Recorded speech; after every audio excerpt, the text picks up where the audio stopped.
What up, y'all? We here right now. Y'all tuning in. Basically, what we're doing right now is we are going to tune in to the GameStop hearing. Um, so allegedly, a few CEOs are going to be there. We're going to have the Reddit CEO, Robinhood CEO, Citadel CEO. Who else am I missing? Jay, am I missing anyone else? I think I'm missing two more people. The guy from Melvin Capital. Oh, from Melvin Capital Yeah, and then and you have the uh, the investor, Keith. right? Keith, yeah, who started all of this. Yep, that's That's right. is he from Wall Street Bets? Is he part of that or? Right. He's part of that community, so he was posting almost every day Oh, um, okay. about what was going on and stuff. So, yep, he's gonna be there. Most of their what's it called? Like their opening remarks and all that stuff. Like it's already out, since yesterday. Yeah. So if anybody did read it or anything, it's not going to be anything new. I'm just curious to see, what the senators or whoever it is that are going to be there are really going to say. Right. I, Yeah, I think I seen what's her name? Is it Maxine Waters? yeah, Maxine Waters, and a lot of people don't really like her, but we're not really going to focus too much on what she has to say. It's just what's going on with uh, you know the CEO's remarks and all that stuff. So Yeah. yeah. Now you got into GameStop, right? Yes, And that's right. I AMC. am. I'm holding. Yep. Yep. So you're holding right now Yes, I am. I am in holding. hopes that it will shoot back up. Yeah, yeah, definitely. Hopefully, it Diamond does. hands. Pretty much. Unlike somebody I know who has paper hands. I'm paper heads. I had AMC. I got into late. Well, actually, it went up. It went up to like 20. What was it? Like $25, right? Think so, something like that. It went from like when I got in about $13, and then Mm, it shot up to like 20 something dollars. And then I said, let me hold because I'm thinking this thing is going to shoot off and hit at least 50, $60. Right? Those were the numbers that everyone's saying. $50. It can even hit $100. right. And we kept holding, and it would go up a little bit, but then it started declining, and then it went all the way back to like what, $5? It's at $5 right now. Yeah, Yeah, yeah. so I sold So before. I sold at like a loss of I think $9 or $10, something like that. That's when I that was sold. the first time. Yeah, so I lost money on AMC. I took a gamble. I took it for what Yeah, it was, a gamble. yeah, yeah. I didn't lose too much though, maybe like $100, something like that. So, um, Well, that's yeah. good. But I'm a rookie trader, man. I get scared anyway. I got paper hands for real. It's like Gotta have. CCIV. Oh my gosh, that thing is just shooting up today. So I got in on CCIV at $25. That was my average because I kept buying some more every week. Mm, So it ended up yeah, being yeah. $25 my average. I think I had like 22, 23 shares, and now it's at Wow. $60. It hit $60, but it keeps fluctuating.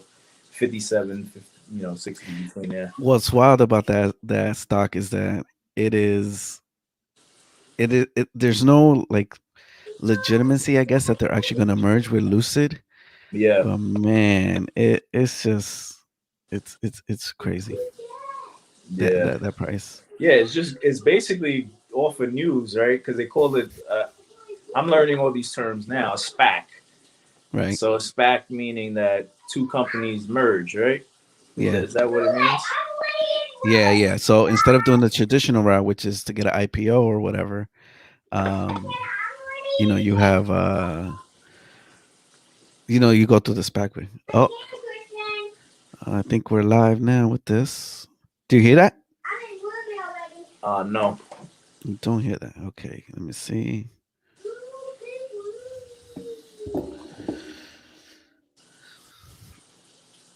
Hmm.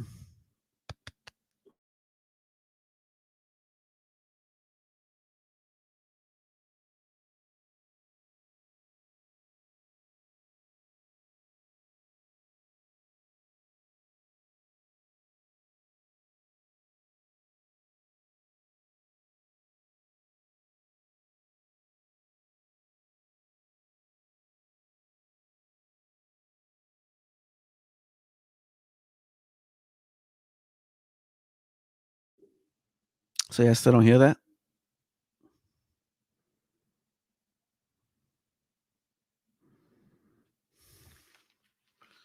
So I can't hear it. Um, you want to test it out on your phone or something? See if you hear it. Yeah, yeah. Let me see. What's going on with YouTube?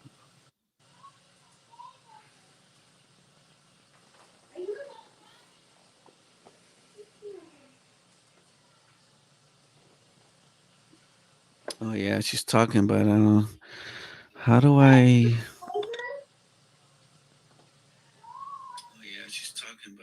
All right, I gotta figure it out how to.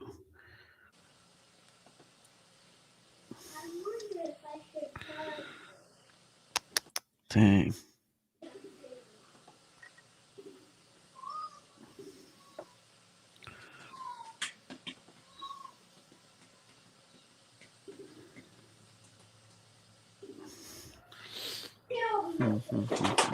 Okay, my mic.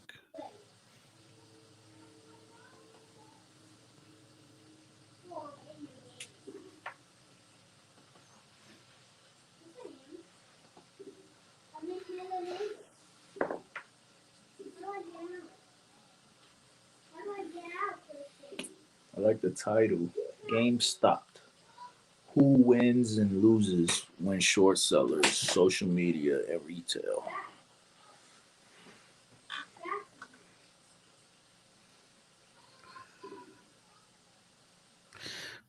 Man, I don't know.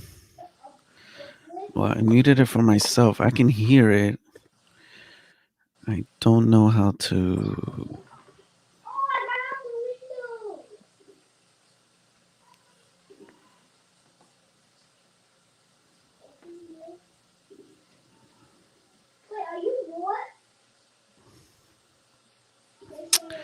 Dang.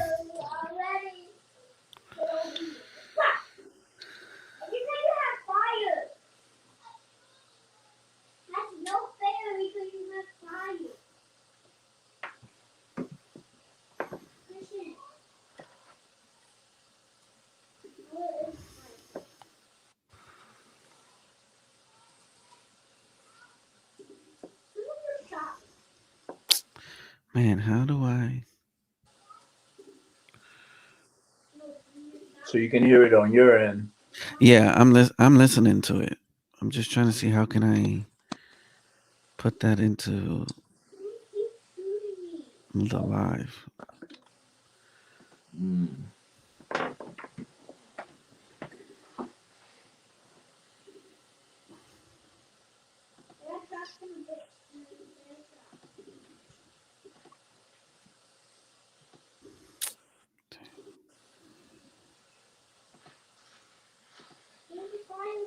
What's the talks been with GameStop? Like, is it still does the short sellers still involved, or this is it still in the process of a short squeeze?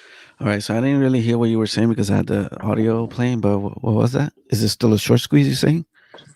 Yeah. Oh, there we go. That's probably why. Hold on. I think I figured it out. Give me a second. Give me a second. Let's move. Stop. Share. Share screen. Share screen. Chrome. Aha. There we go.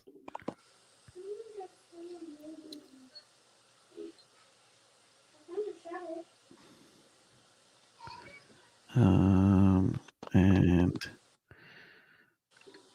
I can't both share in its future success. there we So I'll go. conclude All with a right. reminder for some of my colleagues who want to regulate more and more. In the 1980s, Massachusetts state regulators barred citizens from investing in what the Wall Street Journal called the latest in a cascade of stocks of high technology companies that occurred that year. What IPO was too risky in the eyes of the government? Apple. So Transparency cutting this guy American looks like he's public out part of regulations, the. new forms, taxation, or It no says fault is a ranking protection. member, and he's just Let's talking about Apple and all use this this other stuff. opportunity instead Um, But regarding the short squeeze, I mean, allegedly they say that they're still Americans are shorting the far more stock even more. sophisticated, informed, and capable than folks in DC give them credit for. And it's time our securities laws treat them that way. I look forward to the hearing, and I yield back. You heard a switch? Thank you so very much. I'm so pleased. Yeah, what you said? Are you able to hear me You were over able to join with the us, audio or no? when we Yeah, I called can this. hear you. So I Okay. want to Yeah, I welcome lowered it a I little could bit. barely hear them though. Yeah, I lowered the volume because Mr. if I talk, then Kenneth it's is gonna the be Chief crazy. Executive Officer But of let's see what Robinhood Maxine Markets says. Incorporated, a company with a trading app that, after increased trading activity in GameStop and certain other stocks, restricted trading of those stocks for a period of time. Mr. Kenneth C. Griffin is the Chief Executive Officer of Citadel LLC, a fund Here we go. which is one of Robinhood's main customers and sources of revenue, which also provided financial support to Melvin Capital Management LP when Melvin faced significant losses over GameStop and other trades. Gabriel is the Chief Executive Officer of Melvin Capital Management LP, which held a significant short position in GameStop and other stocks and experienced significant losses due to its positions. Steve Huffman is the Chief Executive Officer, co-founder of Reddit, a social media platform which is home to the subreddit Wall Street Bets, where retail investors discuss trading and where a large number of members discuss the purchase of GameStop and other stocks which experience volatility. Mr. Keith Gill is a retail investor who posted on Reddit and YouTube regarding investing in GameStop and other stocks. Jennifer Gall is a director of financial regulation studies at the Cato Institute. Without objection, your written statements will be made part of the record. Each of you will have 5 minutes to summarize Chair, testimony. Chairman here. It was I believe that there are only 3 minutes of Democratic opening statements, with the idea that the subcommittee chair on the Democratic side would be called as well. That's what I was told by your staff. Well, thank you very much. If that is the order that has been organized, I will cease my introductions and I will call on you, Mr. Sherman, to please go ahead and make an opening statement. Thank you. Thank you so much. Back in the day, the law school professor would create an exam where he'd weave together a story that would exemplify each of the issues in that area of the law. But never did the professor do it as good a job as the GameStop saga, which identifies most of the issues facing our capital markets. Short selling. Could there be limits or required additional disclosures? What do we do with market participants, whether they be on Reddit or on Wall Street, who are shorting a stock or buying a stock for the purpose of influencing its price? What is this payment for order flow model? And what does it mean when some participants get best execution and some get enhanced best execution? The price enhanced best execution, and all traders being treated fairly, and is payment for order flow free to the consumer? We need to look at the plumbing where it takes 2 days to settle a transaction, but also why is it the broker's capital rather than the customer's capital that is posted during the 2-day period? And finally, we need to look at the gamification and glorification of high frequency trading.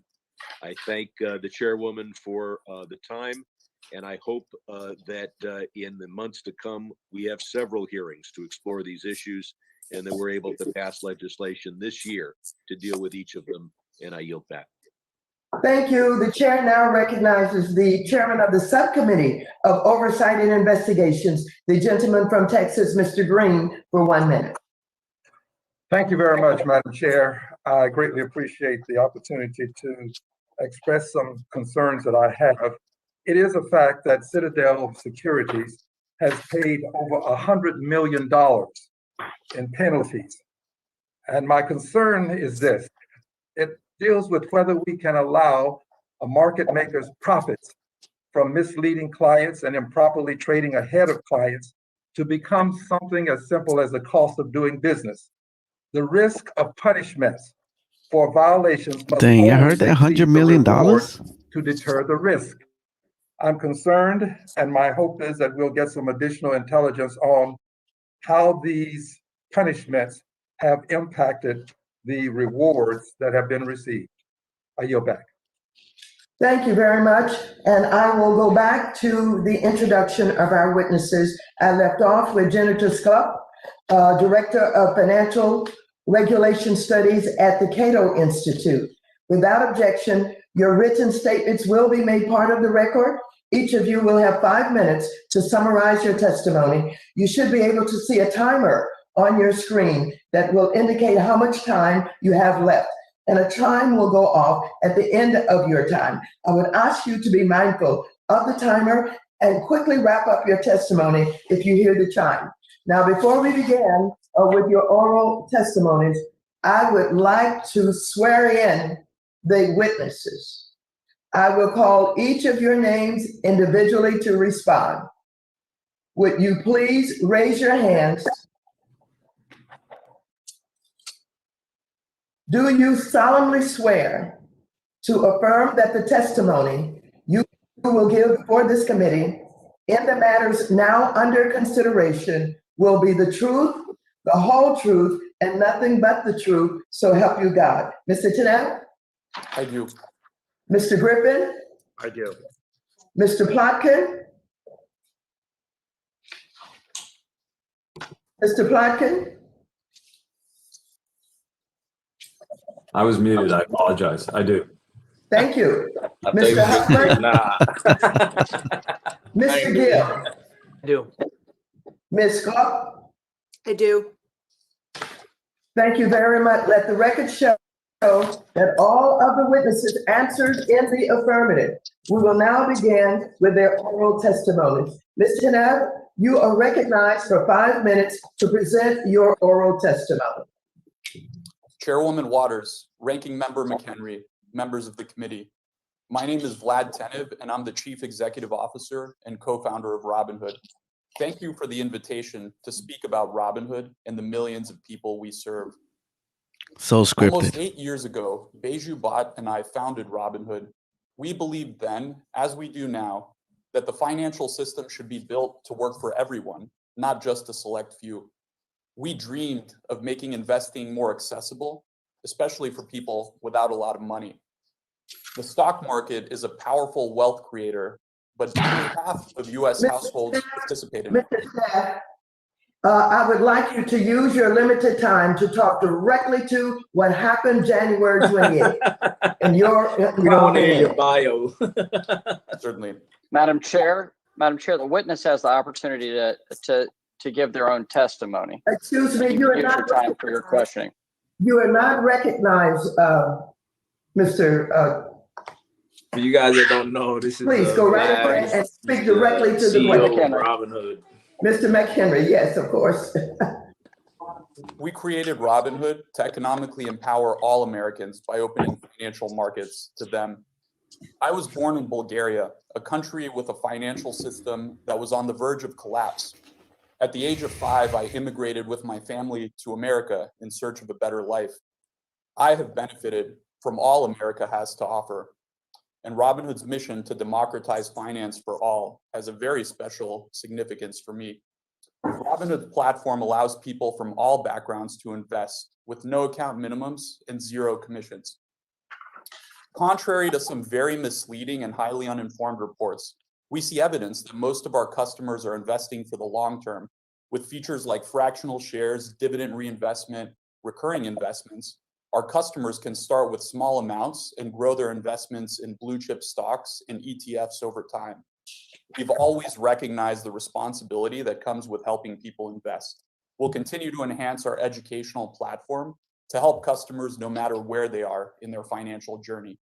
Hundreds of free educational resources are available to everyone on our Learn website right now. While markets fluctuate, This tells me our business model is working for everyday Americans. The total value of our customers' assets on Robinhood exceeds the net amount of money they have deposited with us by over $35 billion. This tells me our business model is working for everyday Americans. The Robinhood community. Many people say that Robinhood has helped them to pay car loans, reduce student loan debt, meet daily bills, save for the future, and we're proud to serve them. You've invited me today to discuss the events of last month, and I welcome this opportunity. In late January, many brokerage firms saw a massive increase in trading activity in a handful of stocks. Prices were moving dramatically day to day, even hour to hour. One specific day, January 28th, proved to be a completely unprecedented event. The spike in trading activity and volatility meant that Robinhood Securities, our clearing broker, had to hold the line and post additional firm capital as collateral to support our clearinghouse deposit demands. To put it in perspective, on January 28th, our daily deposit requirement was 10 times more than on January 25th. As a result, Robinhood Securities, along with many other firms, imposed temporary trading restrictions on certain securities. We began allowing limited buys of these securities the following day, and we have since lifted the restrictions entirely. There are 2 points I want to make clear about these temporary restrictions. First, Robinhood Securities put the restrictions in place in an effort to meet increased regulatory deposit requirements, not to help hedge funds. We don't answer to hedge funds. We serve the millions of small investors who use our platform every day to invest. Second, Robinhood immediately secured additional funds. Altogether, through capital raising and other measures, we've increased our liquidity by more than $3 billion to cushion ourselves against increased collateral requirements and related market stress in the future. Despite the unprecedented market conditions in January, at the end of the day, what happened is unacceptable to us. To our customers, I'm sorry and I apologize. Please know that we are doing everything we can to make sure this won't happen again. Not good enough, Vlad. Not good I enough. want to highlight one more thing. Now, The existing Jay, 2-day period to settle weren't trades there other exposes brokerages investors and the that had industry issues to too, unnecessary risk. like There is Ameritrade? no reason why the greatest financial system in the world cannot settle trades in real time. I believe we can and should act now. You heard? Deploy our intellectual capital You heard, Jay? and our engineering resources to move to real-time. Yes, my bad. I was muted. Yeah, there are other brokerages, but Robinhood was the first one to like stop the trading and all that stuff. So that's why they're there and not the other ones, because they all the other ones fell in line after. Members of the community, Oh, we okay. appreciate the opportunity to answer your questions.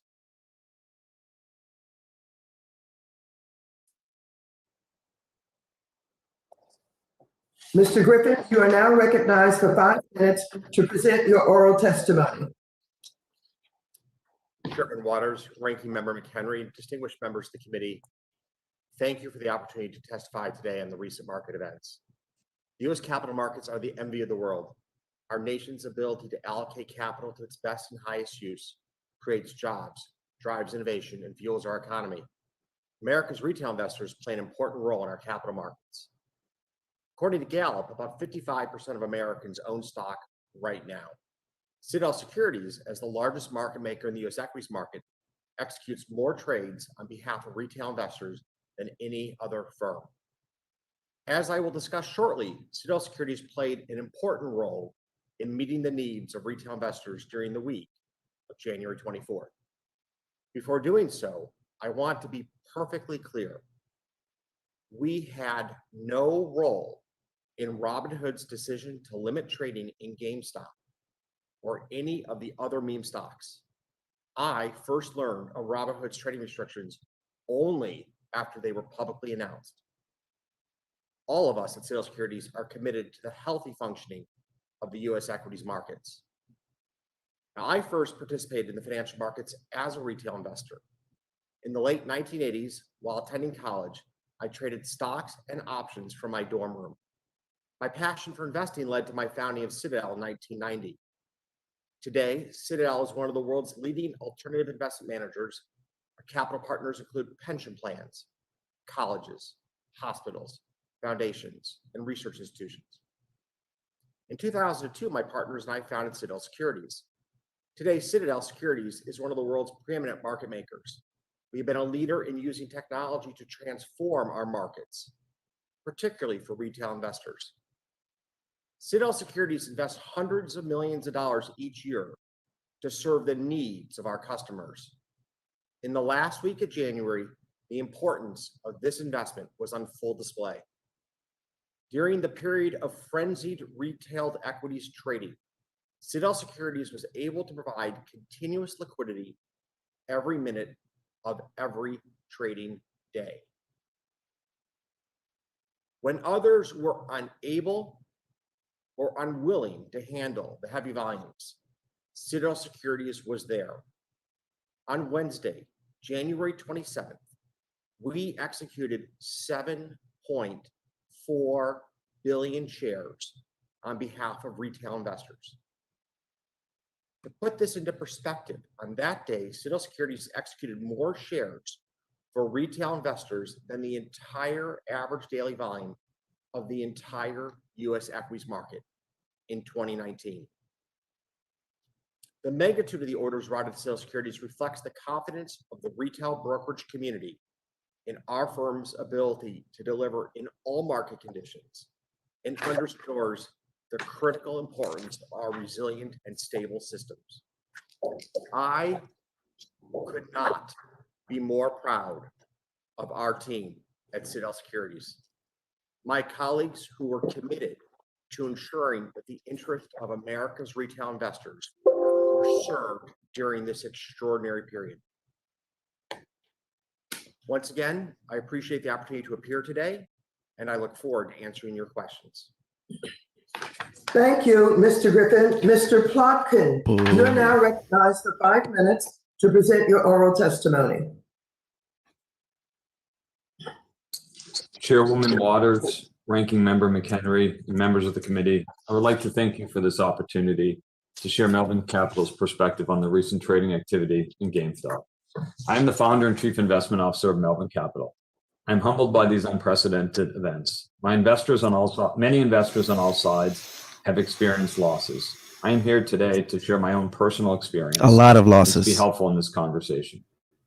I understand that part of the focus of this hearing is the decision of stock trading platforms to limit trading in GameStop. I want to make clear at the outset that Melvin Capital played absolutely no role in those trading platform decisions. In fact, Melvin closed out all of its positions in GameStop days before the platforms put those limitations in place. Like you, we learned about those limits from news reports. I also want to make clear at the outset that contrary to many reports, Melvin Capital was not bailed out in the midst of these events. Citadel proactively reached out to become a new investor, similar to the investments others make in our funds. It was an opportunity for Citadel to buy low and earn returns for its investors if and when our fund's value went up. To be sure, Melvin was managing through a difficult time, but we always had margin excess and we were not seeking a cash infusion. I'm here testifying today far removed from my background. I grew up in a middle-class family in Portland, Maine. I went to a public high school. I studied hard and got into a good college. Upon graduation, I did not have a job. Today, I'm married with 4 children, and my time is spent with my family and on Melvin Capital, which I founded 6 years ago. I don't know why this I matters. named Melvin after my grandfather, who ran a convenience store. I wanted the firm to represent his values, integrity, hard work, taking care of customers and employees, and commitment to excellence.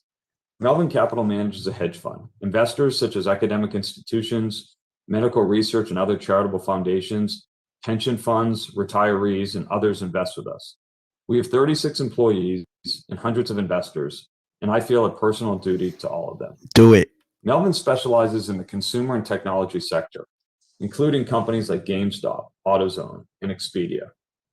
Most of our investments are long. In other words, we buy stock in companies that create jobs, grow the economy, and develop new products for consumers. We do this after extensive fundamental research, sometimes literally for years. When our research convinces us that a company will grow relative to expectations, we make a long-term investment. When our research suggests a company will not live up to expectations and its stock price is overvalued, we might short a stock. Like with our long positions, our practice is to short a stock for the long term after extensive research. We also short stocks because when the markets go down, we have a duty to protect our investors' capital. There are laws governing shorting stock, and of course, we always follow them. In addition, it's very important to understand that absolutely none of Melvin's short positions are part of any effort to artificially depress or manipulate downward the price of a stock. Nothing about our short position prevents a company from achieving its objectives. It is just Melvin's view about whether it will. Specific to GameStop, we had a research-supported view well before the recent events. In fact, we had been short GameStop since Melvin's inception 6 years earlier, because we believed and still believe that its business model, selling new and used video games in physical stores, is being overtaken by digital downloads through the internet. And that trend only accelerated in 2020 when, because of the pandemic, people were downloading video games at home. As a result, the gaming industry had its best year ever, but GameStop had significant losses. In January 2021, a group on Reddit began to make posts about Melvin's specific investments. They took information contained in our SEC filings and encouraged others to trade in the opposite direction. Many of these posts were laced with anti-Semitic slurs directed at me and others. The post said things like, "It's very clear we need a second Holocaust. The Jews can't keep getting away with this." What does Others that have to sent do with similarly anything? profane and racist text messages to me. In the frenzy during January, GameStop stock rose from $17 to a peak of $483. I do not think anyone would claim that the price had any relationship to the intrinsic value of the business. The unfortunate part of this episode is that ordinary investors who were convinced by a misleading frenzy to buy GameStop at $100, $200, or even $483 have now lost significant amounts. When this frenzy began, Melvin started closing out its position in GameStop at a loss. Not because our investment thesis had changed, but because something unprecedented was happening. We also reduced many other Melvin positions at significant losses. They lost a both lot long of and money. short, that were the subject of similar posts.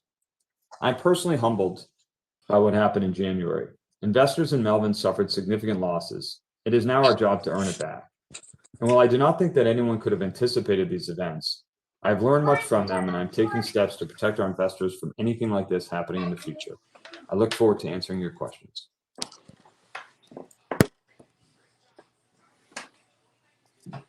That's on his end or our end?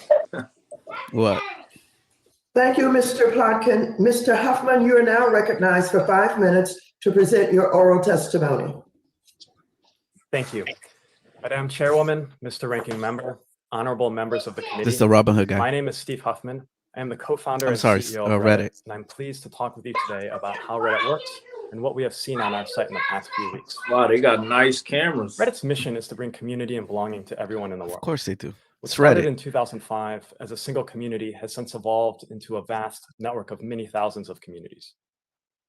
They range from standard topics like news, sports, politics, to internet culture, to support. For example, our unemployment community has become a source of support for hundreds of thousands of Americans who have turned to Reddit after losing their jobs during the pandemic. Our communities are created and run by our users. Because of this, we describe Reddit as the most human place on the internet. Though we are small compared to the largest platforms, our communities provide an online home for millions of people every day. I'd like to share a bit about how content moderation on Reddit works. Chris. Reddit's moderation system starts with our content policy, the platform-wide rules which all communities must follow. Among other things, these rules prohibit hate, harassment, bullying, and illegal activity on Reddit, and they are enforced by Reddit's anti-evil team, which is composed of engineers, data scientists, and other specialists. This team also ensures the integrity of the site, and we have continuously honed our methods to stay ahead of bad actors to protect Reddit from manipulation, spam, and other threats. This team searched high and low for the specific comment mentioned in the previous testimony, or anything like it. The closest we could find was a single comment that received no votes and was deleted within 5 minutes. Such speech is not tolerated on Reddit, and we will of course investigate any further claims of this nature. Centralized moderation is common, but Reddit additionally uses a governance structure akin to a federal democracy, where the aforementioned policies and teams represent the federal government and the communities themselves represent states. All communities, or subreddits, are created by users that we call moderators. They set the community's rules, which may be as strict as they like, as long as they are not in conflict with the platform-wide policies, and they have a variety of tools of enforcing these rules independently. Moderators are not paid employees, but rather users who are passionate about their communities. They have the context and judgment to make decisions no algorithm could.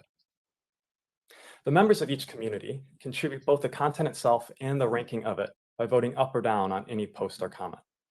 Unlike other platforms where submission has a built-in audience through the author's follower count, every piece of content on Reddit, no matter how famous the author, starts at 0 and has to earn its visibility.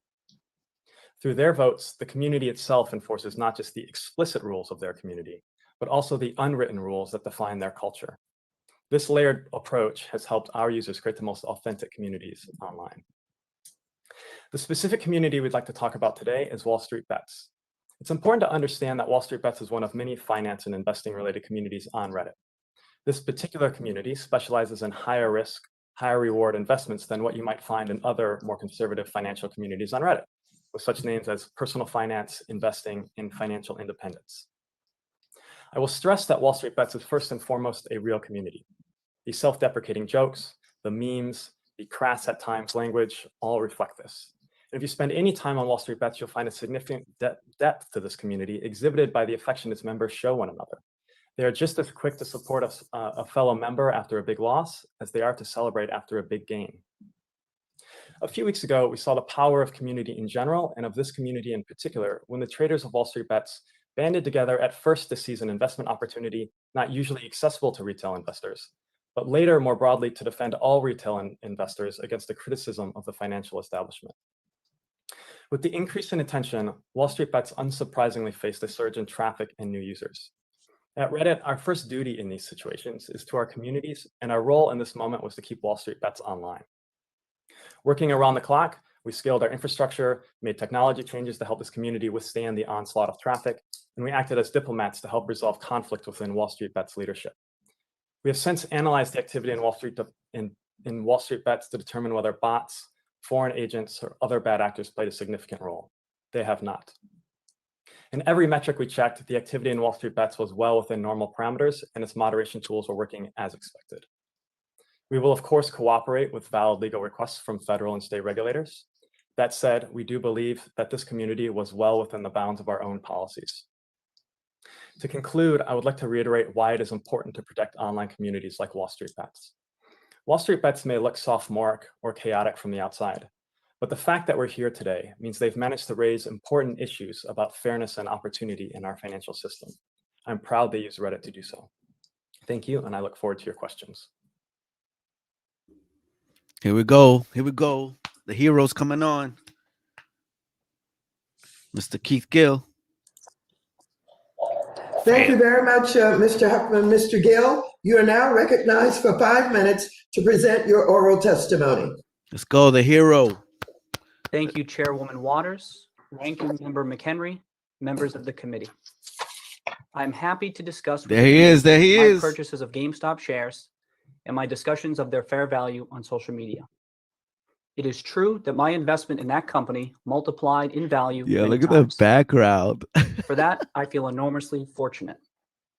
I also believe the current price of the shares demonstrates that I've been right about the company. A few things I am not. You I'm still not got a a cat. weasel in the I'm background. not an institutional investor, nor am I a hedge fund. I do not have clients, and I do not provide personalized investment advice for fees or commissions. Never mind, it's not a weasel. I'm just an individual whose investment in GameStop and posts on social media were based upon my own research and analysis. I grew up in Brockton, Massachusetts. My family was not wealthy. My father was a truck driver and my mom a registered nurse.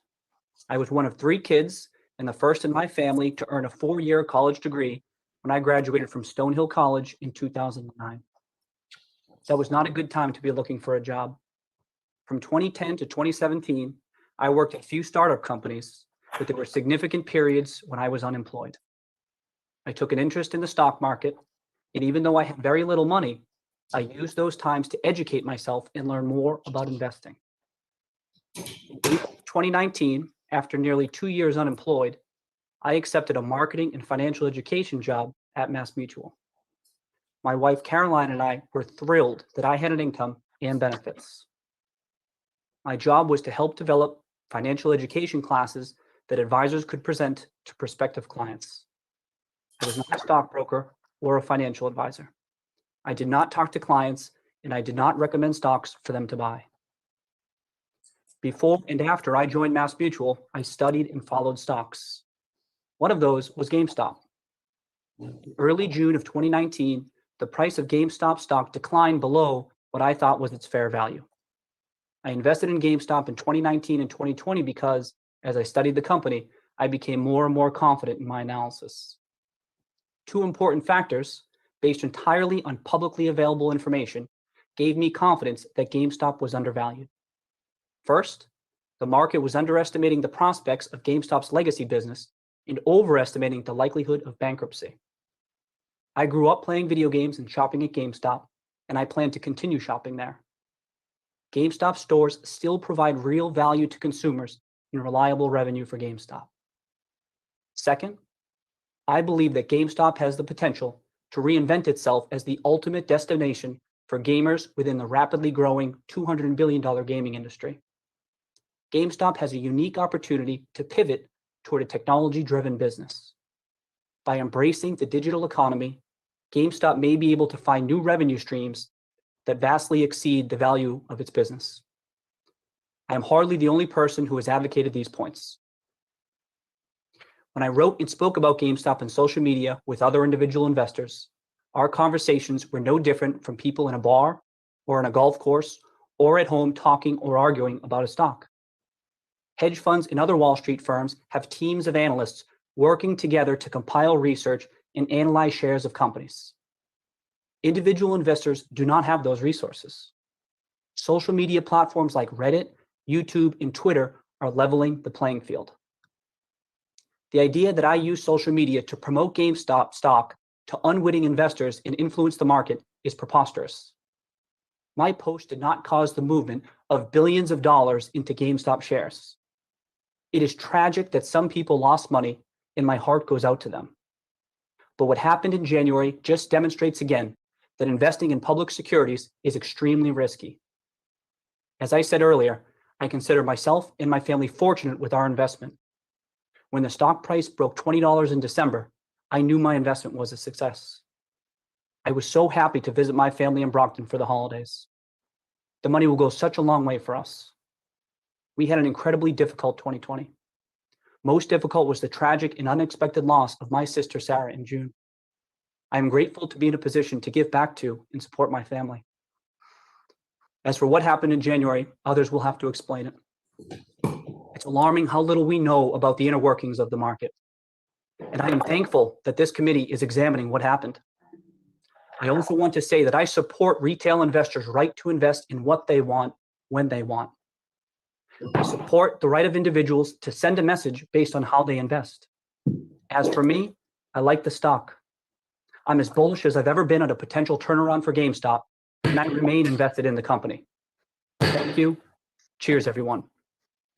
Thank you, Mr. Gill. Ms. Schrupp, you are now recognized for 5 minutes to present your oral testimony. Chairwoman Waters, Ranking Member McHenry, and distinguished members of the Committee on Financial Services. My name is Jennifer Schulp, and I am the Director of Financial Regulation Studies at the Cato Institute Center for Monetary and Financial Alternatives. Thank you for the opportunity to take part in today's hearing. Before addressing the GameStop phenomenon specifically, I'd like to talk about the participation of retail or individual investors in our public equities markets. Retail participation has ebbed and flowed over the years, but the recent upward trend accelerated sharply during the pandemic. Most point to zero commission trading, but several other factors also likely attracted retail investors, including fractional share trading, low account minimums, and easy app-based platforms. More time at home during the pandemic probably even played a role. Retail participation in our equities markets is important. The fact that retail investors behave differently from institutional ones and differently from each other can be particularly valuable in times of market stress. In fact, individual investors may have helped stabilize the market in March 2020. Importantly, investing in the stock market also provides a path to wealth for individual investors. But stock ownership traditionally has been skewed towards the already wealthy, and it is highly correlated with race, education, and age. Retail investors making up this new surge are different. Recent research by the FINRA Investor Education Foundation and NORC at the University of Chicago found that investors who opened accounts for the first time in 2020 were younger, had lower incomes, and were more racially diverse. These new investors also held lower account balances. Wow, she seems This to be may with it. prevent, as one of the researchers noted, quote, a shift What was that? towards What'd you say? more equitable investment participation. These new opportunities for individuals to grow their wealth should be welcomed What'd you say? and expanded, Switch? not restricted. Now I'll turn to GameStop. At the outset, I will note that it is difficult Say again, to you were analyze muted. the impact of the trading I said of she seems to GameStop be down with it. She seems to because be many fine with facts this, huh? are unknown. Oh, like with everything going on, or the Some fact Yeah. that, oh, I mean, Importantly, Well, more on the temporary retail volatility in investor these side. stocks did not right. present a systemic Yeah. risk to market function. I mean, let's see what happens now, Treasury what they're going to do. recognized I that don't the expect market's, much. quote, core infrastructure was resilient during high volatility and heavy trading volume. This is not surprising. Despite the huge trading volume and rapid increase in value, only a small part of the market was affected, and spillover effects on the wider market were mild and short-lived. The fact that GameStop traded temporarily and perhaps still trades above fair estimates of the company's value is not, by itself, a reason for concern. Stock prices move in and out of alignment all the time, and markets are no strangers to bubbles. If a company is valued by the market differently than a review of its fundamentals suggests, it might indicate that the analysis is missing relevant information about a company's prospects, or it might indicate that the company's stock price is due for a correction. The market's mechanisms, including the tool of short selling, generally work well to handle these circumstances. Stepping in to prevent trading where a stock price moves contrary to conventional wisdom could deprive the market of important information. The SEC, among a host of others, is reviewing the relevant trading and conducting a study of the events. The SEC will have access to far more information than has been made publicly available, and I believe it has the tools necessary to address any harmful misconduct that may have occurred. I cannot opine on whether any regulatory changes are warranted on this incomplete record. I tend to believe the answer will be no in light of the minimal impact on the market's function. But as regulators learn more, there may be areas identified for improvement. By no means, though, should these events lead to restrictions on retail investors' access to the markets. Thank you, and I welcome any questions that you may have. Thank you, Ms. Schwab. I now recognize myself 5 minutes for questions. The market volatility surrounding GameStop and other securities has highlighted how many people feel that the cards are stacked against them and that market participants, like our witnesses, hide the ball. Mr. Teneve, you explained that Robinhood restricted transactions in certain securities to meet demands Let's go get coming 'em. from your clearinghouse. And yet, on January 28th, you represented to the media that there was no liquidity problem. Isn't it true that being concerned about having enough capital to meet deposit requirements, isn't that a liquidity problem? Could you just answer yes or no? Chairwoman Waters, I appreciate the opportunity to address that. Man, answer yes or no. We always felt comfortable with our liquidity and the additional capital that Robinhood raised. Please answer Yes or no. We always felt Get comfortable through with my our 5 liquidity. minutes. I don't have time. I just need a yes or no answer. I stand by my statement. The additional capital we raised wasn't to meet capital requirements or deposit The requirements. gentleman, Excuse me. I'm reclaiming my time. This liquidity problem had real consequences for your customers, but I wonder if they were all that surprised. Between December 2019 and December 2020, Robinhood customers experienced monetary losses due to system outages. Customer accounts were reportedly compromised. The firm repeatedly failed to testify its best execution obligations, and it misled its customers regarding its revenue sources. It seems retail investors often get a bad deal at Robinhood. Mr. Teneve, also, while you testified today that, quote, Robinhood's customers benefit greatly from payment for order flow, quote unquote, In December 2020, the SEC charged Robinhood for not disclosing that it was getting paid to send customer trades to Citadel Securities and other market makers, and for not seeking the best terms for its customers' orders. Robinhood provided such inferior trade prices, it cost your customers over $34 million. Is your testimony after Robinhood paid, is it your testimony after Robinhood paid the SEC $65 million to settle those charges, that this conflict of interest is in your customers' best interest? Yes or no? Chairwoman Waters, first, let me say regulatory compliance is at the center of everything that we do. We've made mistakes in the past. I'm not claiming that. Answer yes or no to that question. So Citadel Securities is an important counterparty. Nobody's denying that. The reason that— Gentlemen, can I answer yes or no? I'm reclaiming my time. Meanwhile, Mr. Griffin, Citadel's role in this event also raises significant questions for policymakers. Citadel Securities pays Robinhood tens of millions of dollars to process trades by Robinhood's customers. This relationship gives Citadel Enterprise key non-public information as to direction and volume of trades by retail investors.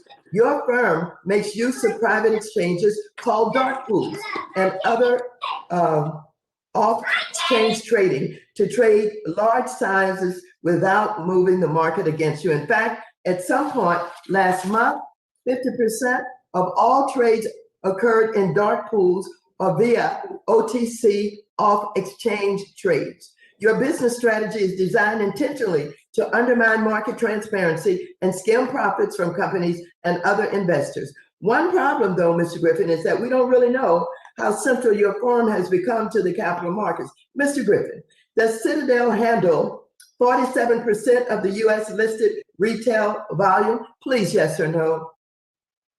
Excuse me, Chairman Waters, what percentage? I couldn't hear that number. 47%. So, Chairman Waters, to the best yes or no.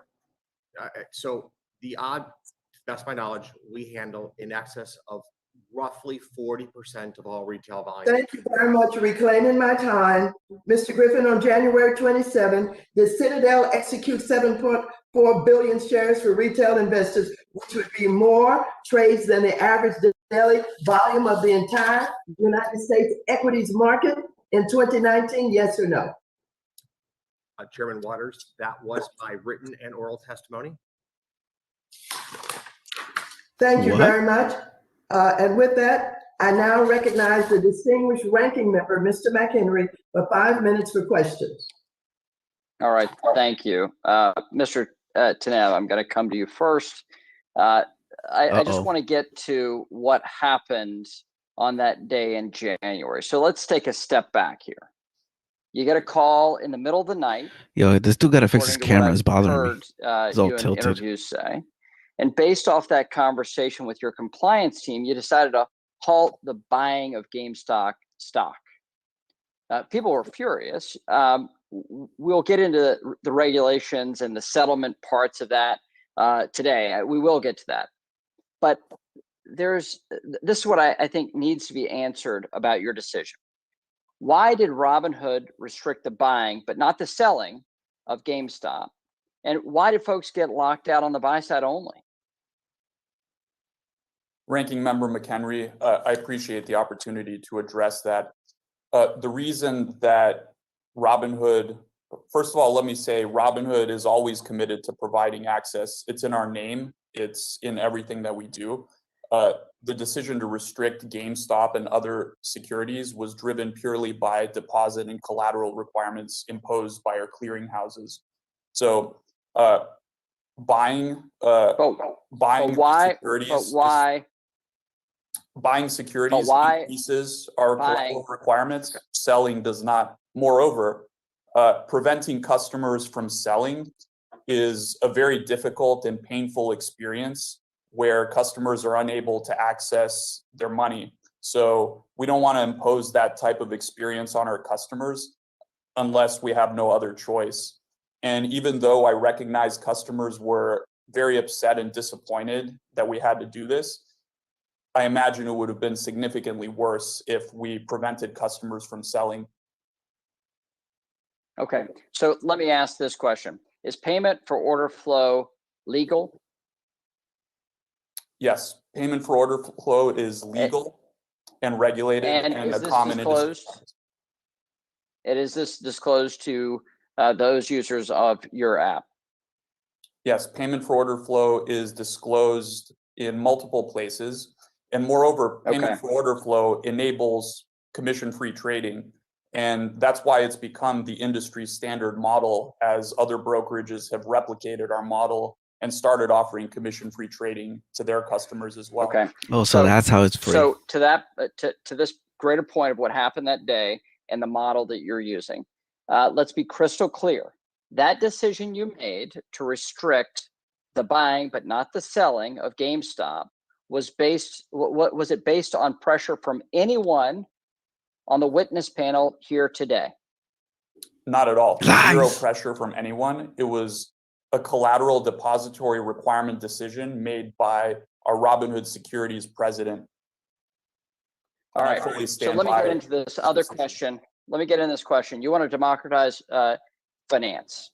You want to open up Wall Street to retail investors. You say that Robinhood's mission is to democratize finance for all. So let's talk about that. So yes or no, can a Robinhood customer invest in Robinhood, the company? Robinhood's currently a private company, so that's not possible, no. And so you mean to tell me that the people that use your platform, that make you a successful company, and I would say directly contribute to your company's exponential growth and success, they don't get the same access to equity shares as a Robinhood employee or your institutional investors. Is that correct? Currently, that is correct, yes.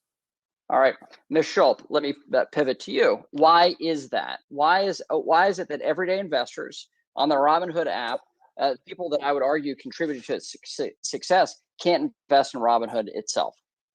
The SEC limits a lot of investment in private companies to those folks that are known as accredited investors. And to become an accredited investor, you have to have meet a wealth test of earning at least $200,000 a year, or having a net worth of over $1 million. The vast majority of people in this country don't meet that standard and are unable to invest in most private companies. Wow, she said we're poor. Okay, so let me just clear this. Mr. Tinev, I don't blame you for the restriction you put on your customers not being able to invest in equity. I'd like to have more opportunity to ask Mr. Gill his thoughts on this, but let me just say this. I don't fault you for the inequitable regulatory structure that DC has created, but I think we need to clear this up. Final thing, Madam Chair, I have for the record, I'd like to submit a letter from the DTCC, which is the clearing company, that was not on the panel today, and your staff has this letter. Order. All right, thank you all, and look forward to getting to the facts that matter today. Other members, Ms. Maloney. Thank you, Chairwoman Waters and Ranking Member McHenry for convening this hearing. I hope today's hearing sheds light on how our markets are working, or in many cases are not working, for smaller investors and ways we can fix that. The events of late January saw tremendous volatility and stock prices that were totally divorced from market fundamentals. The whole enterprise was viewed by some as a giant video game, trading stocks instead of properties and monopoly money. But it's not all fun and games, because people can lose their life savings, their hard-earned cash, and tragically, last summer we know of at least one suicide linked to potential trading losses. Beyond those possible losses, the actions of Robinhood and other trading platforms during the GameStop frenzy caused confusion, anger, and undermined investor confidence in the fundamental fairness of our capital markets. Oh, she's not with it. None of this is healthy for our markets or good for investors. What makes markets work fairly is when everyone knows the rules and that the rules remain consistent and predictable and are enforced. But because of Robinhood's actions, too many customers did not get that predictability. Many retail investors woke up on January 28th to find that they could no longer buy and sell stocks the same way they could the days prior. And they were being treated differently than other market participants who could still buy and sell those same stocks. So I don't blame them for thinking that things were stacked against the little guy. Mr. Tennant, you stated in your testimony that Robinhood restricted trading for certain securities, including GameStop, in order to meet your financial requirements with your clearinghouse. But when I go to Robinhood's website and the blog post you initially released on January 28th, your financial requirements with your clearinghouse are not mentioned. You only mention market volatility. And when I review the Robinhood customer agreement, you don't include specifics on how and when you may decide to restrict trading, which you did. And you don't include any language or disclosures regarding your capital requirements. It only includes vague language that at any time and in its sole discretion, Robinhood can restrict trading. In other words, you seem to reserve the right to make up the rules as you go along. So I have two questions for you. First, do you think you owe your customers more disclosure and transparency than you gave them? And second, do you believe your lack of candor with your customers might have contributed to the wild speculation and confusion that resulted in the aftermath of your trading restrictions? Congresswoman, I appreciate the question. So to answer the second question, look, I'm sorry for what happened. I apologize, and I'm not going to say that Robinhood did everything perfect and that we haven't made mistakes in the past. But what I commit to is making sure that we improve from this, we learn from it, and we don't make the same mistakes in the future. And Robinhood as an organization will learn from this and improve to make sure it doesn't happen again. And I'll make sure of that. Well, I expect we will experience future events with increased volatility, and Robinhood's recent actions appeared arbitrary, which is why I don't blame customers for feeling treated unfairly. Your trading restrictions came out of the blue, and your communication was not clear. So my next question, Mr. Tennant, looking forward, what operational changes is Robinhood making to better respond to future market volatility, to improve transparency with your customers, and to ensure retail customers don't get the rug pulled out from under them at the last minute? Thank you for that question, Congresswoman. We'll be committing to reviewing absolutely everything about this. The $3.4 billion that we raised, I think, goes a long way to cushioning the firm from future market volatility and other similar black swan events. And I believe that even throughout this process, we improved our risk management processes and strengthened them so that the experience customers had on Friday of that week was much improved from Thursday. Thank you. We'll continue to learn and improve upon this. Ms. Wagner, you're recognized for. Thank you, Madam Chairwoman. I'd like to welcome our witnesses for testifying today to discuss the late January market volatility that took place, along with what I hope is a broader discussion on market functions It's crazy. and You could tell when they're using their Zoom. effect on everyday investors. Since I was very first elected, I have advocated for America's Main Street investors and worked tirelessly to ensure that all Americans, especially those low and middle income savers, are given the investment choice, access, and affordability that they deserve. Retail investors are the strength of our stock market, and I have fought throughout my career for their best interests in the financial markets. And this hearing today is no different. The advances in financial technology that we've witnessed in the last decade have improved the way that Americans and our businesses perform financial activities. In just the past year, we have seen retail investors' market participation more than double And I think this is great. I believe in the wisdom of the retail investor. And I will say I believe in the First Amendment too. This increase is attributed to Robinhood and other trading brokerages who are lowering account minimums, permitting fractional share trading, and implementing zero commission trading. It is critical that Congress focus on reducing barriers to market participation, which is rarely want to do, let me sadly say, and allowing Main Street Americans access to the financial instruments that can create long-term investment savings. All of these changes have given millions of Americans the ability to invest better for their families and their future.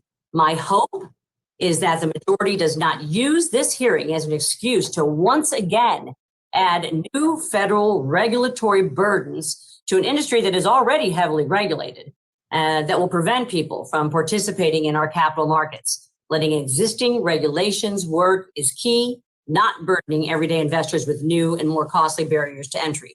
Mr. Tanev, it appears at the time your company did not have enough money to meet the collateral requirements for that level of trading by your customers. In your view, A, were collateral requirements from the DTCC unreasonably high? Was the amount of trading on your platform unforeseeable? Or was your company undercapitalized given its risk profile? Thank you for the question, Congresswoman. So this event was a 5 Sigma event, which is a 1 in 3.5 million event. To put that in context, there have only been tens of thousands of stock market days in the history of the US stock market. So a 1 in 3.5 million event basically is unmodelable. That said, we can learn from it. And in this particular case, our risk management processes worked appropriately to keep us in compliance with all of our deposit requirements and collateral requirements.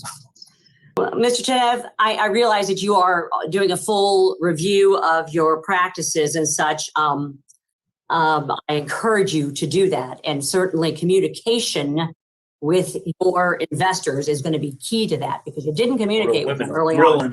Let me just say, as the ranking member on the Diversity and Inclusion Subcommittee, I am delighted to be speaking with our witness, Ms. Jennifer Schulp. Ranking Member McHenry and I have spent countless hours stressing the importance of having qualified women in finance. So I'm pleased to have you here today to lend your expertise. Ms. Schulp, we now know that it was the daily collateral demands set by the National Security Clearing Corporation that were the reason Robinhood had to temporarily restrict trading. Can you briefly explain the purpose of these capital requirements and their overall relationship to ensuring our markets function in an orderly manner? And did you see any broad failures of market function during these events, ma'am? Sure, thank you. Thank you for the compliment. The NSCC's collateral requirements here serve the function to provide security for the stock settlement process goes through. So while an investor thinks that what has happened is they bought a stock on the day that they make a trade, it really takes 2 days for the settlement process to clear. During that time, the brokerage firm, the DTCC, and the brokerage firm on the other side can remain at risk of that stock not actually clearing. And the collateral requirements are in place in order to mitigate the risk that the brokerage firm will not be able to make good on its promises to sell or buy. I didn't see any broad scale failure here. The DTCC's collateral requirement was large, but understandable. And I think things functioned largely correctly. My time has expired. I thank you all for your testimony, and I yield back, Madam Chairwoman. Thank you, Madam Chairman, point of order. I just like, Perlmutter, just to remind people to, when they're not speaking, to mute themselves, because there's a lot of feedback when the question is asked and the mic stays open and the people are answering the question. Just remind everybody, mute when you're not speaking, that's all. Thank you very much. You heard Mr. Perlmutter. I would hope that every member would certainly do that. Mr. Sherman, you're recognized for 5 minutes. Thank you very much. We've come to expect things on the internet to be free. When you're not paying for it, it's not free. You're the product. Someone else is the customer. When you go on Facebook and it's free, you're the product being sold to the advertiser, and your information is sold to God knows whom. So we now have a system where we're telling investors that it's free to invest to buy and sell stock. There are two ways to pay the folks involved in Wall Street for buying and selling stock. One is a commission, and you know what it is. And so we discourage investors a little bit from buying and selling stock because they have to pay a commission and they know they're paying a commission. The other way to do it is to give them a worse execution. Whenever there's a stock being purchased and sold, the market maker, perhaps Citadel, might be willing to sell the stock for $10.05, but we'll buy it for only $10. The difference is 5 cents. And so the issue is whether Robinhood and other people who are being told you get it for free are really getting it for free. Mr. Griffin, you're a market maker. You pay some brokers for order flow. You don't pay others for order flow. So when you pay for order flow, you're not making as much on the transaction. You have to pay some of that back to the broker. That's hidden the amount of that is hidden from the customer. The fact that it exists has perhaps recently been disclosed. SEC rules require that people get the best execution, but I've recently learned that there's best execution and enhanced pricing. So if you get an order from Fidelity and you get an order from Robinhood and you're paying for the Robinhood order flow, is the Robinhood customer getting as good a price as the Fidelity customer?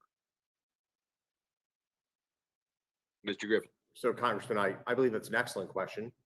The execution quality that we can provide as measured in terms of price improvement is heavily related or correlated to the size of the order that we receive.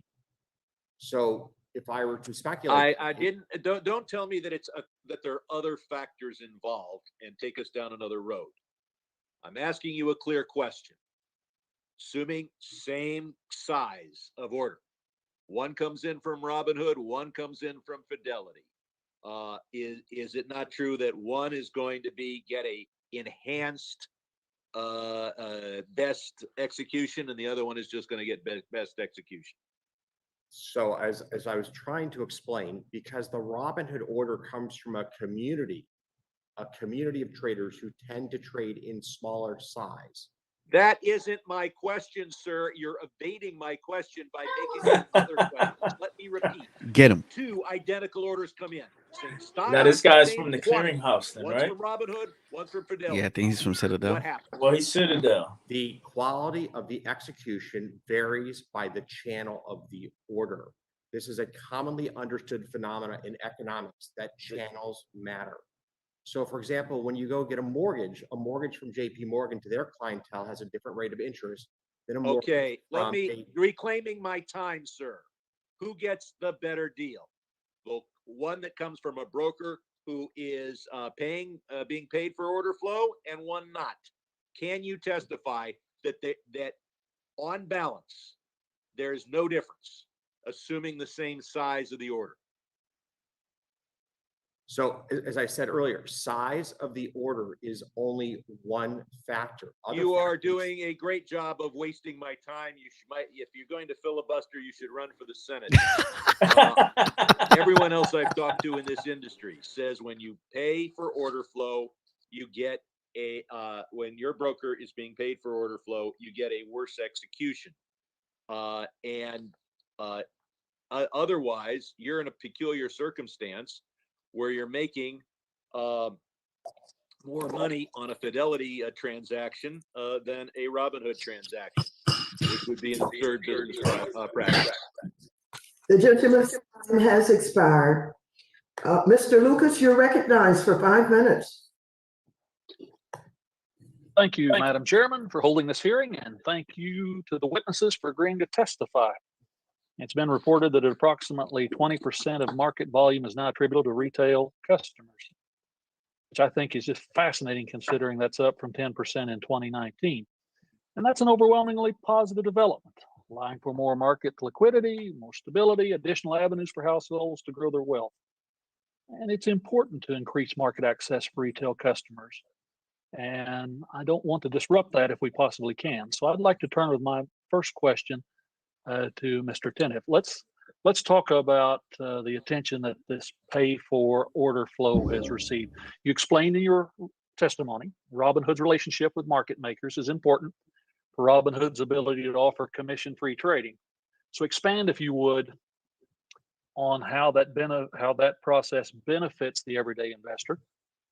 And just expand in general on that, if you would. Congressman, I'd be happy to. Thanks for giving me an opportunity. So as I mentioned in my written testimony, payment for order flow enables commission-free trading. Prior to Robinhood changing the industry standard model to be commission-free, most brokers collected a commission on top of the payment for order flow on every transaction. Now, Robinhood routes to market makers, including Citadel Execution Services. We've got 7 in total across equities and options. And we route without consideration for payment for order flow. All payment for order flow arrangements are uniform across the market makers. And our system routes orders based on who provides the best execution quality for our customers. So the reason Citadel gets a relatively high percentage of our customer order flow is because they provide superior execution quality for our customers. And that's first and foremost the most important consideration that we look for. How are our customers getting the best execution quality? If another market maker were to improve upon the execution quality that Citadel Execution Services provides on any subset of orders, our system is set up to automatically route more traffic to that market maker. Continuing down this line, because clearly this is one of the things that my colleagues and the public has a very strong interest in. And having lived through Dodd-Frank before, I see where sometimes major things can occur. I want to turn to Mr. Griffin. Could you also elaborate on how payment for order flow provides, whether it's the best price to the retail investor from the market maker perspective? Could you expand on that? As you outlined in. Absolutely, Congressman. So as the CEO of Robinhood just set forth clearly, the orders that are allocated amongst the market makers today are allocated principally on the basis of price improvement. We have fought for 15 years to make that the basis by how which orders are allocated, because we strongly believe that Citadel is able to provide a better execution for retail orders in the long run. We make a huge investment in our team and our technology to do so. How is it that we are able to provide better execution quality than exchanges? Because exchanges are limited in their ability to do business by regulatory mandate. Exchanges by law have a minimum 1 cent wide market, which for low price securities means that they are less competitive than they otherwise could be. We're able. So are you here and what are you doing? Excuse me? That wasn't either one of us. Continue, Mr. Griffin. So wait, I think that I have to go here. we're able to That was share our it. trading action with retail investors, and we're able to give them a better price, and we're able to make payments for order flow to firms like Robinhood that allow them to have lower, or today in most cases, no commission. And of particular note, we're able to help Robinhood and other brokers pay exchange fees to the exchanges at the time of execution. This has been very important to the democratization of finance. It has allowed the American retail investor to have the lowest execution cost they've ever had in the history of the U.S. financial market. Mr. Then in the Dodd-Frank process that the chairman and I went through a decade ago, plus there was much discussion about margin requirements. Give us just a discussion for an instant about when you discovered you had a $3 billion additional margin call. So, thank you, Congressman. I believe the full play-by-play of that situation was described in detail in my written testimony. Just to clarify, though, this decision had nothing to do with margin. Expired, unfortunately. Thank you, Madam Chair. I yield back. Has expired. Mr. Meeks, you're recognized for 5 minutes. Thank you, Madam Chair, for this hearing, and Mr. Ranking Member. Let me ask a question to Mr. Tanev. I've been burnt once or twice in the market, and but particularly since I've been a member of Congress, one of the things that I recall greatly was the financial crises in 2008. And it is, we thought that opening the market up, where people had adjustable rate mortgages, et cetera, they were able to get into the market, people who may not have been before, but a lot of disclosure had not happened. So they didn't look, nor was there was no documents to look at what their incomes were or anything of that nature. So when those adjustable rates happened, many individuals lost their homes. Many people who bought those mortgages or who initially agreed to those mortgages sold them immediately because they did know that the people would not be able to afford them and they would default shortly thereafter. Now, so I understand your model of trying to get more people, more democratization, but that means that there's now greater responsibility of ensuring that your customers have all of the information they need to assess riskier trades. Now, for me, the information that has to be digestible and accessible. Now, one of the problems I have, for example, you're allowing up to $1,000 to buy stocks on margin, and borrowing on margin is risky. So how do you disclose this? How do you make determination of individuals who are not the sophisticated investors and allowing them to buy these risky stocks that are on margin? Thank you, Congressman, for the opportunity to address that. Let me set the stage a little bit by saying that about 2% of our customers borrow on margin. About 13% on a monthly basis perform an options transaction, and a much smaller number, around 3%, perform a multi-leg options transaction. So the vast majority of our customers are engaging in buy and hold activities and long-term investing on our platform. Now, to clarify your point on the $1,000 margin, that's actually something that we refer to as Robinhood Instant, and it's provided as a courtesy. When a customer initiates a deposit, we allow them access to up to $1,000 of that deposit immediately, similar to how if you deposit a check at a bank, as a courtesy, they might provide access to those funds or a portion of them before that check clears. As for margin specifically, borrowing money on margin, the rules are very ironclad industry-wide. Obviously, Robinhood Securities conforms to all the applicable rules. And Robinhood's product is in many ways more restrictive than that of our competitors, because in order to even qualify for borrowing on margin, you have to be a Robinhood Gold customer, which involves paying $5 a month for the service. So I think that you have, you say that everything is restrictive, but when you are going after the less sophisticated investor, it's more than that. There's a greater responsibility that you have because they have, they could lose. And when they lose, it could make a determination of whether or not they can pay their mortgage or their rent or not. And they can be taken advantage of. Oftentimes we find in the financial industry, it is those that have the least that are really taken advantage of. So the big guys, it becomes a reverse Robin Hood situation, which really concerns me. Let me get to this real quick because there was just something else that you said in regards to liquidity. And you said that you didn't borrow the money and resolve it because you needed it at the time. But that then you later in a question you ask that you raised the additional money because I want to know how you spent the money for future situations, which means to me that you did have a liquidity problem, or you anticipated possibly having a liquidity problem, or would have one in future transactions. Could you? What's the deal there? I appreciate that question. I stand by what I said. Robinhood was able to meet our deposit requirements. We were in compliance with firm net capital obligations throughout the period. And that additional capital, the $3.4 billion, wasn't to service our requirements. It was entirely to prepare for a future, even greater black swan event, and to unrestrict and remove restrictions on the trading and buying of these securities. The gentleman's time has expired. Mr. Huizenga, you're next with 5 minutes.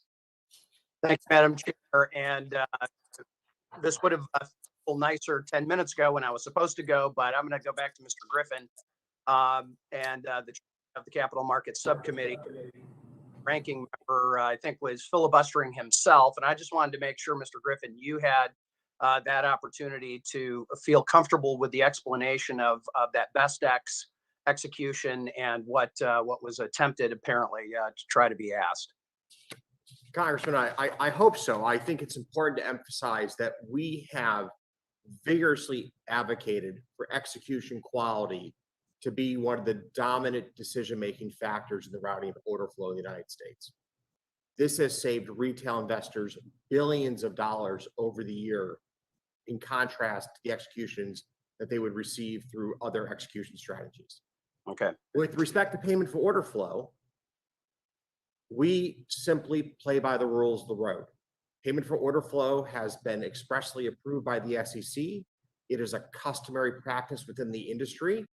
If they choose to change the rules of the road, we need to drive on the left side versus the right side. That's fine with us.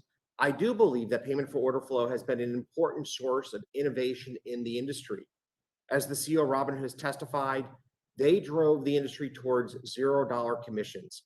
This has been a big win for American investors. Get to Ms. Sculp from Cato Institute. And I know that there was Greenwich Associates had a study and others are out there. Do you concur that this has been good for consumers in the most part? I think that there's still ongoing studies, but I do think that payment for order flow and the price improvements have largely been good for improvements for customers. And I agree with Mr. Griffin that this has helped drive innovation in the industry. I think disclosure can always be better. And I think people should understand that their broker still needs to make money, even if they're providing a zero commission trading service. Yeah. Okay. All right. I've got about 3 minutes left. I was going to start actually with this and ask each one of you why you thought you were here today. But I'm going to dispense with that because it's going to take too much time and I'll provide the answer. Political theater for the most part. That's what this hearing is today. I mean, we're on the business channels right now and on C-SPAN. I think if you see a few of my colleagues playing to the cameras, but we need to have some of these fundamental and important questions answered at the end of the day. And one of the assertions that you've heard already today is that investing is, quote, casino gambling. It's using monopoly funny money. I guess I want to know, is individual retail participation in the marketplace gambling, casino gambling, or using funny money? Mr. Gill, why don't we just start with you? Very quickly. Oh.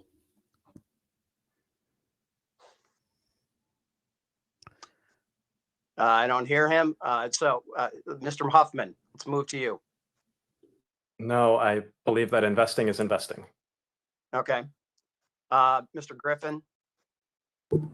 I believe the vast majority of retail participation are people saving to meet their dreams. All right. Mr. Tanev?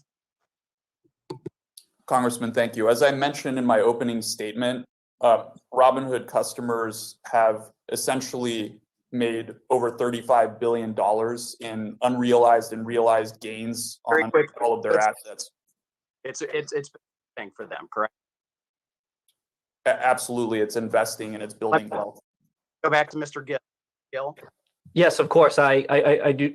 I believe it's an opportunity for investors to participate in the market just as institutionals participate.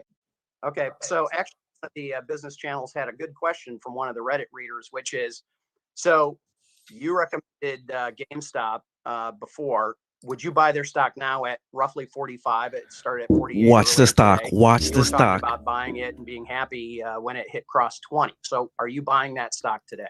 Well, let me just say that investing can be risky, and my particular approach to investing is rather aggressive. It may not be suitable for anyone else, but for me personally, yes.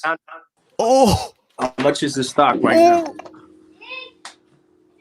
So yes or no, are you buying the stock? And for me personally, yes, I do find it's an attractive investment at this price point.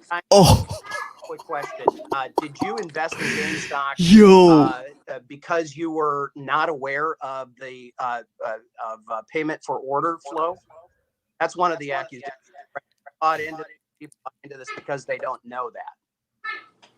Sorry, could you repeat that question? Did you buy GameStop because you were not aware of the payment for order flow? My investment in GameStop was based on the fundamentals. Okay. I think that answers it. I believe my time has expired. Ms. Velasquez, you're recognized for 5 minutes. Thank you, Chairwoman. Mr. Kenneth, Robinhood seems to have perfected How many people are on this call, yo? of trading, providing the user with the perception a lot of people from New that York. investing through the Robinhood app offers recreational gain, playing with little or no downside risk. Of course, many of us understand that investing is not a game and carries significant risk.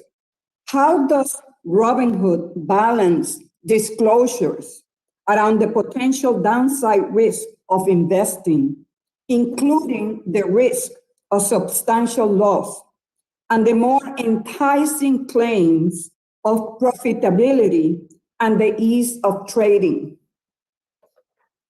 Congresswoman, I appreciate that question. Giving people what they want in a responsible way is what Robinhood is about. We don't consider that gamification. We know that investing is serious, and we're investing in all of the educational tools and customer support to help people on their investing journey. What we see is most of our customers are buy and hold. A very small percentage are trading options, about 13%, and less than 3% borrow on margin. So most people use Robinhood to build up portfolios over time. But can you answer my question? How do you balance disclosures around the potential downside risk of? So we make lots of disclosures, Congresswoman. We also we're also a self-directed brokerage, so that means we don't provide advice and we don't make recommendations for what customers should or should not invest in. So you don't think that as a result of the emphasizing profitability and ease of trading over the risk of loss, that many amateur investors were unaware of the situation they currently find themselves in? Well, I want to mention again, as in my opening statement, Robinhood customers have earned more than $35 billion in unrealized and realized gains on top of what they've deposited. Damn, that's crazy. That's a lot of money. This shows us that the product is working for customers and our mission is working. Okay, thank you. Mr. Hawking, over the course of my time in Congress, I have been concerned and spoken out about the dangers of short selling. Yeah, that would be While interesting I to know. understand that short selling can be used for legitimate purposes, too often I have seen abuse, and it ends up harming ordinary workers and families. I first saw it against the people of Puerto Rico, and now we are seeing it here against GameStop. Large investors, including hedge funds like yours, have to disclose their long positions when they own 5% or more of the company's shares, but not such disclosure is required for short positions. As we consider reforms, is this type of disclosure for short positions something you will support?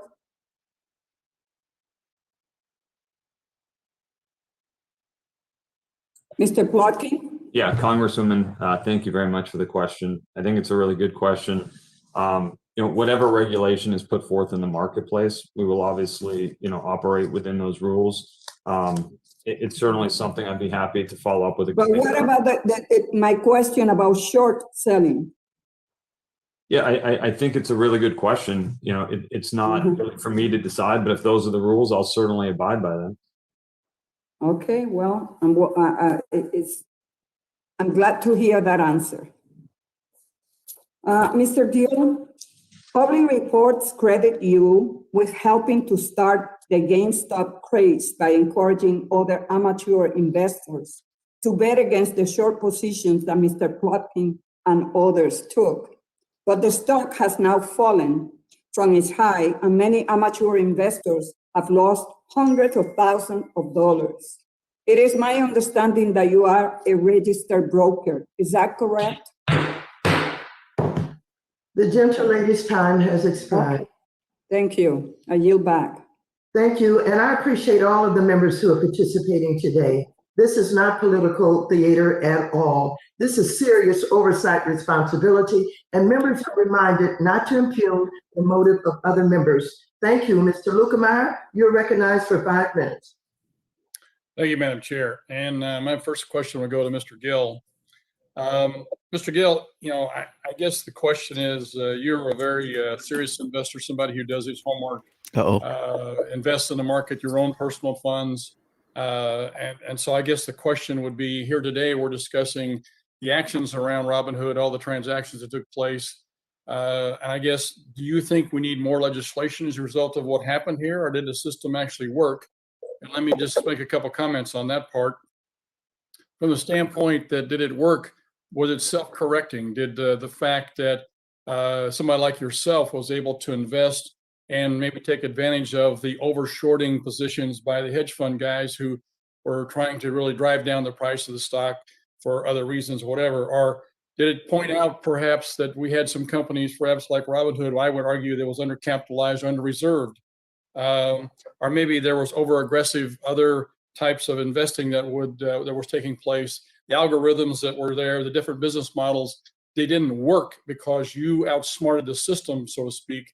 Would you like to comment on that, on that sort of questions and how I formatted that? Thank you for the question, Congressman. I would say my expertise is in analyzing the business, the fundamentals of the business, not so much on the inner workings of the market. I'm not so sure about legislation per se. What I would say is that increased transparency could help. That if someone like me could have a better understanding of how those types of things work, I feel as though it would be quite beneficial to retail investors. Thank you for that. I know that Mr. Tevin, Robinhood has an interesting name. As I recall, the old story is take from the rich, give to the poor. And I assume what you're doing is allowing the poor to compete with the rich, which is interesting. You made the comment in your testimony, Mr. Tevin, about settling this in real time. We have the electronic ability to do this. I think that would probably help the situation that occurred here. But what other problems occur when you do this in real time? What other things would we have to look at? What other unintended consequences would there be if you did something like that? Thank you, Congressman, for the question. I believe that right now, certain market participants rely on next day settlement to be able to take advantage of intraday netting and run up larger one-sided positions in certain stocks with the knowledge that they can close those positions or reduce them by the time settlement happens. And I understand that would be a limitation to the trading activities of some of these institutions. So that's certainly one area to consider. The other is around securities lending. We'd have to make changes to how securities lending works. I don't think any of these are insurmountable challenges, and I'd be happy, as I mentioned earlier, to deploy our intellectual capital and our team's engineering resources to help solve these problems very quickly. Thank you for that. Mr. Plotkin and Mr. Griffin, the question is for both of you here. Whenever you're short selling, I understand that GameStop stock was short sold 140%. And Mr. Plotkin, you made the comment in your testimony a minute ago that you were not trying to manipulate stock. Yet if you're short selling a stock 140%, for me on the outside looking in, it looks like that's exactly what you're doing. Explain to me why that's not manipulating the stock. Thank you, Congressman. For us, I can't speak to other people that were shorted. Anytime we short a stock, we locate a borrower. Our systems actually force us to find a borrower. So we always, short stocks within the context of all the rules. Mr. Griffin, would you like to comment on that? You guys are both market makers and brokers and hedge fund guys. I mean, you do all of it. Why is this not considered manipulating a stock whenever you can short sell at 140%? Don't you think there should be a limit on something like that? Good question. So I believe that the short interest in GameStop was exceptional, and I'm not sure it's worth us delving into legislative corrections for a very unique situation in terms of the extreme size of the short interest. I will say that all of the large market participants, in fact, every bank, every hedge fund does have to comply with the requirement to borrow shares to short shares in the course of their day in and day out business. The practice of naked shorting was largely curtailed by SEC mandate years ago. The gentleman's time has expired. Mr. Scott, you're recognized for 5 minutes. Thank you, Chair Lady Waters. And let me just say, Chair Lady, that the people of this country appreciate you for pulling this financial services hearing together, because this is a threat to the future of our financial system, and we got to get to the bottom of it. Let me start with you, Mr. Tenney. Let's go through this. The sequence of events that led to the extreme rise in value of GameStop stock and the subsequent market volatility originated through a Reddit discussion. And then that was fueled through social media. And as the story gained traction, tweets by well-known figures with the influence to move markets sent the stock value even higher and higher. So let me start with you, Mr. Tenney. What policies does Robinhood have in place to monitor what happened on social media and how it drives the use of your trading platforms? Thank you for the question, Congressman. Currently, Robinhood does not perform any sort of moderation That's true, Jimmy. of social media. That's true. We simply don't have the data that the social media platforms have at their disposal to tie these posts to identities.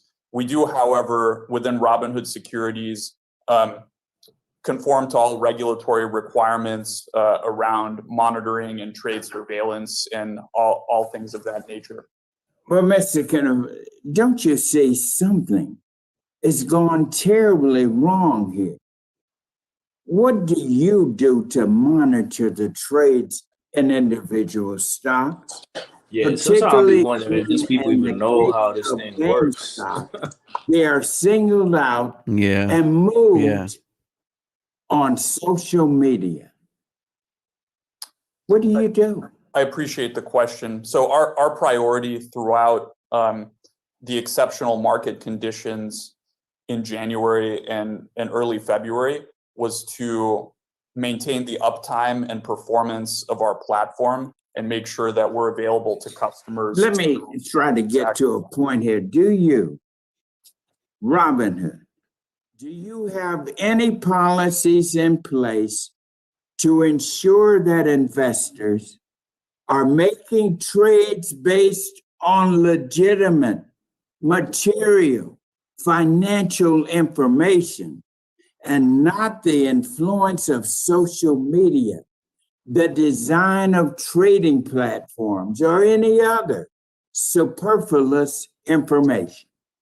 Do you have anything, any guard to that? Absolutely. Congressman, we provide educational resources to our customers, including our redesigned Robinhood Learn portal, which is not just available to Robinhood customers, but to the general public, and had over 3.2 million people visiting in 2020. But do we not, I mean, you're at the center of this. Don't you see and agree that something very wrong happened here and that you're at the center of it?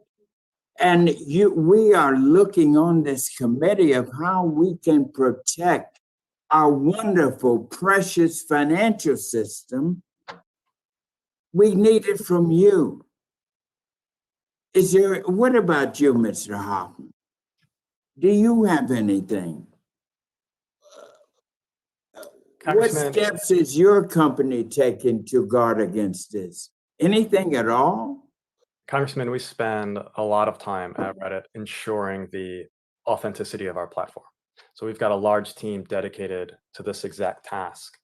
Everything on Reddit, all of the content is created by users, voted on by users, and ranked by users. And we make sure that that is authentic and as unmanipulated as possible. And in this specific case, we did not see any signs of manipulation. Madam Chairman, lady, I just want to conclude. I got maybe 10 seconds left, but this episode exposes a serious threat to our financial system when tweets, social media posts do more to move the market than material, legitimate information. The risk is enormous. Thank you very much. Mr. Stivers, you now have 5 minutes. Thank you, Madam Chair. I appreciate you calling this hearing. The American financial markets, I believe, are the envy of the world, but they're still imperfect. I would have liked to see this committee have a meaningful discussion about capital requirements and the T+2 clearing rules that may have contributed to some of Robinhood's customers not being able to purchase stock, including GameStop, for a period of time. But because the majority didn't include the SEC, the Depository Trust Clearing Corporation, or the National Securities Clearing Corporation to testify, we're left with what we have. That's because I believe the majority is attempting to use this hearing to drive a narrative about the U.S. capital markets being rigged. But I do have several questions. Mr. Tanev, you decided to stop allowing your users to buy GameStop and other stocks as a result of capital requirements on Robinhood securities. Is that correct? That's correct, yes. Deposit requirements with our clearing houses. And you know, those got resolved, but for a period of time, some of your users could only sell and not buy, and that could have contributed to the stock actually going, you know, not going up as fast because some of it's your pretty crazy users were how prohibited from buying. Vlad and the Keith guy look sort of similar. That could have happened.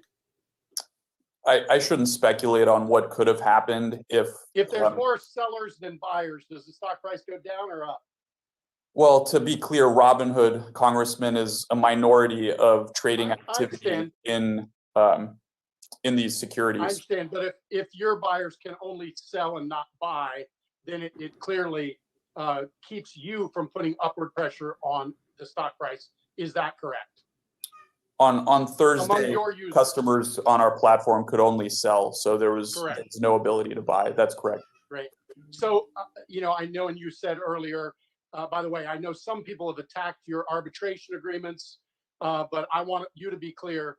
If your users were harmed as a result of these actions, they can recover through arbitration. Is that correct? Yes or no? Yes, that's correct. And our arbitration is FINRA supervised and overseen. And we do believe arbitration gives customers a fair and speedier resolution to their claims. Thank you. Everybody gets like $2. Does your user agreement and your arbitration allow for group arbitration or only individual arbitration? Let me get back to you on that. If a group was treated similarly and similarly affected or lost upside or lost money, can they do it as a group, or is it only individual in your arbitration agreement? Well, Congressman, I'm sure you're familiar of the number of class action lawsuits filed against Robinhood. And I'm not asking about a class action lawsuit. I'm asking, in your arbitration system, can a group of people come together, or is it individual? And this is not a trick question. I'm not a fan of trial lawyers. I'm just trying to understand. Yeah, I appreciate the question, Congressman. I think the best thing I can do is get back to you after making sure that we get you the right answer. Thank you. That'd be helpful. Mr. Plotkin, are you a frequent short seller? Yes or no? We run a long short portfolio. The majority of our investments are long investments, but we also have short investments to hedge out market risk. Thank you, Mr. Plotkin. Has Melvin Capital ever engaged in short selling of the stock Tesla? We have been short Tesla in the past. That's correct. Mr. Plotkin, also, this is a longer question. Did you see the tweet from Tesla CEO Elon Musk about GameStop stock? I did see that after market hours on a Tuesday. Do you believe that Mr. Musk's tweet had any significant effect of driving the rise in GameStop stock? I don't want to speculate on what the actions of his tweet were. The stock did rise after hours. Let me ask you this, then. Do you believe that that tweet was targeting you because you had shorted Tesla stock in the past? We had a very small short position years ago in Tesla. That would be pure speculation as to his motives of putting that tweet out. Okay, thank you. I'll go back to Mr. Tanev on the regulatory requirements. Do you believe that the SEC and the Depository Trust Clearing Corporation should modify any of their rules as a result of what happened to your users because of capital requirements? I do believe. The gentleman's time has expired, and the SEC is not here today because they're in transition with a temporary chair, awaiting the confirmation of the person who's been appointed by the President of the United States. This is a serious hearing. Members are reminded not to impugn the motives of others. Thank you, Mr. Green. You're recognized for 5 minutes. Thank you, Madam Chair. Ms. Schultz, there is a reason for penalizing. What is this? My man got a mask on when there's nobody there. For improperly trading its own accounts ahead of its clients' accounts. Note that I said improperly trading. I don't want to go through the scenario of there being a time for proper trading ahead of accounts. I'd like for you to tell us what that reason is, please. What trading ahead of customer accounts is illegal, and it does not. I understand that it's illegal. Yeah. I don't mean to be rude, crude, and unrefined, but I have to ask this question quickly. What can happen that can benefit the market maker? How can that be monetized such that the market maker profits greatly from doing it? Right. If a market maker trades improperly ahead of the own customer accounts, he can get a better price and can move the market in the process depending on how big the trade is, thus hurting the customer. Yes. And if this trade is huge and you can see that this trade that the client has is huge and will have an impact on the market, how does that benefit the market maker to trade ahead of the client? The market maker can get a better price for himself before the price changes by the client's trade. He can also engage in self-dealing that way as well. So does it benefit a huge market maker to have a great deal with, let's say, a Robinhood because of the flow that will be coming through that the market maker can take advantage of? I don't think that they're necessarily congruent situations. When you're trading ahead of a customer order, which is something that is illegal and that the SEC does monitor for, it's very different from having knowledge as to the way that the market might be moving based I on. understand, but I want to talk about the circumstance where it's improper, not where it's proper. Remember, we started with improper trading. Here's my point. Let me go to it quickly. The market maker Citadel traded over-the-counter stocks for its own accounts in 2012, from 2012 to 2014, while simultaneously delaying client orders for the same shares. Yeah, Jesse, did see it. Citadel has been naughty for some time. 2014, Citadel faced $800,000 in penalties. 2017, 22.6 million. 2018, 3.5 million. 2020, 97 million. And another 2020 of 700,000. This seems like a lot of money. It is for me, more than $124 million. But over the same period of time, Citadel had revenues generated in the amount of $13.2 billion. It seems to me that the punishment for these improper trades and improper actions, because it wasn't just trading, Citadel also did some other things that were not proper. They misled clients. Seems that the punishment is so small given the amount of revenue generated over the same period of time. It seems that Citadel has at least an opportunity to build into its cost of doing business paying penalties. And that concerns me. It concerns me that the punishment doesn't seem to deter Citadel. It concerns me because I know of circumstances where in persons who are not in the market, they do things that are much less harmful, and they can possibly go to jail. So the question that I have is this: what kinds of systems do we have in place? And it's back to you again, ma'am, to prevent the very things that I have called to the attention of my colleagues.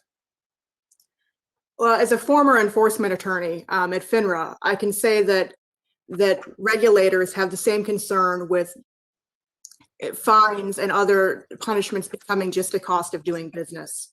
And it's one of the things that are considered along with the regulations around what can be punished.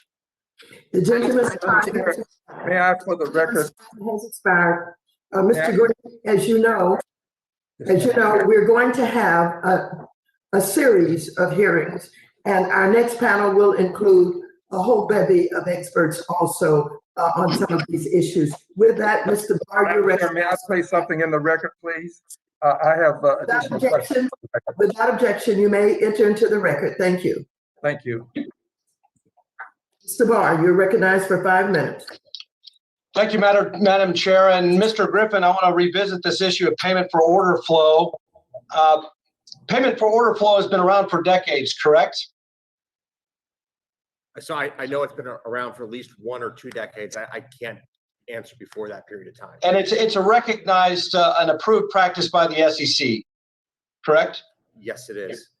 And payment for order flow is set by the brokerage firm, not the wholesaler, right? It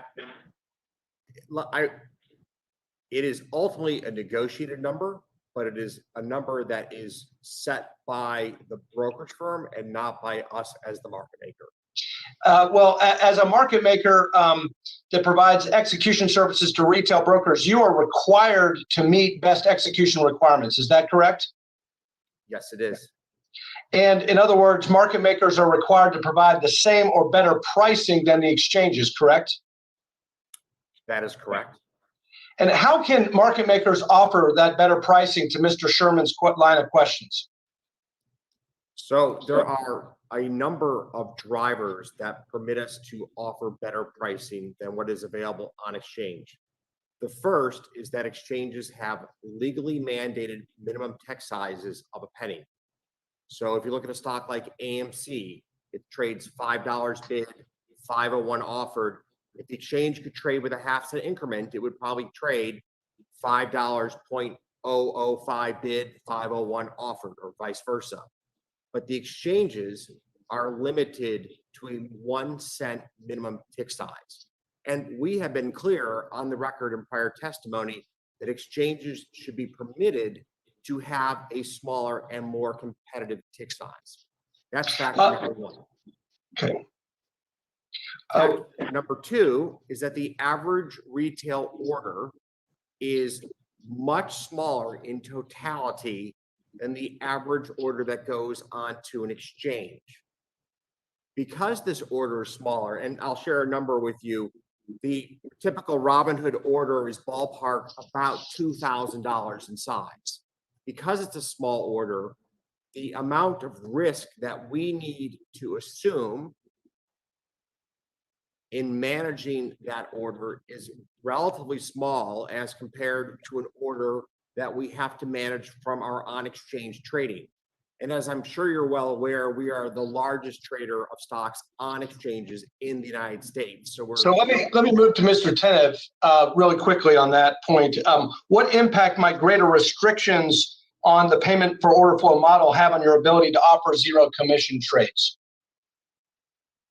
We do believe, Congressman, that that's an important question, and payment for order flow helps cover the costs of running our business and offer commission-free trading to customers. When we started, people didn't even think that there was enough margin left to make this business work, but we've been fortunate to make it work and to make it work for our customers. Well, let's talk about why Robinhood restricted trades. I think your explanation about margin requirements charged by your clearinghouse makes sense. Is your clearinghouse supervised by the Fed and the SEC? I believe that's are the margin requirements charged by your clearinghouse in turn approved by federal regulators? Yes. And did federal regulators approve the value risk charge that was imposed on Robinhood? I believe, Congressman, the value at risk charge is outlined in general terms in Dodd-Frank, but I'm not sure who approved the specific implementation of that formula. So if anyone has a problem with your decision to halt trades, it's fair to say that their frustration should be directed toward federal regulation. Congressman, I'm not trying to throw anyone under the bus and direct frustration anywhere. All I can say is Robinhood Securities played this by the books and played it basically the only way that we could remain in compliance with our deposit requirements. Mr. Plotkin, I appreciate your testimony that Melvin always follows laws governing shorting stock, but Melvin lost $6 billion in 20 trading days. Let me ask you about your risk management. Did your short positions exceed float? No, they did not. Well, shorting has an important role to play in our markets, allowing for legitimate hedging and price discovery. But we are interested in naked shorting, and so we would hope that you would clarify that and how it is that you make sure that you're first locating the borrow. Time has expired. Mr. Cleaver, you're recognized for 5 minutes. Thank you, Madam Chair. And I too would like to thank you for this hearing.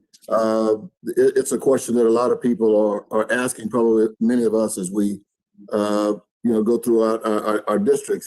But let me start with you, Mr. Tanev.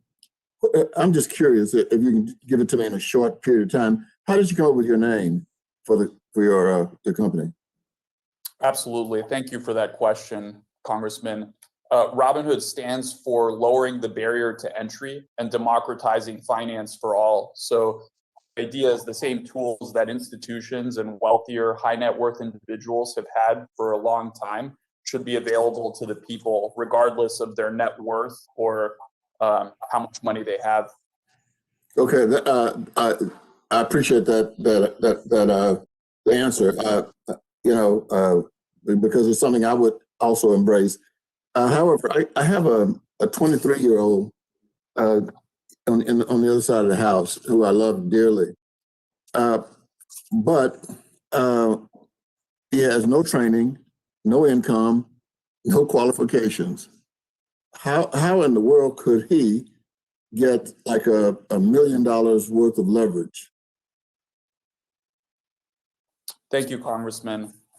So the leverage that we provide to our customers, which less than 3% of our customers actively use, is regulated strictly by requirements. So It's the looking only bad way for him to again. get that amount of leverage in a margin account through borrowing is to deposit a similarly sized amount of capital. Or by mistake. Congressman, I'm not sure what you're referring to. Well, I mean, there's a record of a young man getting $1 million worth of leverage. He was only 20 years old. So I'm just saying, if that's not a policy, that was an error. Congressman, I appreciate the opportunity to address that really important point. You're referring to Mr. Kearns. I am. The man who unfortunately passed last year. Yes. First of all, I'm sorry to the family of Mr. Kearns for your loss. The passing of Mr. Kearns was deeply troubling to me and to the entire company, and we have vowed to take a series of steps, very aggressive steps, to make our options product safer for our customers, including changing the customer interface, adding more additional options education, as well as strengthening and tightening the requirements for people getting options, and adding a live customer support line for acute options cases. So it was a tragedy, and we went into immediate action to make sure that we made not just the most accessible options trading product for our customers, but the safest as well. Okay, I asked that question. In my real life, I'm a United Methodist pastor, and so I've read your statement. After the tragedy of this young 20-year-old, but I mean, and I don't think you nor I want to get in. I mean, to litigate that right here today. But what improvements did you make in the aftermath to your platform, or were there improvements?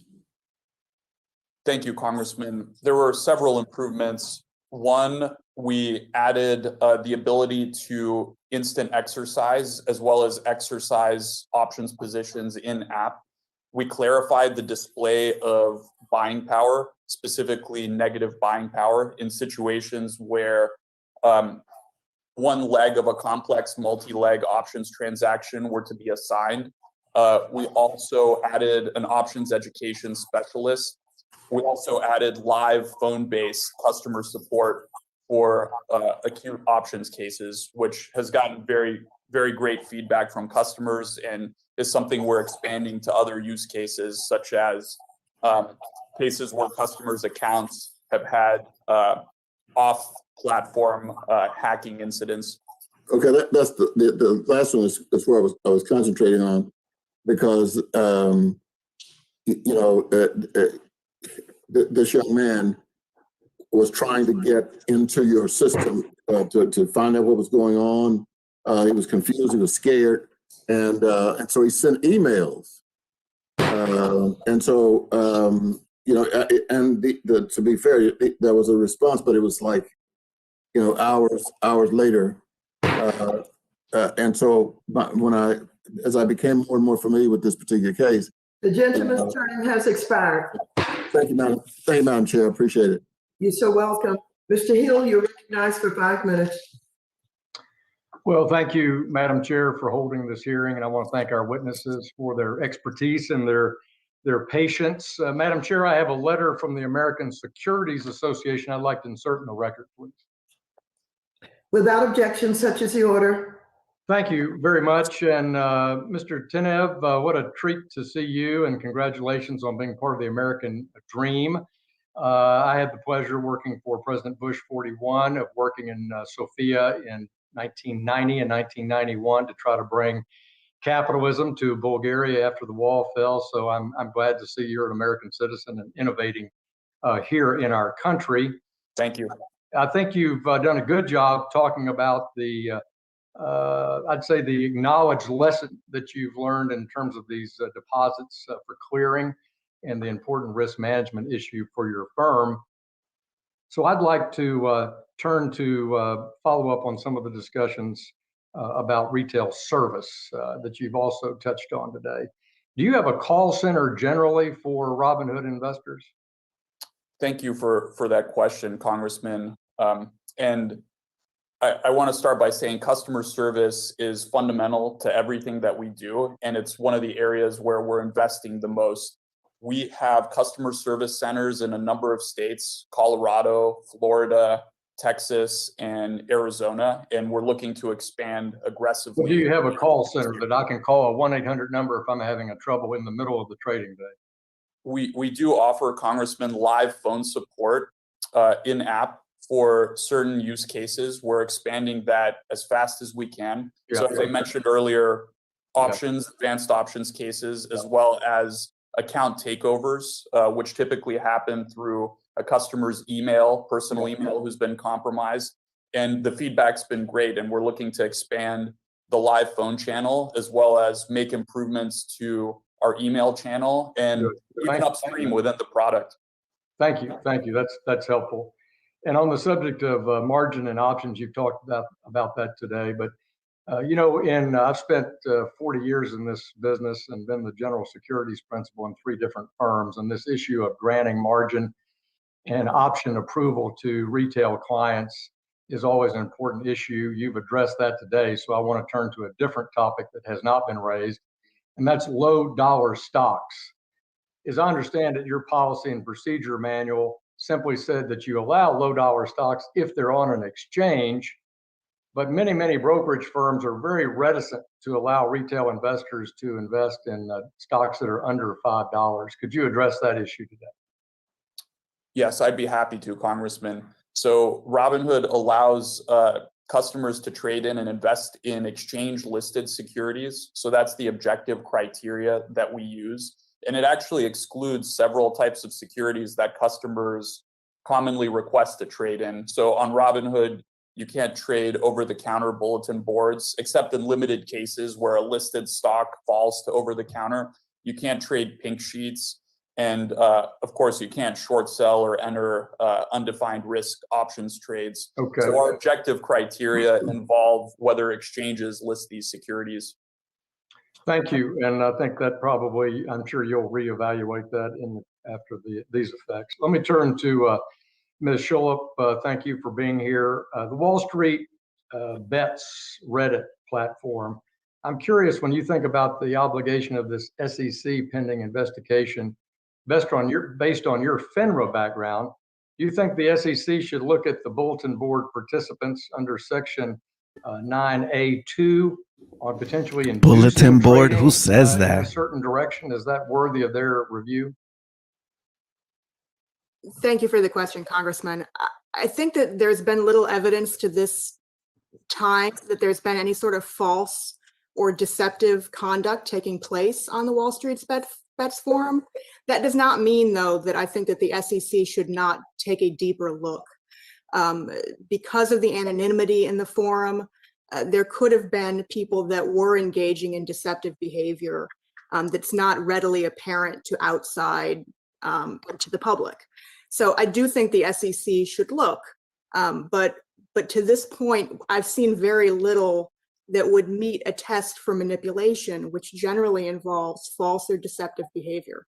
Thank you. I appreciate that. Mr. Tev, I thought of another question for you. Would a securities transaction tax be beneficial to retail investors in the United States? Thank you, Congressman. I don't believe it would. Thank you. Gentleman's time has expired. Thank you, Madam Chair. You're back. Witnesses, we will take a short recess. The committee stands in recess for 5 minutes. Thank you.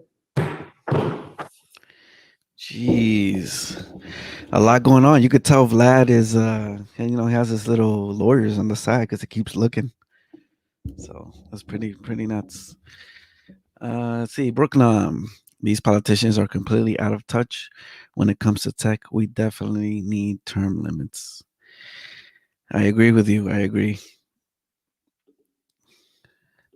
So for anybody joining, they had I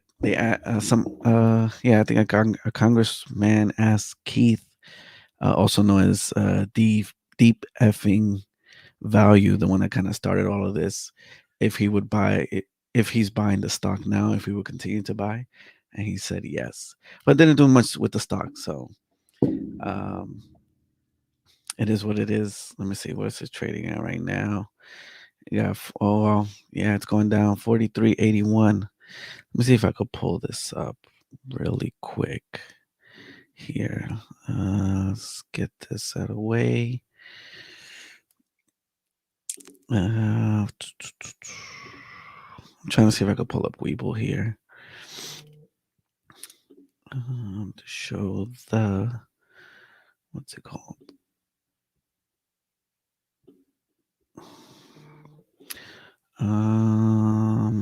Here we go. Let's share this. Oh, but can I see? Let me see. Sorry, I'm doing this on the fly. I've never done this before. Yeah, there we go. So you see 43.70, 43.72. AMC, which tends to go along with GameStop. It's it's up today, just a little bit.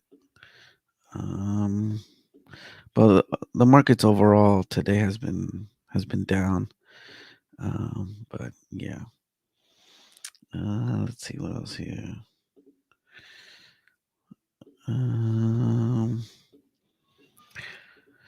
Even Tesla's been coming down since 850. It's like 787 now.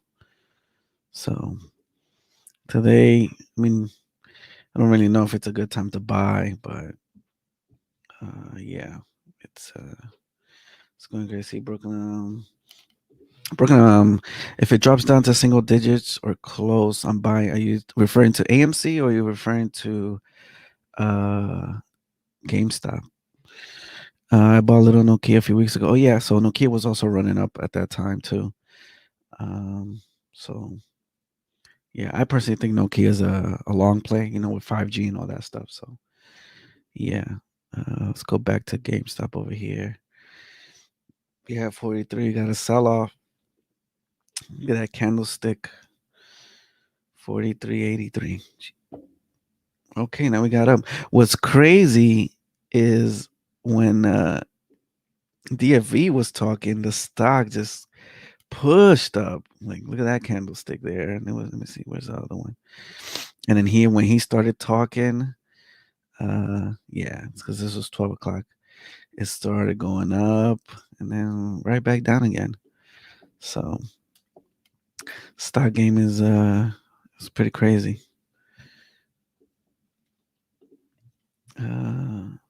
Oh, okay. So single digits for GameStop. Yeah. Man, that's gonna hurt if it's single digits. But we'll see. The crypto market, yeah, man, it's going bonkers. I'm waiting for a correction, see what happens with that. But we'll see. I want to get on Ethereum, more Ethereum. Bitcoin just think is too expensive right now to buy anything. So, but yeah, crypto, insane. Let's see what else we got in the market. Yeah, Apple too. Apple's gone down 128. Jeez, look at this. Look at Bitcoin. What's this? Okay, thanks. Look at Bitcoin, 51 grand. Whoops. 51 grand. That's nuts. Yeah, for sure. And you definitely can't run up on anyone and be like, give me your crypto. But yeah, so yeah, Bitcoin, it's outright. It's nuts. And I don't know if we'll see like a crazy pullback, back in the 30,000s or even less. I mean, I think I would throw up. Wow, look at Ethereum. Oh my gosh. It was just like 1,600. Should have bought back then. 2,000. I was considering it today, but jeez, man. 19. And my wonderful state, I can't even get other cryptos like the smaller ones that some people say, whoops. This Churchill, which is supposed to be Lucid, this is crazy. 62. Man. Shout out to Switch Paper Hands. He sold that stock. But man, it's wow. It's wow. Yeah, man. It was at 1,400 now. I mean, I bought at I didn't buy a full one because I was just starting, but it was just at 1,000, like 1,100. All of a sudden, boom. Now we're at 1,900. Jeez. I mean, it's a meme stock, There's like an infinite amount. Let me see Dodge. I don't even know if we will. Dodge. Nope. Doge. All right. Is it DOGE? No. Let's see. Yeah, DOGE. Where's crypto here? Hold on.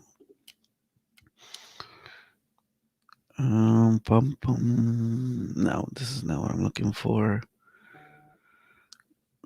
Man, where's the crypto here? I'm not used to the desktop version. I'm used to the mobile version. I mean, it should be on the markets, no? I haven't even set this up correctly.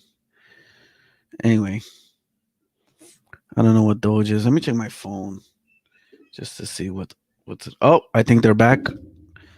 Oh, I gotta stop it.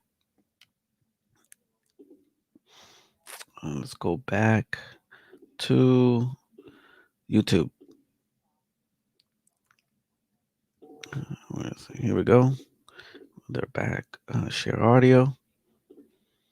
I started to buy into it in June of 2019, most recently. Hey, so back then, what was the price of the stock when you started investing in it? At the time, it was in the ballpark of around $5 per share. Okay, and in your analysis, what did you think the proper price for the share was? Because you thought you were getting a good buy. Sure. At the time, I thought that the value of the business could be worth up to roughly $2 billion. Okay, but how much is that per share? Just bring it back to you bought it 5, you thought it was worth 10, 20? I felt as though that it could be worth at the time in the range of say $20 to $25 per share. Okay. And you continued to invest on and off through 2019 and 2020. Is that true? Yes. Okay. And you also you bought some shares, but you also did some options trading, did you not? Correct, I did. And options trading is not really for the novice investor, is it? It is a riskier investment, yes. Okay. On January 27th, I think the stock price hit $483 or something like that. Is that true? I believe it was in that area, yes. In your analysis, back when you started investing in the stock, did you ever see it being valued at $483 per share? At the time, I thought it was possible, but a very low probability, I thought. Okay, thank you. Just a couple more questions. In terms of the platforms where you visited and discussed this stock with others, One was the Reddit subreddit, Wall Street Bets platform, correct? Correct. And at any given time, how many people were you talking to on that platform? I wasn't so much talking to anyone individually, but rather making posts on that public forum. That GameStop was an attractive stock. Yeah, early on, I had felt that it was an attractive investment opportunity, and I had shared some of my thoughts as to why that was. Did you discuss this on any other platforms? Are there any other kinds of Reddit or other kinds of platforms that you talked about the stock? Yes, I have talked about the stock on some other platforms. Okay. Did you ever talk about the short sellers that had bet against this company? Yes, the topic did come up. And about when did that occur? Oh, since around the time I had begun investing in it, it was, as someone else has noted, it was an exceptional level of short interest in the stock since the time I had started investing in it. Okay. Let me turn my attention now to you, Mr. Plotkin. When did Melvin first take a short position in GameStop? Thank you, Congressman. That was in 2014, really right at our inception of the fund. And when you did that, did you continue to maintain a short position? That's correct. So you said you analyzed the value of the stock, and you, by taking a short position, you, unlike Mr. Gill, thought that the stock was overpriced. He thought it was underpriced. You thought it was overpriced. That's a good conclusion. Yes. Okay. In your analysis, when you started into the short position, what do you think the stock was worth? I don't remember exactly at the time. I think when we launched, it was probably a $40 stock. I think we believe the company had a lot of structural challenges. We've seen their earnings go from, I think, north of $3 a share. It's almost negative $3 a share. So there's been a lot of challenges fundamentally. All right. Last question for you. Were you in a naked position in your short position because the stock was oversold? No, our systems won't even allow that. So that would be impossible for us to do. Okay. Well, thank you. My time's expired. I wanted to get some facts out for Mr. McHenry, and I yield back. Thank you very much. The gentleman's time is expired. Mr. Emmer? Thank you. Nice for 5 minutes. Thank you, Madam Chair, Ranking Member McHenry, for holding this hearing. Thank you to the witnesses for being here today. I represent the 1st Congressional District of New York, which encompasses much of Suffolk County on Long Island. My home district is full of people from all different walks of life and industries, and having access to cost-efficient investing is crucial. While there are always ways to make a system work better, our capital markets are the envy of the world with their liquidity and diversity of investment opportunities. Innovations in securities trading brought by the private sector have increased access for retail investors. For better or for worse, and this situation is a perfect example. For example, one of our witnesses here, Mr. Gill, or should I say Roaring Kitty, turned $53,000 into almost $50 million, and that's what you would call some deep, you-know-what value. Of course, we know that not all those who invested in these stocks share the same success story. However, I want to highlight a potential vulnerability in these innovations. I've been concerned for some time in general with the sharing of US individual user data with the Chinese Communist Party. I sent a letter, for example, to the Treasury Department in October 2019, expressing concern with the potential sharing of user information by TikTok to its parent company ByteDance and asked for a CFIUS review. Chinese companies are required by law to regulate online behavior that deviates from the political goals of the CCP, obey the CCP's censorship directives, and participate in China's espionage. These policies regulate companies like TikTok in the China market, and increasingly their overseas business. Webull and Moomoo are two examples of broker-dealers that are subsidiaries of Chinese parent companies. According to Bloomberg, funds affiliated with Xiaomi Corp own at least 14% of Webull. Xiaomi is a Chinese company that risks being delisted from U.S. exchanges after the U.S. Department of Defense put the company on a blacklist on January 14, 2021. Moomoo is owned by Futu Holdings, which is a company that received a significant investment from entities affiliated with Tencent, a company with known ties to the CCP.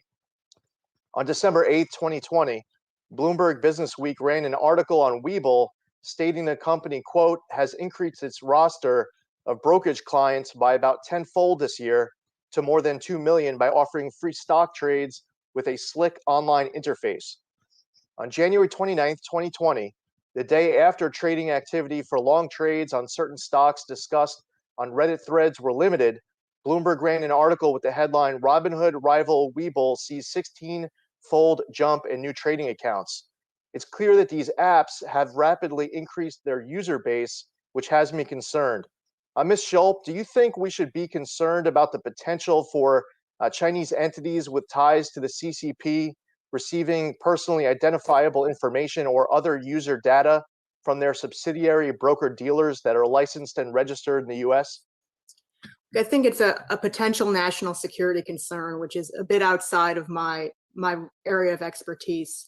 What I can say is that the rules that the brokers have to apply and comply with regarding personally identifiable information and other material data should be applied equally to companies that are based offshore and companies that are based onshore. And I hope that that's the case with respect to Webull or any other competitors that are not domestically owned. Having a diversity of choice for different trading apps is generally good for market competition. However, is it a good outcome for millions of Americans to flood into trading apps that could be required to share user data to parent companies that have ties to the CCP? Again, I think choice is key here, as well as understanding from a consumer perspective what companies you are choosing to do business with. Again, the national security concerns are a bit outside of my area of expertise. Well, I thank you for being here. This is another angle to this issue with these new options that are being provided to average retail investors. And we want these retail investors to have the most amount of information as possible to be set up for success. I yield back. Thank you very much. Mr. Himes, you are recognized for 5 minutes. Thank you, Madam Chair, and a big thank you to our panel today for a very interesting conversation. One of the chairwoman's ways of characterizing this hearing was who wins and who loses. And I've spent a bunch of time in the last couple of days looking at the various players here. I'm pretty convinced that the wholesalers, Citadel is one of the winners. They make a lot of money. They're the casino in this story, and the casino tends to win over time.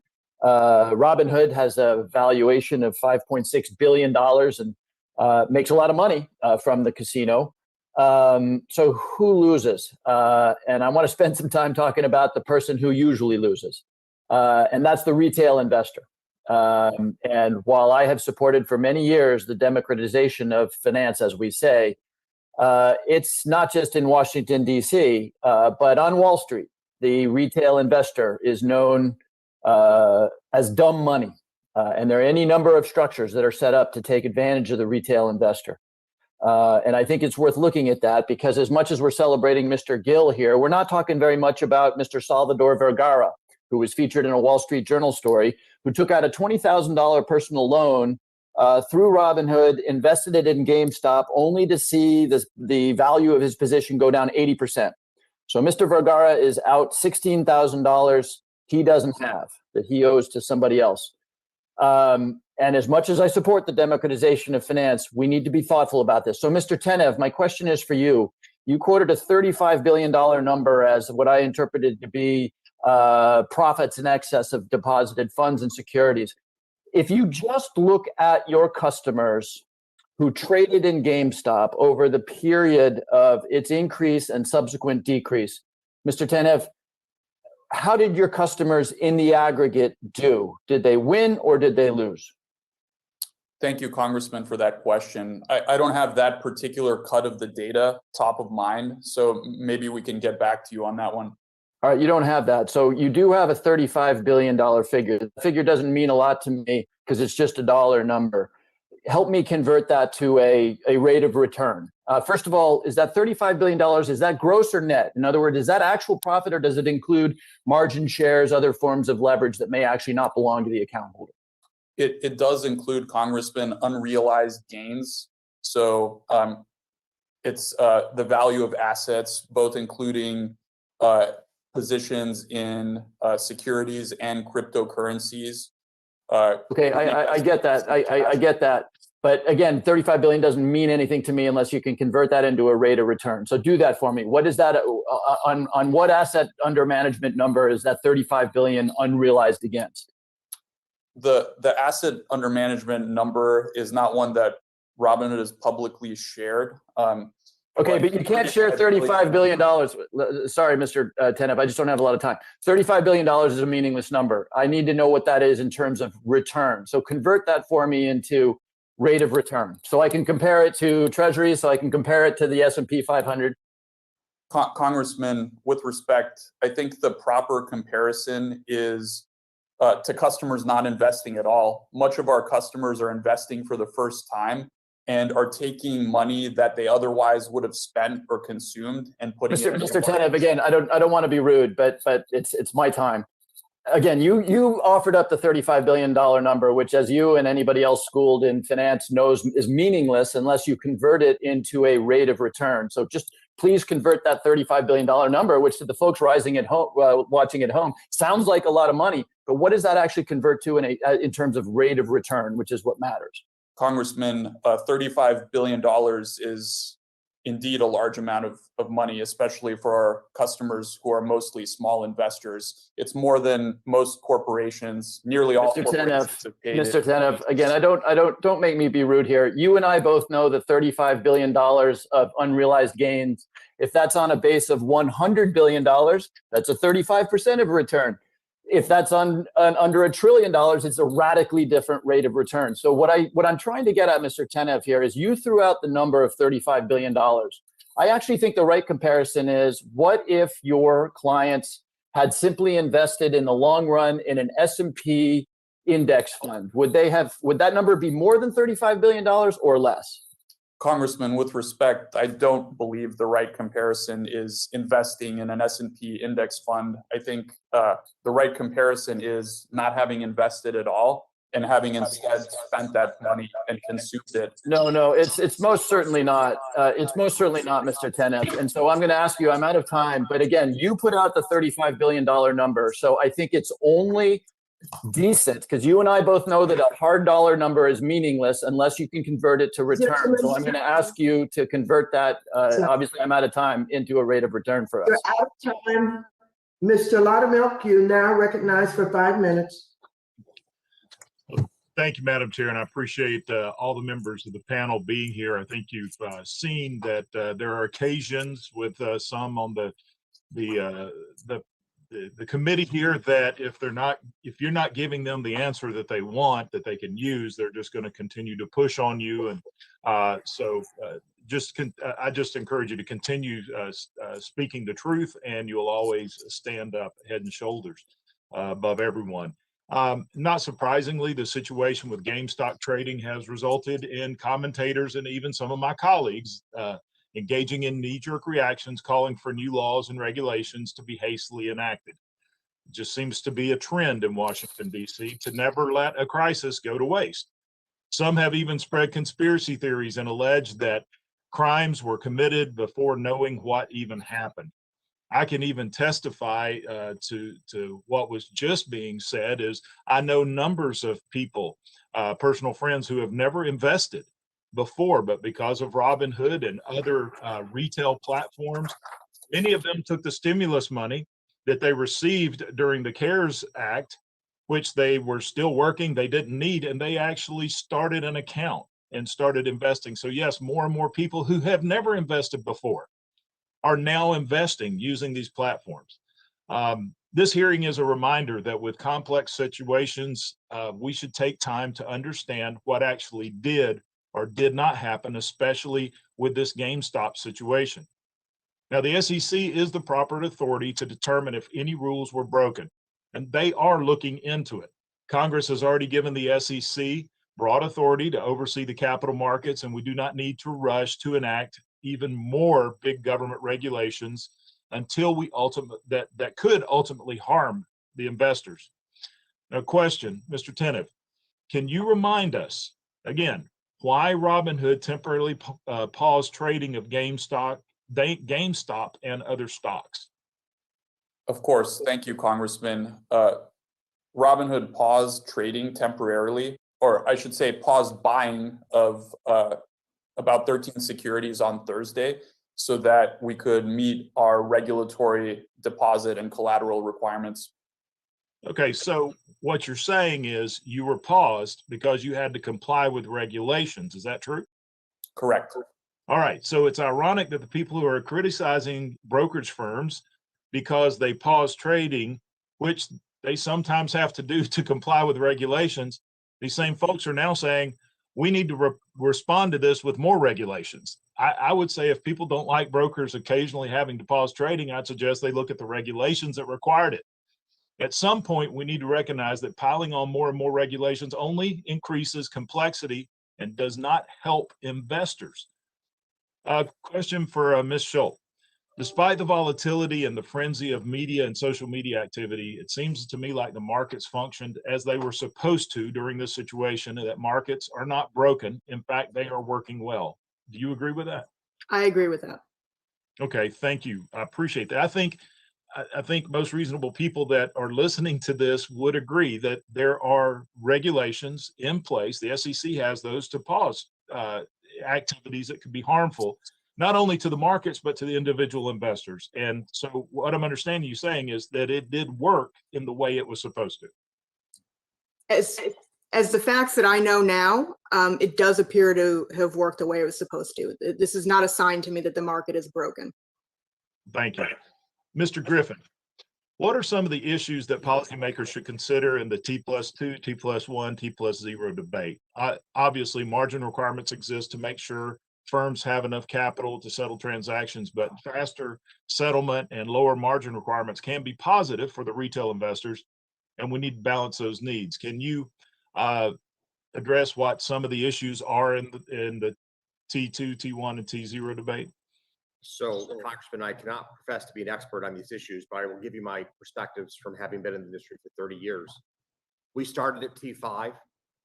We will one day be at real-time settlement. And the question is how long does that journey take? From T2 to T1, which reduces the amount of capital required by broker-dealers to meet the needs of their customers, that reduction in capital will be meaningful, would have been very helpful to Robinhood during this period of time. Reduces counterparty risk holistically, which is good for everybody in the market. We should push for T1. As we go to same-day settlement, you now bring into question the complexity of intraday cash movement, and you bring into play the necessity for all systems to be functioning every moment of every day with no room for error. At a T1 settlement cycle. This time has expired. Let me remind the members that we're going to have a series of hearings. Today is the first. There will be probably two more. I didn't hear anyone here today say that they were ready to pile on regulations. So let's make sure we know that our statements are accurate. Mr. Foster, you're recognized for 5 minutes. Thank you, Madam Chair, and to our witnesses. Mr. Tenev, I'd like to follow up a little bit on payment for order flow and best order execution issues. Democratization of finance is a good and noble goal, but for democracy to work, consumers need transparency and high quality information, and not only about fees, but about order execution quality. Your customers actually don't care directly about who you subcontract order execution to or or any payment for order flow, but they need a simple way to compare the execution quality between your app and competing apps or other accounts. And while institutional investors can afford to run their own tests, and they do, and I'm sure Mr. Griffin is normally is quite often on the receiving end of those tests and trying to measure up to his competitors to compete for market share there. The institutional investors have the market power to demand best execution statistics for their prime brokers, and everyday investors do not get the same transparency. In fact, I believe there's an SEC rule 606, that requires brokers to disclose at least some order execution data to institutional investors, but this requirement does not apply to retail investors.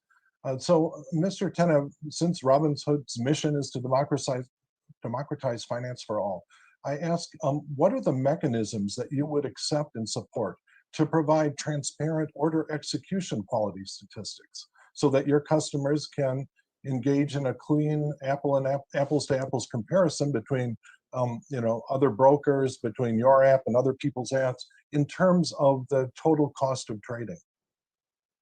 Thank you, Congressman, for that very important question. I'm generally in favor of a greater amount of transparency than what we've typically seen in the financial industry. And recently, Robinhood and me personally have engaged publicly on the topic of payment for order flow, short selling, and of course, T+2 and real-time settlement.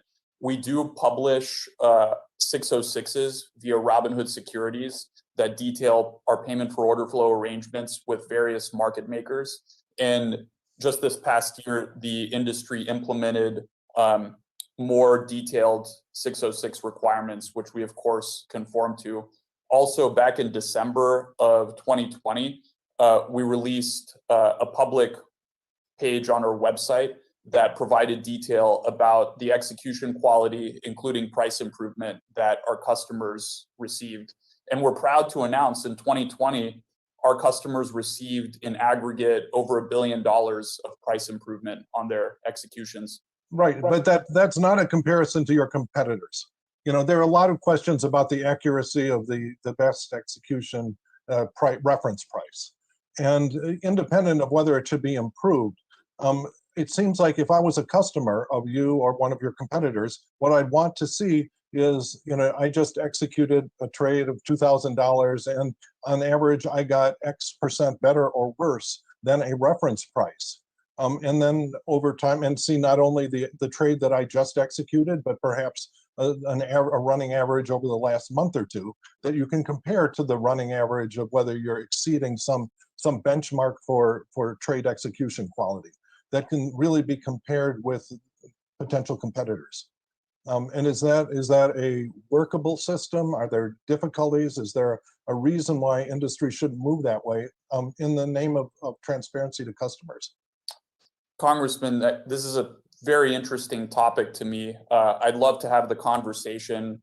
I don't know if this is the right forum to necessarily ideate and brainstorm on all the solutions, but I just want to say I'd be happy to engage with this in a detailed forum and figure out the right path. Okay, well, yeah, we do intend to continue to engage with the industry on this subject because it's very easy to make payment for order flow sound really creepy. You're basically selling a list of rubes to the sharks. Okay, on the other hand, you make part of an argument that this can net out positive for consumers, but for it to fully net out positive, they have to be able to make the apples to apples comparison. And so that's, I think really an important issue. And I think that probably your reaction to that, if you found your customers were leaving you because of poor execution quality, you would do what large funds do, which is to split your order flow between multiple order execution firms and then demand of them the best order execution and move your business to whoever does the best for your customers. Yes, Congressman, we already do that. We have 7 time has expired. Mr. Mooney, you're recognized for 5 minutes. Thank you, Madam Chairwoman. So let me just start by saying the last Congress, 30 of my Democrat colleagues, 4 of whom on this very committee, co-sponsored a bill that would impose a financial transaction tax on the purchase of securities and certain derivatives.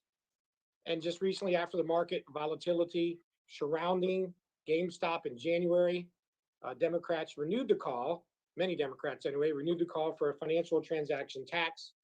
On just January 28th, Congresswoman Ileana Omar tweeted, "How about this? Financial transaction tax now." Congressman Peter DeFazio is the lead sponsor of the bill. He's already put the bill back in for this session of Congress. It's now House Resolution 328 of 2000. So it's called the Wall Street Tax Act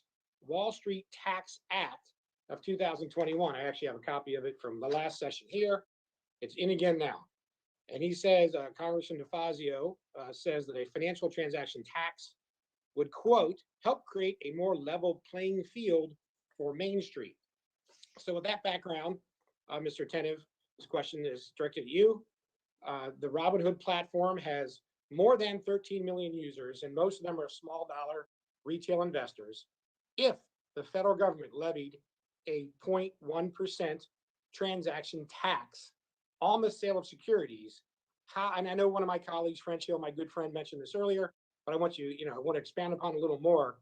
How would that 0.1% transaction tax on the sale of securities affect your platform and the retail investors that are your customers? Thank you, Congressman. And we'd be happy to engage in this discussion much more in the future. A 10 basis point financial transaction tax would eat into the returns of our customers, which, as you pointed out, are largely smaller investors. And in that sense, it would be a cost to the retail investor. Of course, that would have to be weighed against the potential benefits of this tax. And I know it's a more complicated issue than meets the eye at first glance. Okay, well, thank you for that answer. My next question is actually for Jennifer Schlupp. I know you spent your career specializing in financial regulation. In your expert opinion, would a financial transaction tax directly prevent fraud or market manipulation? No, I don't think a financial transaction tax would have an effect on fraud or manipulation. I also don't think that it ultimately, financial transaction taxes often fail to raise money, and they distort trading in a way that's not necessarily foreseen initially by the tax. And I'd like to just add in there as well that financial transaction taxes, while they initially might seem like a small imposition on an individual investor, those taxes often hurt individual investors and their long-term retirement goals by affecting the institutions that also do the trading in mutual funds and with retirement money. I don't think a financial transaction tax is a good idea. And a quick follow-up to that, Mr. Schlupp, what do you think a financial transaction tax would have done anything to prevent the market volatility and disruption we saw just this past January? No, I don't think it's related here. There's been some discussion that it might have decreased the amount of trading and thus changed the volatility. It's not my opinion that would have had any effect on this particular circumstance. Thank you. I only have a minute left, so let me just summarize. The financial transaction tax supported by many Democrats would do nothing to prevent market manipulation or fraud, would have not prevented the market disruption in January, and most importantly, would hurt retail investors. Yet Democrats are claiming that the events surrounding GameStop and Robinhood in January make it imperative to implement this financial transaction tax. It just doesn't add up. A financial transaction tax would make it more expensive for small retail investors to trade. And so much for looking out for Main Street. I believe we should be working together to find ways to open up markets to retail investors, not close them. Instead of making trade more expensive with a burdensome tax, let's look for ways to empower retail traders. Thank you, Madam Chair. I yield back. Thank you very much. Ms. Beatty, you're recognized for 5 minutes. Ms. Beatty? Thank you, Madam Chairperson, and thank you to the witnesses. My first question is to the CEO, President Ken Griffin. In the first 3 quarters of 2020, your company paid online brokerages like Robinhood $700 million for their order flow. Do you believe that brokers like Robinhood can service the best interest of their users while selling their order flow to companies like yours? And that's yes or no. Congressman, I believe that Robinhood actually goes further immediately. Oh my God, yes or no? In fact, routing their order flow to Citadel. We give a better price, a better execution for American retail investors than the alternative of going to exchanges. So I'm going to take that as a yes, since you said they go further. Then can you tell me, why did your company urge the SEC to ban the payment for order flow models in a filing to the SEC? Congressman, that is a terrific question. That filing relates to the U.S. options market. It was a filing back, I believe, in 2004. And in the U.S. options market at the time, trades were committed against listed quotes. We were apprehensive about the direction in which the U.S. options market was heading towards the existence of these price improvement auctions, which diminished the incentives to aggressively provide bids and offers in the options market. We felt that legislative or regulatory efforts to encourage tight quoting, to discourage the existence of these auctions, and this was being, in some sense, fueled by a series of payment for order flow programs, was in the best interest of American institutional and retail investors. Now, regretfully, we did not prevail in our reasoning. The rise of price improvement auctions came into, in essence, the day-to-day model for options trading in the United States. And I do believe that this is a setback for our capital markets. So because my clock is ticking, let me ask you this. So are you saying that you no longer believe that the model is anti-competitive and distorts order routing decisions? I think it's important to distinguish between a market where you must trade on an exchange. In the options market, we must print the trade on an exchange, versus a market where you can trade off exchange, which would be the U.S. equities market. So just to be very clear, because your question is very good, every single options trade must be executed on an exchange. Equity trades do not. And because of that, I can save Robinhood exchange fees and offer a tighter bid-ask spread. Okay, clearly we're going to have a further discussion. Let me interrupt you only because my time is clicking, and I want to follow up with a question for Robinhood's CEO. Several of the brokers offer their users order flow for the sale to the firm, like with the previous CEO with Citadel. However, the price that Robinhood gets for the order flow is much higher than any other brokers receives. And I could go on and tell you we've pulled the SEC filings that Robinhood receives 17% per 100 shares stock of traded and 58% to 100 shares, and I could go on. But the question is, why do companies like Citadel pay a premium for their order flows of Robinhood's users? Thank you, Congresswoman, for that very important question. There's several reasons that may be the case. One important one is that our model and formula for payment for order flow works a little bit differently. We actually receive payment for order flow as a percentage of the bid-ask spread rather than on a per share basis. And we do believe that that's the most optimal way to structure payment for order flow arrangements. Okay, is it not because companies like Citadel can make more money off of Robinhood users than others? And that's a yes or no, because my clock is going to run out. No. I'm sorry, I yield back. My time is up. Thank you very much. Next, we will have Mr. Vargas. Excuse me, no, Mr. Davidson next, and then Mr. Vargas. Mr. Davidson, you're recognized for 5 minutes. Thank you, Madam Chairwoman. I thank our witnesses. I appreciate the work you've done today. And I just want to share that in May of 2020, the Depository Trust Clearing Corporation unveiled a working proof of concept called Project Ion. In this project, DTCC said they would examine the potential use of distributed ledger technology in accelerating the clearing and settlement process. Now, since Project Ion was publicly announced, we've received little information pertaining to its progress. As a longtime advocate for this emerging technology, distributed ledger technology and blockchain, today I've sent a letter to the DTCC Yo, to it's request so that they annoying. provide an update on the status of Project Ion. And I look forward to hearing back from them.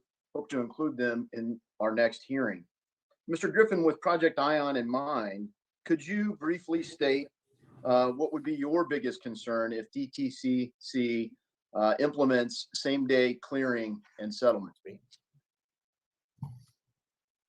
Same-day clearing and settlement requires that every bit of the workflow is perfectly synchronized across all parties, and we have no time for recoverability or for error management that you have in an overnight batch process. Right. So the technology makes that essential in my assessment, and many that is inherent to the architecture for blockchain to move forward with each proof. And so I guess clearly in your business, just to follow up there, the technology exists where, for trading firms that are engaged in high frequency trading, you measure success in the course of the day in what, milliseconds for high frequency trading? So as you know, we are the largest market maker in the world and the largest in the United States in equities. We put great emphasis on the performance of our systems. That was one of the reasons that on the week of January 24th, we were the only major market center for retail order flow that was responsive every minute of every trading day. Perfect. So I just wanted to make the point that I think the technology exists, whether you use blockchain or not, and applaud you for having the ability to execute with precision swiftly already. And I don't think it's a barrier. And I'd love to have more dialogue, but unfortunately I have to go to a few others. Mr. Tenev, do you believe that the root cause of January 28th for the problems that you and others experienced were market infrastructure related, particularly related to T2 versus T0? I believe, thank you, Congressman. I do believe if we had real-time settlement capability and the infrastructure was modernized, we would not have seen similar problems. Yeah, and thanks for that. I think, one of the related things, and it's related to your mission at Robinhood of more democratic access to capital, is not just the ability for more people in a broader portion of America to become savers and investors. It's also to engage in corporate governance even. So do you believe that if market infrastructure would guarantee, this is really related to, the over, musical shares where someone could be left with no share when the music stops, multiple claims on a shorted stock. If the market infrastructure would guarantee an investor could retain custody of their shares so that the shares can't be lent to short sellers, there could be a downside. How do you feel that only one claim on the shares would resolve this? And that relates to proxy voting as well, or shareholders voting the shares. Congressman, I believe that that's an important question. It's one that Robinhood and me personally have engaged with. I do believe that the ability for the same share to be shorted an indefinite number of times is somewhat of a pathology, and that should be fixed. And I think step one of that is modernizing the antiquated settlement infrastructure that everything is built on. We simply don't have the ability to properly track what shares have been shorted and how many times as they're moving through our settlement system currently. Yeah, thank you for that. And I appreciate that you see the relationship. Hopefully broadly we do, and we provide that nudge the market needs. I want to commend Vice Chancellor Travis Laster of the Delaware Chancellery Court for his letter and paper, The Blockchain Plunger, which explains how this could be done. and I ask unanimous consent to submit that to the record. As my time expires, I want to commend you, Mr. Gill, for just representing a large segment of the industry, in my view, where savvy investors have had an opportunity to engage. And it relates to people with diamond hands that hold. So you might not call yourself a holder, you might use the word diamond hands, but thanks and congratulations for your success. The gentleman's time has expired, and without objection, your submission is taken. Thank you. Mr. Vargas, you're ready. Thank you very minutes. Thank you very much, Madam Chair. First of all, I want to apologize to Mr. Plotkin. You spoke of the anti-Semitic attacks that you suffered online. And as a person of color, I always feel the need to confront hate speech and speak out. And I don't think there's ever been a more hateful, evil, sinful event in human history than the Holocaust. So I want to apologize to you and your family for those attacks. You brought it up, and I think we owe you an apology. I want to apologize for that. Sometimes I think some of my colleagues on the other side of the aisle are devoid of any contact with real people when they say this is just political theater, or they don't want to know the rate of return when that's exactly what people want to know. In fact, there's been a great deal of interest in this hearing, and I think it's because there's great distrust in our society and in government, markets, institutions. And then along comes the story of GameStop. And it's a story really of Robinhood turned on its head. And the reason I say that is Mr. Zuckermeyer brought it up. Robinhood is an English folk hero, 13th, 14th century. And he was supposed to steal, Robin of Locksley was supposed to steal from the rich and give to the poor. And here you almost have the opposite. You have the situation where you have the steal from the small retail investor and giving it the large institutional investor. From an outsider's perspective, you have the bullies, the hedge funds, and their armies of analysts and lawyers and regular old suits attacking the trust GameStop by shorting its stock. And then to rescue, here comes the retail investors, and they're taking stock to these incredible levels. And all of a sudden, Robinhood steps in, but not to help the little guy. He steps in and says, I'm going to help the big guy, and stops the sale because no one knows how high this is going to go. And who's getting it? Who's getting socked in this thing? The bullies are, the hedge funds. And that's why people were excited about this. But all of a sudden, Robinhood steps in and they say, no, we had to do this because of other conditions. And my good friends, the Republicans, say it was government, really. It was, because the government regulations forced them to do this. Well, that's not what the public thinks. The public thinks that there was collusion, that the big guys, all of you guys, were figuring out how to do this and ultimately come out ahead, as you always do. And it seems my colleagues on the other side want to help people. Now, Mr. Griffin, if I could just ask you the first question, how many people are in the room with you? You could just count how many people are in the room with you. There are 5 people, including myself, in this room, sir. Congressman. Thank you. So I don't think my colleagues need to help the CEOs or anybody else. They got plenty of help. Now, I have to ask this. You said that you didn't talk to anybody, Citadel Securities. Did anyone in your organization since January 1st contact Robinhood? Are you asking if we've had contact with Robinhood? With respect to GameStop and what we're obviously talking about. So, Congressman, we offered to have my colleague who manages that relationship be here today instead. He has firsthand knowledge. We, of course, are talking to Robinhood routinely in the ordinary course of business. We manage a substantial portion of their order flow. Well, I understand that, but did you talk to them about restricting or doing anything to prevent people from buying, not selling, but buying in GameStop? Let me be anybody in your organization. Let me be perfectly clear. Absolutely not. So if we depose everyone in your organization, we'll find that. That is correct. Okay, thank you. I do want to ask you one thing, and Mr. Sherman was pursuing this. How do you balance the best execution for the order flow from your purchase from Robinhood with the need to profit from the purchased order flow? How do you do that? So as a market maker, we have to provide to the customer a better price than they can achieve on exchange. Order flow is routed to us on the merits of the execution quality that we provide, in contrast to our competitors who we are competing with.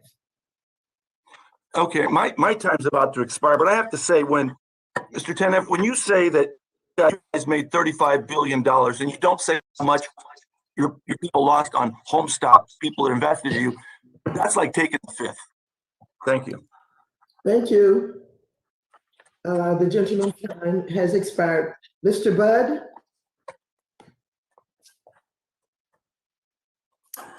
Thank you, Chair. Recognize Yes, ma'am. Yes. Thank you. And I want to also thank the panel.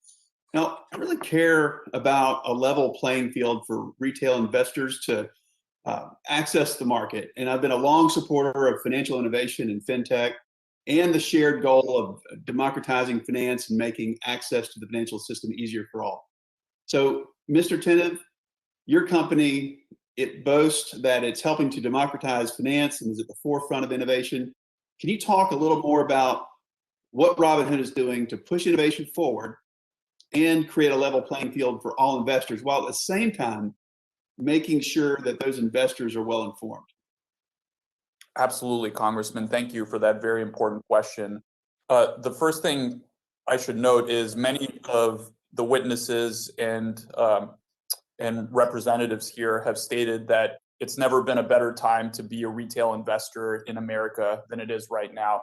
I think the combination of zero commissions, no account minimums, fractional shares, really things that Robinhood has helped make the industry standard, have helped small investors and helped level the playing field for people to participate in the markets. Over the past year, Robinhood has released fractional shares, the ability to do automated dividend reinvestments, recurring investments, so that you could take $1 or $5 and create a habitual investment into a particular stock. And the theme of this year for Robinhood is, how do we take a first-time investor and turn them into a long-term habitual investor? How do we make long-term investing accessible for people around the country? And we're making huge investments in education and customer support to support that.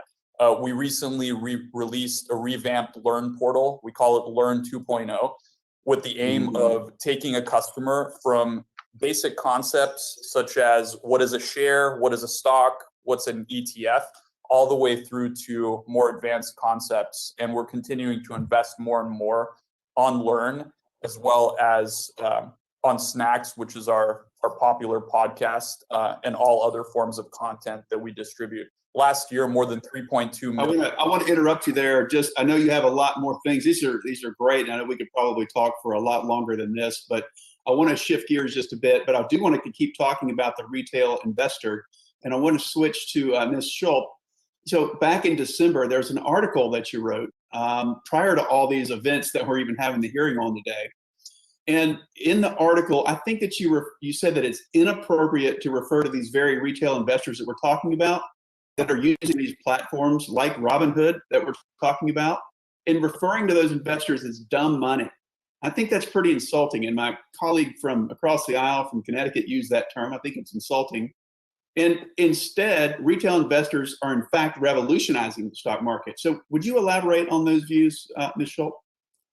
Absolutely. Thank you, Congressman. Retail investors are often referred to as dumb money by Wall Street, and it's because they don't have access to the same level of research, or some use the term because they think retail investors make dumb decisions. I think it's insulting. I think that the term needs to go out the window. Retail investors are investors who make their decisions based on the information known to them. And we should focus on educating people so that they can understand the risks and rewards of investing. Here, I think the GameStop situation is proof that the retail investors are revolutionizing the market. No one would have guessed when I wrote that article in December that retail investors were going to initiate a sophisticated short squeeze. I think the retail investors here are learning by doing, which is one of the best ways to learn. And we should spend effort making sure that people are equipped with the knowledge to understand the risks about being in the market. Well, I appreciate that. And I would like to ask for unanimous consent to insert that letter into the record, Madam Chair.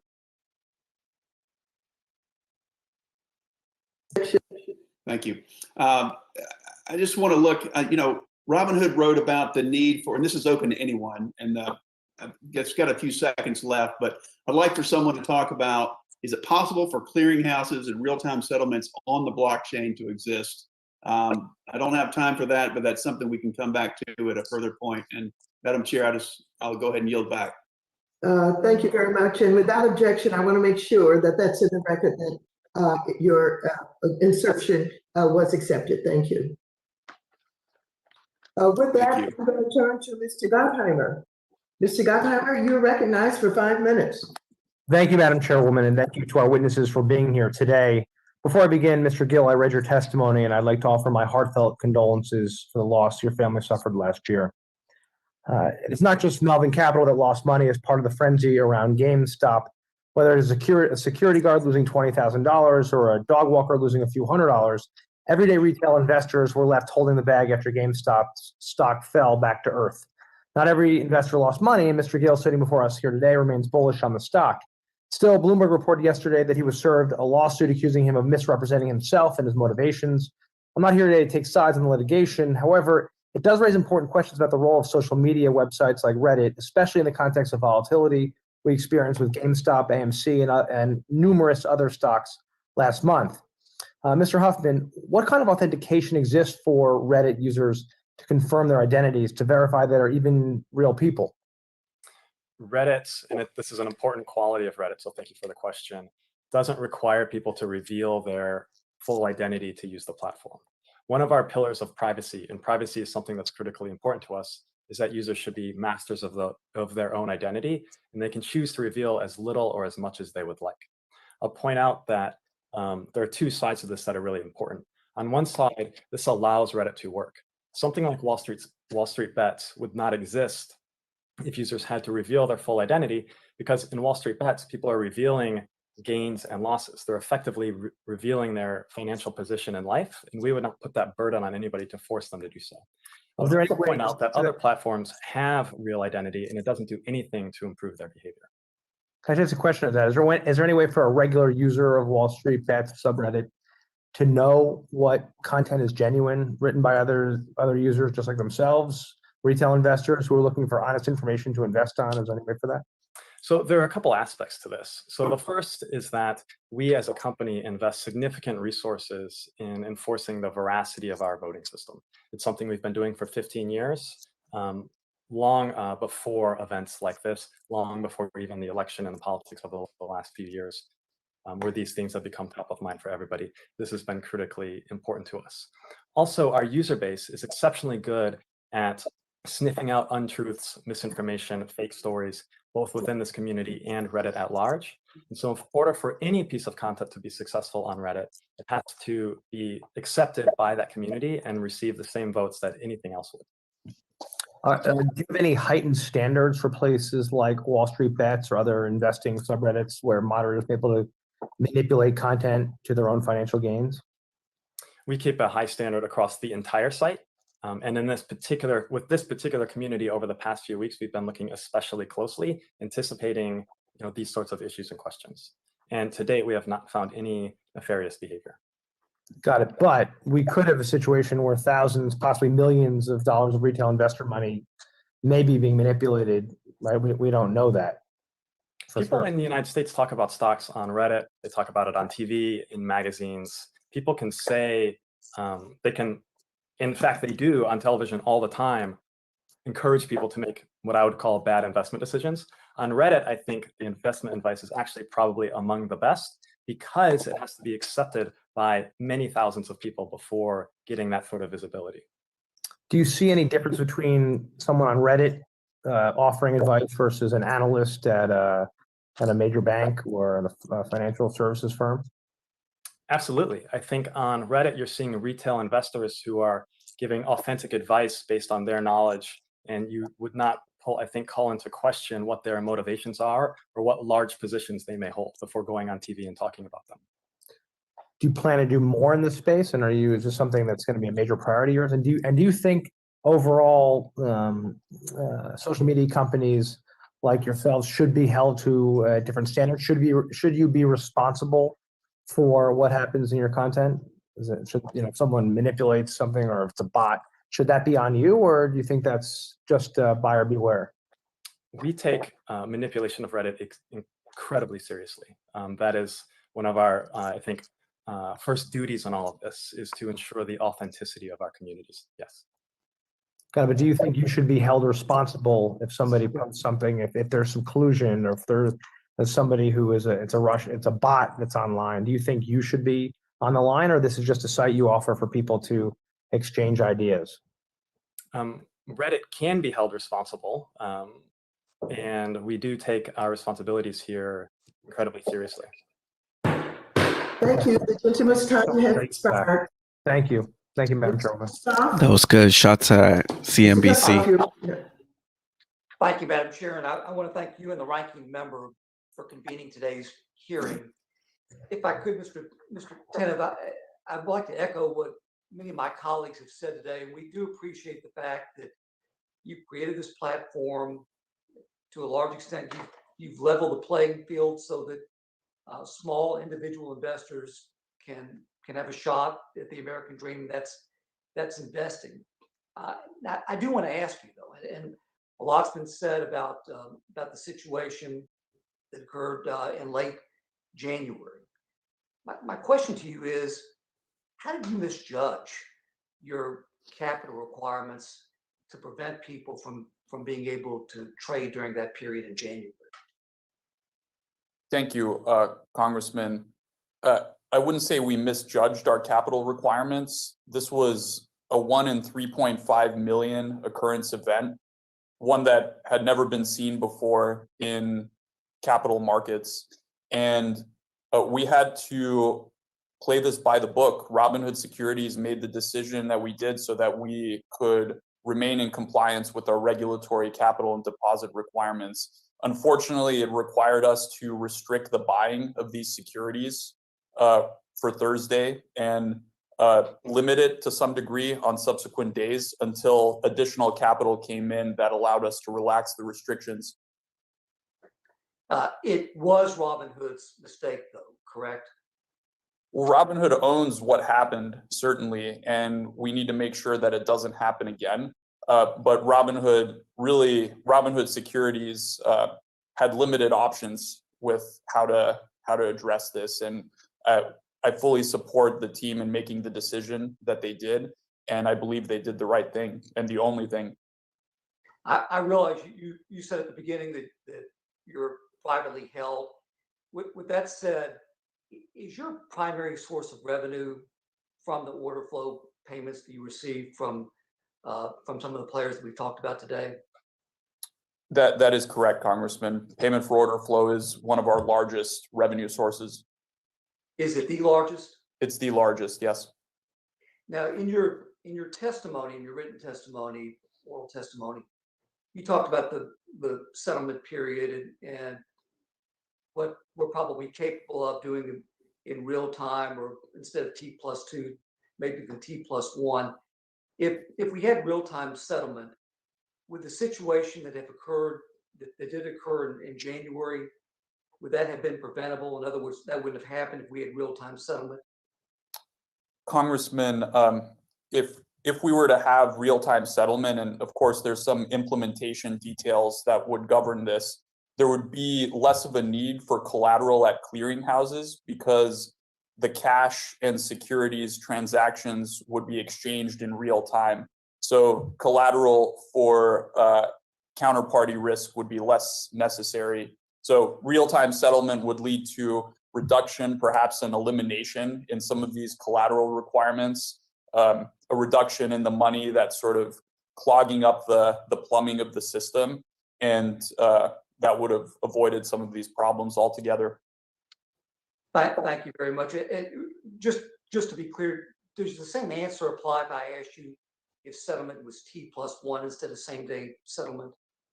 Would your answer be the same? Congressman, T+1 certainly would be better, but it doesn't. It reduces the scope of the problem. It doesn't eliminate it from a technology standpoint. Thank you very much. Mr. Hubman, if I could, I'd like to follow up on some of the questioning that my colleagues, Congressman Hill and Congressman Gottheimer, asked. You've done an investigation into Reddit, into Wall Street bets. You don't see any bad actors. I'm paraphrasing, but you don't see any bad actors that caused any role in the GameStop frenzy. Am I characterizing that correctly? Congressman, that's right. You know, the Congress is looking at amending Section 230. What are your thoughts about that as it relates to Reddit? Sure. So Section 230, I think, is a critically important law to the internet as we know it.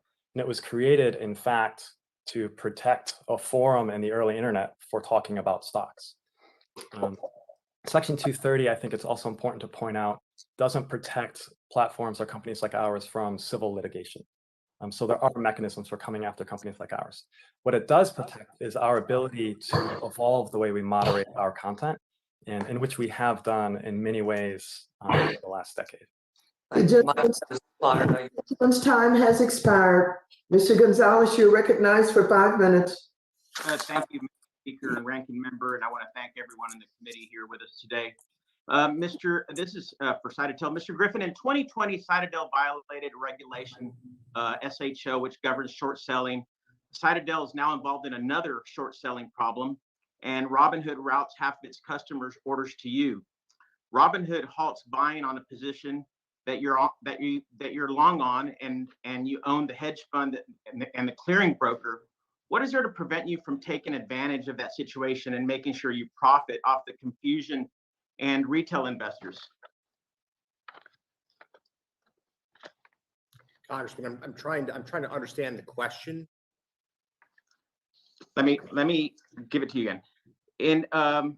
In 2020, Citadel violated regulation SHO, which governs short selling. Citadel is now involved in another short selling problem, and Robinhood routes half of its customers to you, orders to you. Robinhood halts buying on a position that you're long on, and you own the hedge fund and the clearing broker. What is there to prevent you from taking advantage of that situation and making sure you profit off the confusion of retail investors? So in no particular order, I just do not understand the reference to us owning a clearing broker. We do not own DTCC.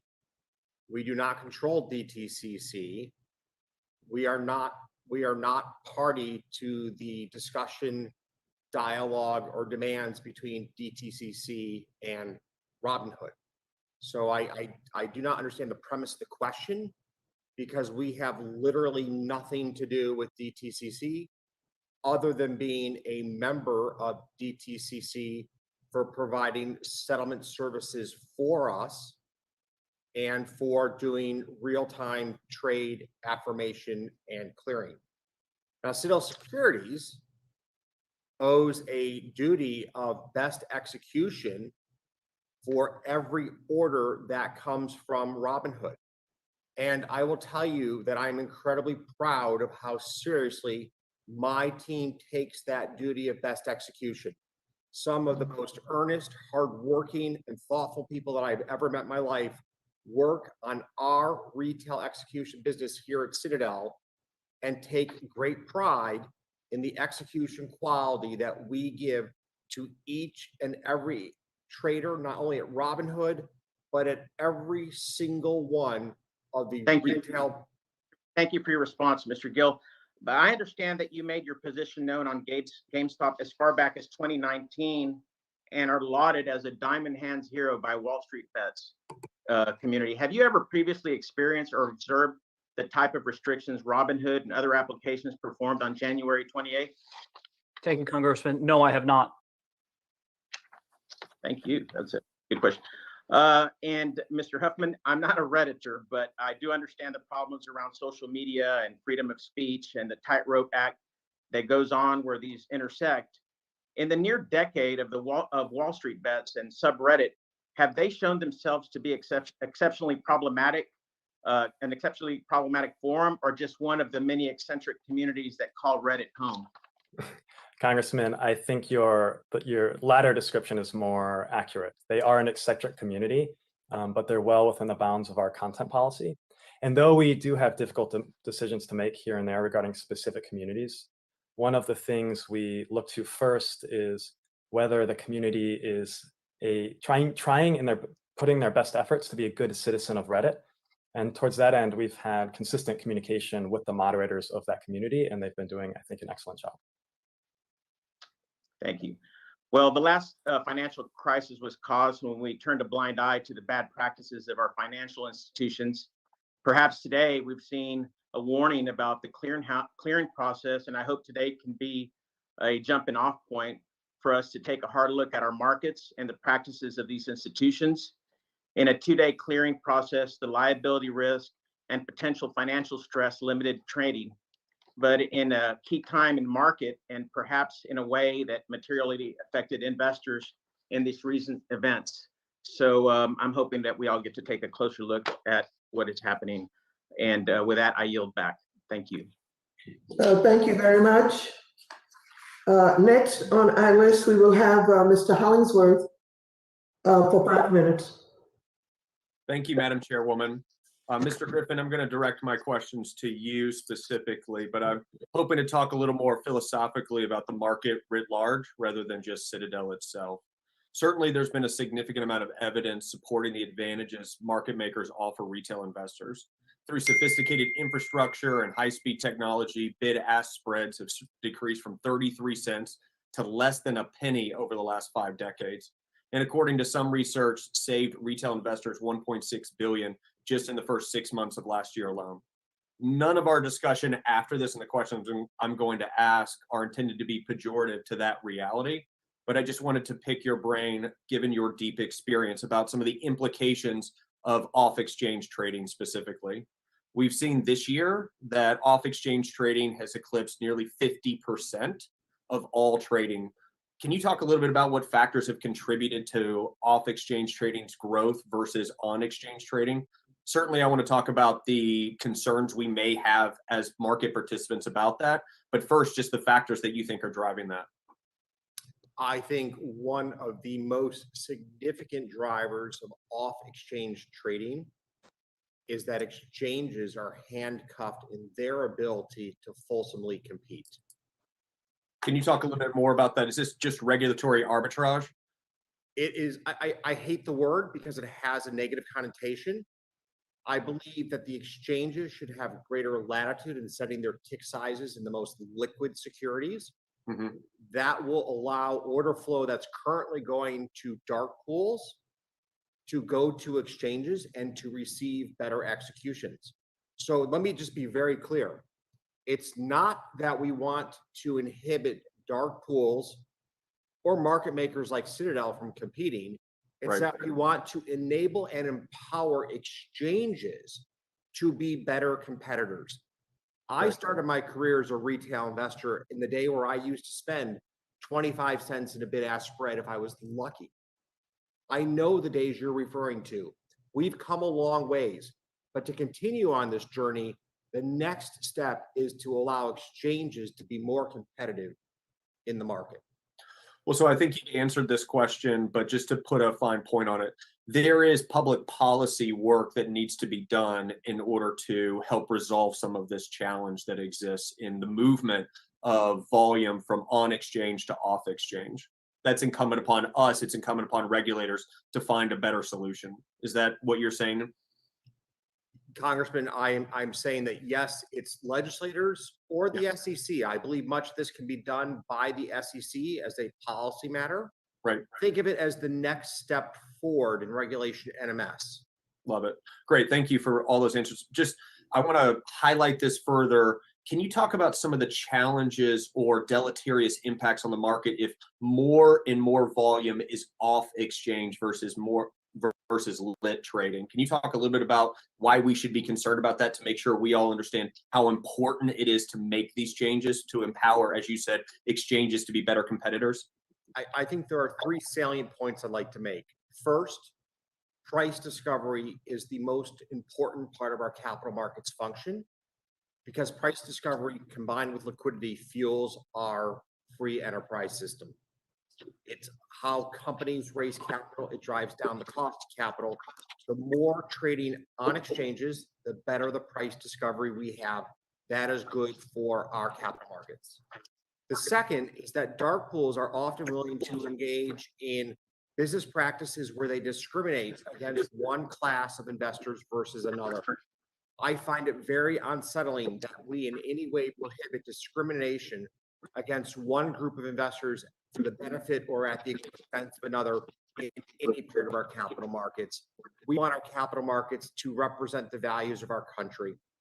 The third is that the dark pools themselves create a level of concern and apprehension about the integrity and fairness of our markets. And I believe that we should always be taking steps to advance public confidence and the confidence of retail investors and institutional investors that the United States capital markets are a fair place in which to transact business. Mr. Griffin, thank you for those answers. And I would call upon my colleagues to recognize the deep experience Mr. Griffin has in these areas and how important it is that we take the steps, either via agency or via legislation, to help empower exchanges to compete on a level playing field, to make sure that we create a public policy. The gentleman's time has expired. Mr. Lawson, you're recognized for 5 minutes. Thank you, Madam Chair, to you and Ranking Member Henry for this forum today. And I want to thank and welcome the panelists to this great forum. One thing, Madam Chair, I want to clarify for the records. One of my colleagues earlier said that when people got their stimulus money, they went and started investing it. I want to let them know that when my people got their stimulus money, they were trying to pay the rent, trying to take care of their kids, and I don't want the panel to think that when we work so hard on stimulus dollars, you know, that happened, that that people are running out to invest their money. That's not the norm. My question, I'm going to direct it to Mr. Plotkin. Wall Street is supposed to be tied to revenue and profit fundamentals. We saw these fundamental changes when amateurs and investors gained control. They publicly stated that this isn't about investing based on their fundamentals, and that this isn't an investment about making a profit in that way. It's about making a profit to demonstrate that they can manipulate the system, and if not, better than professionals such as yourself. The rapid trade won, and Wall Street was losing billions of dollars. Melvin Capital betted against GameStop and was on the verge of bankruptcy. Clearly, there is a manipulation and distrust within the system and inequality in American finances. Mr. Plotkin, do you believe that there is manipulation, distrust, and overall inequality within American financing? And what do you believe are the consequences of big guys like yourself, but also little guys in this process? Well, thank you for the question. I really can't speculate, in terms of the broader system. I think, Melvin, my focus is on running our portfolio and building a great organization and a strong team. I think some of the issues you speak about are much greater societally, and it's not really my area of expertise. Okay, well, one other thing, you guys have Series 67 license and everything, but these amateur investors don't have to go through those same standards. And because they do not have to go through those same standards, how are they able to go in and manipulate the market? Maybe someone that can answer over people who have been involved in this research and calculation and invested for so many years. Can anybody ask how they're able to go in and manipulate the market? They call billions of dollars to be lost. Sure. Look, I think, as we've spoken about today, the financial markets are changing. There's a lot of new players. I think they saw an opportunity, to drive the price of a stock higher. And today with social media and other means, there's the ability to kind of collectively do so. That was a risk factor that, up until recently we'd never seen. I think, sometimes with retail investors, you think about, and they've been really adept at this, investing in the internet or software stocks or electric vehicles and, ideas with big opportunities and they chase them because they believe in the fundamentals. I think this was very different in that a lot of the meme stocks, these were businesses with real challenges, but they exploited an opportunity, around short interest and the way that was approached. And I think, us at Melvin will adapt, and I think the whole industry will have to adapt. Well, I understand that. And so I just, from our standpoint, and I don't have much more time, but what do you recommend to us to try to keep from letting this happen again? Look, I think to some degrees markets are self-correcting. I know, moving forward, stocks, I don't think you're going to see stocks with the kind of short interest levels that we saw, prior to this year. I don't think, investors like myself want to be susceptible to these type of dynamics. I think there'll be a lot closer monitoring of message boards. There'll be software providers. We have a data science team that'll be looking at that. Whatever regulation that you guys come up with, certainly, we'll abide by, and I look forward to, helping, if you guys want to have future conversations about that. Okay, thank you. And Madam Chair, my time is running out, so I yield back. Thank you very much. Mr. Gonzalez of Ohio, you're recognized for 5 minutes. Thank you, Madam Chair. I want to thank Ranking Member McHenry for his leadership in calling for this hearing today, and also you, Madam Chair, for bringing us together. Mr. Tenov, I'm going to start my questions with you by walking through a series of events from that day in January, just to make sure we're all on the same page. So in your testimony, you mentioned that the automated deposit requirements from DTCC came in at 5:11 a.m. Eastern, and it showed a $3 billion deficit, correct? I believe that's correct, yes. Okay. At that point, 5:11 a.m., did you have the liquidity to meet the additional $3 billion deposit requirement? So as we wrote in detail in my written testimony, there were a series of steps that the Robinhood Securities team took to reclaim my time, sir. At that exact moment, did you have the liquidity for $3 billion? 5:11 a.m. At that moment, we would not have been able to post the $3 billion in collateral. Okay. So when you said, and you've said this multiple times, that you did in fact have the liquidity and you didn't have a liquidity problem, at that moment in time, that is not necessarily true, correct? You had to take steps to get there.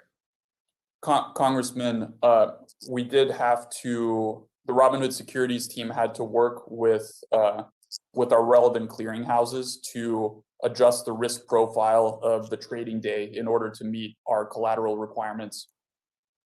Right. And in order to do that, your choice was to throttle trading to prevent your clients from being able to purchase in certain shares, correct? That's correct. Robinhood Securities had to restrict buying in about 13 securities. Okay. And if you had not been able to de-risk the profile or the portfolio, excuse me, you wouldn't been able to raise the money, get the VAR requirement and the excess capital charge waived to de-risk the portfolio, then DTCC would have stepped in and liquidated the portfolio, correct?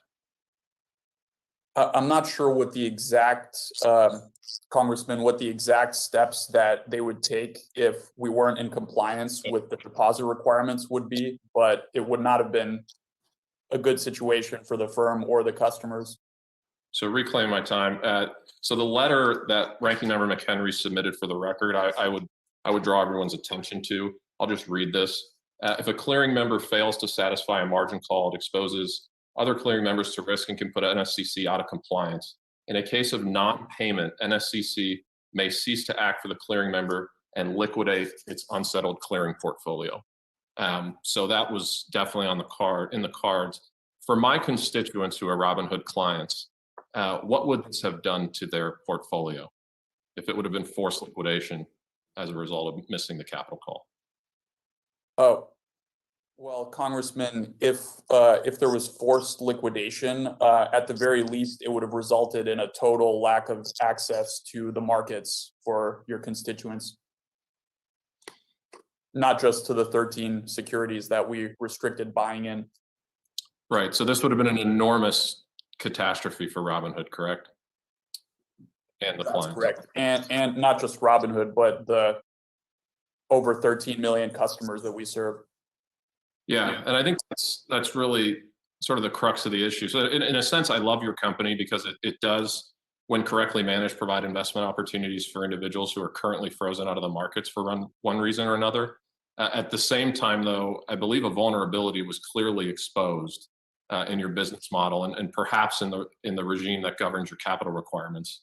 And we just can't live in a world where my constituents could have their shares liquidated without their consent because you all aren't able to make a capital call. I appreciate that you were able to ultimately satisfy it, but the amount of time you have from 5 a.m. to 10 a.m. to figure this out is scary for the company, and frankly, I care more about my constituents than anything, and scary for them.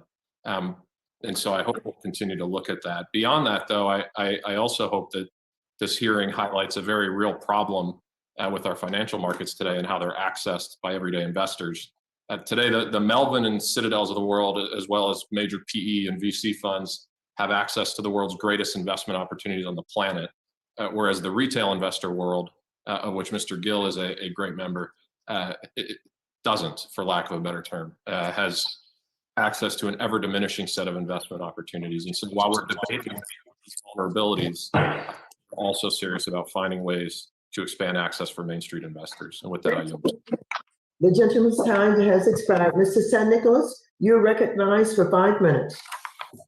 Good morning from Guam, Madam Chair. I've been with the hearing since 3 a.m. The sun is starting to come up out here, but it's always a pleasure to be joining you in these very, very important hearings that you call for the American people. Thank you very much. I wanted to first begin by congratulating everybody who made money on the Robinhood trade.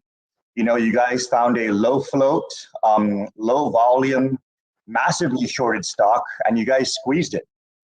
And I think that investors like Mr. Plotkin, large money managers, probably doubled down on their short positions thinking that they're going to win. And in the end, the massive communication networks that we have these days rallied the small to beat the large. And that was absolutely something to behold. And Robinhood made that possible. Robinhood made that possible. Mr. Tenev, you mentioned in your testimony that you've secured $3 billion in funding to address the regulatory deposit requirement situation that you faced. Where did that $3 billion come from?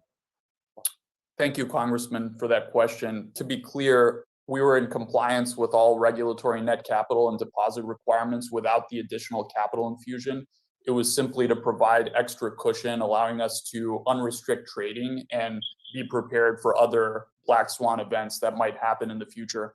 The capital came from mostly existing venture capital investors that Robinhood already had. So basically, you had to further dilute your position in Robinhood in order to make sure that you secured all of your 13 million customers with that additional $3 billion. That's correct, Congressman. Well, that's where I have a serious concern, Mr. Tenev, because not only was your business model designed to profit off of order flow, which caused you to take extraordinary risks in having 13 million customers with access to large margin trading that facilitated the GameStop situation, but you halted buys on that stock and you allowed sells in order to mitigate the capital requirement situation, and you materially benefited from it. You materially benefited from it because it reduced the amount that you would have had to go out and raise an additional capital in order to prevent these kind of crises from reoccurring. You took from your customers in order to minimize the 3 billion from being larger than it probably would have been, because you wanted to protect your position. And that is very troubling.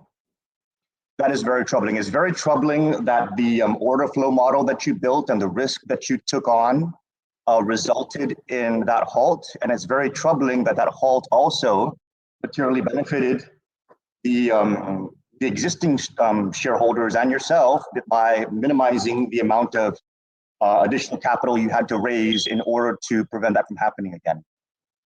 You basically took from the shareholders in order to do that. And that's just, I don't know what to say about that, but I think that this, Madam Chair, presents a very serious situation where we need to ensure that companies are not taking advantage of customers in this way. Mr. Kenneth, you're quoted as saying in this hearing, buying increases capital requirements, selling does not.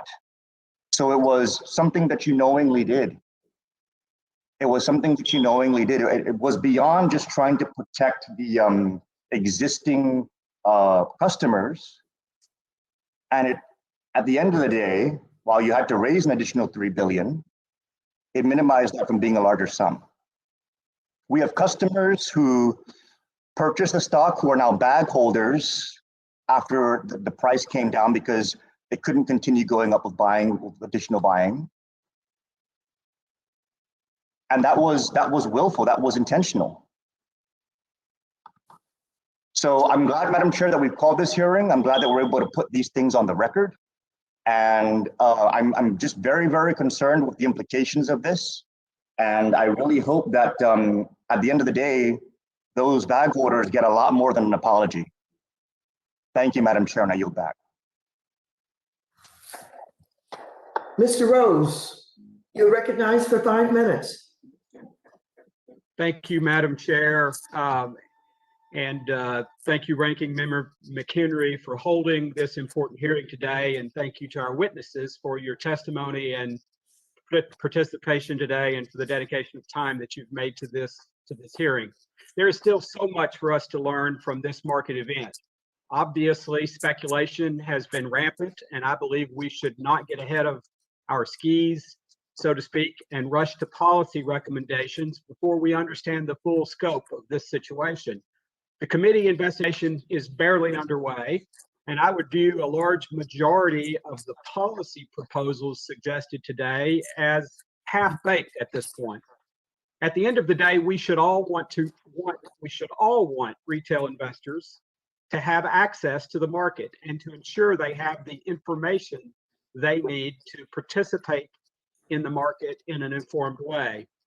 Mr. Griffin, my colleague, Representative Loudermilk, asked you to explain the advantages of cutting down on the settlement time, but you were cut off before you could complete your answer. Would you like to finish your thought there? To be brief, the issue in going to real-time settlement is everything has to work perfectly in a world where there's still people involved in many of the processes. We'll get there one day as an industry. I just think it's a bridge too far in the next couple of years. And then you were also cut off earlier when answering my colleague Ms. Beatty's question regarding the difference between payment for order flow for the options market versus the equities market. Would you like to continue that explanation? I think we covered that reasonably well. I think the salient difference is that the options market, every trade must take place on an exchange to start with. In the equities market, the current market structure has been arrived at with the blessing of the SEC as the best way to give retail investors in America price improvement as compared to the exchanges. And to be succinct, we should make exchanges more competitive, not make internalization or dark pools more privileged. Thank you. And then finally, Mr. Griffin, earlier Representative Lukemeyer asked about how we got to where GameStop was short sold to 140%. Given that naked shorting is an illegal practice, how did we How did that happen, given current U.S. law? So clearly, a number of the purchasers of the short sales, of the shares sold short, are institutions that also lend their securities. And it's very important to remember that institutional investors earn substantial returns from participating in the securities lending market. So if you were lending your GameStop stock out, for example, over the period of the recent crisis, you may have been earning an annualized rate of return of 25 or 30% on the shares that you lent out. That accrues to the benefit of pension plans, of ETFs, of other pools of institutional lending that participate in the securities lending market. And keep in the back of your mind, when a bank lends money to a business, that business may turn around and lend money to its suppliers. Just because, in some sense, somebody can on-lend what they bought doesn't necessarily mean something has gone wrong in the chain itself. Would you see that as an area ripe for regulatory adjustment, or do you think that that's not a problem? I think if we were to think about legislative priorities to make our capital markets work better, this doesn't make the top 100 list. Thank you. Thank you. Despite the intense volume and exposures presented in the markets, the broader infrastructure of our financial markets has performed very well, I believe. My concern, like those of my colleagues, is that forging ahead with new regulations at this point would be harmful and have unforeseen consequences. In the few moments that I have left, Ms. Schulp, can you speak to what the potential dangers are of increased regulation to retail investors?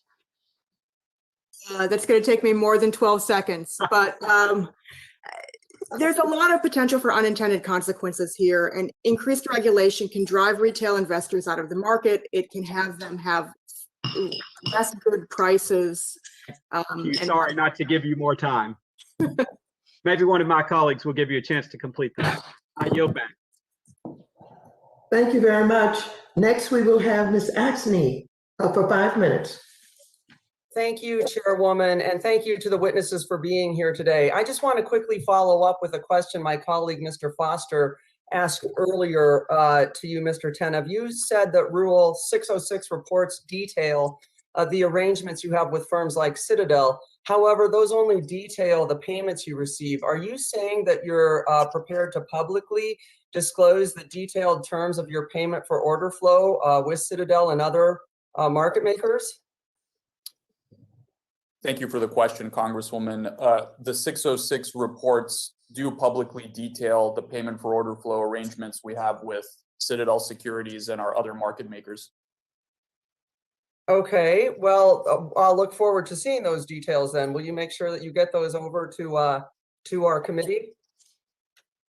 Certainly, we can have that arranged. Okay, thank you.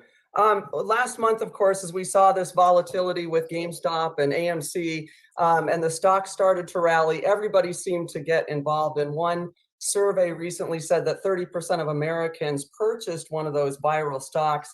That includes people like my nephew and his two friends who stayed up until 4 in the morning to see if they could get a piece of this action.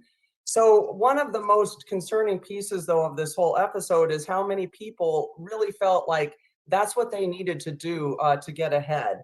To me, this just exemplifies the income inequality across America, and it's one that we need to deal with. And I do appreciate the opportunity for retail investing. I want to make sure that it creates a good outcome, however, for the people who are using it. And right now, what I'm seeing is gambling on the stock market, and it's not a real solution to that income inequality. And I don't think we should pretend that it is. Just last June, when Hertz declared bankruptcy, after that, Robinhood was actively pushing the stock on its site. It was trending on Robinhood, and the promotion of that worthless stock, I don't think is good for investors. That's a gamble that they shouldn't have taken. That's just one example. But people having access to the stock market's nice, but if they don't have the money to invest, then really it's not democratization. And that's the real reason that 80% of the stock market's owned by 10% of the people.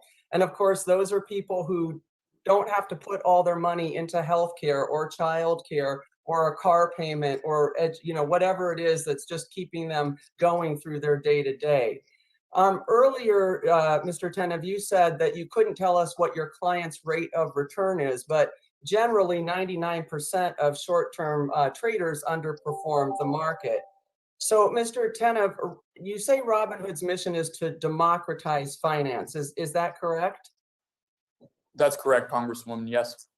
Okay. So I want to ask you then, you've invested significantly in behavioral research. And just so you know, I own a digital design firm with my husband. So I'm familiar with what behavioral research can do for platforms and websites. And that behavioral research has really shaped how your app is designed. Is that correct? Congresswoman, like many technology companies, we employ data scientists, user researchers, and designers to provide a better customer experience and understand our customers' needs. So on the specifics, when people sign up, they get a scratch-off ticket to see what they get. Confetti falls every time they place an order. They get push notifications. They're encouraged to trade. If a friend signs up, they get a free stock, on and on. Why have you added specific gaming design elements to look like gambling to your app? That encourages more frequent trading. Congresswoman, as I mentioned earlier, we want to give people what they want in a responsible, accessible way. We don't believe in gamification. We know investing is serious, and that's why most of our customers are buy and hold. A very small percentage of our customers utilize margin. Well, I appreciate that, but folks like my nephew actually aren't your customers. They're your product. Your customer's sitting right next to you, Mr. Griffin with Citadel. So when you don't pay as much for index fund or Apple or anything like that, your app to me shows me that you're really just trying to encourage more trades, which puts more money in your pocket, not helping people build equity through smarter investing. So I would ask you, Mr. Tenev, I'd ask two things. Who exactly do you believe you're democratizing finance for, and how do you plan to address these conflicts of interest? Well, first of all, I believe in our business model, Congresswoman. I believe our business model has become the industry standard for a reason. It's because it's good for customers. It's led to the democratization of the markets, and it works. And we're very proud to route to market makers on uniform terms without taking into account any of the payments that we generate from them in the routing, and based purely on the execution quality they provide to our customers. Mr. Sile is recognized for 5 minutes. Thank you.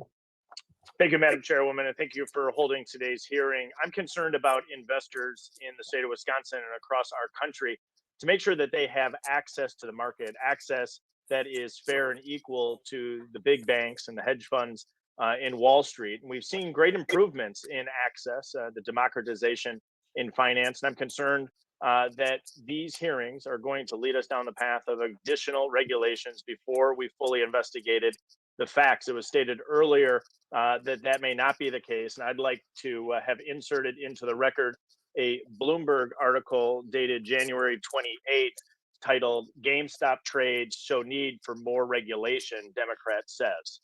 Without objection, such is the order.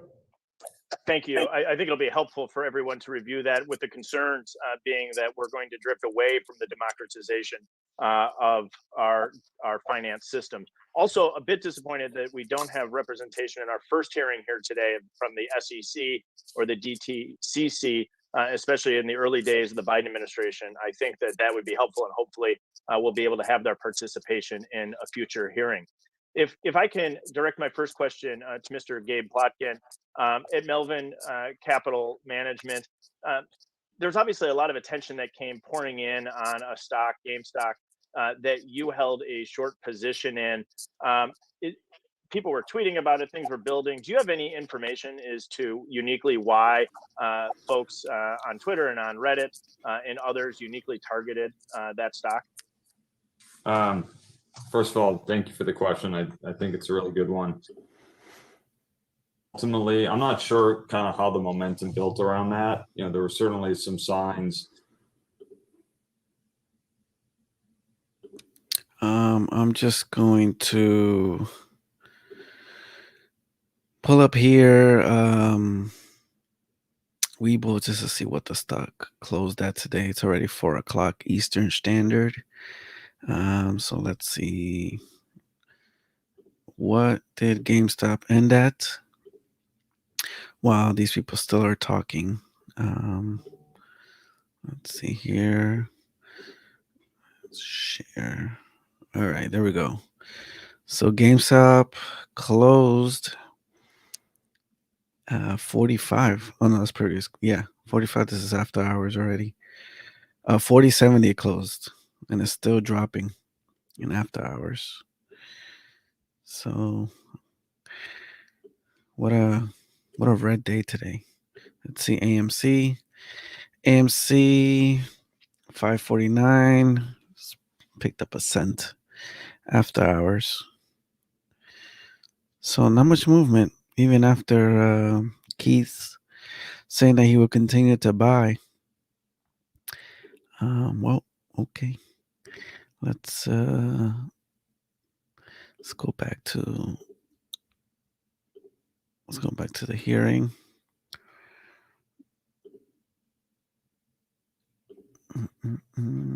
Whoops.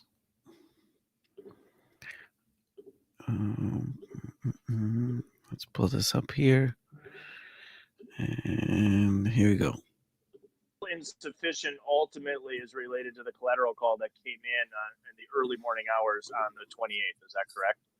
That's correct. The limiting margin was ultimately insufficient. And as you look to your peers, do you know any other brokerages that were putting in place limitations on their buy orders? Yes, I do, Congressman. I think that's an important question. Many brokerages put in place similar limitations on buy orders for many of these securities. For the record, I've heard conflicting reports on that. I think it's something that this committee needs to further look into, is to the differential between what occurred under your control at Robinhood and some of the other brokerages. I think it's a question that we should fully investigate on this committee, make sure we have all the facts as we're moving forward. Could you detail, Mr. Tenev, your plans going forward as it relates to making sure that an event like this doesn't occur and that you have the foresight to prevent these late collateral needs? Absolutely, Congressman. Thank you for that important question. Certainly, the additional $3.4 billion helps provide a significant cushion.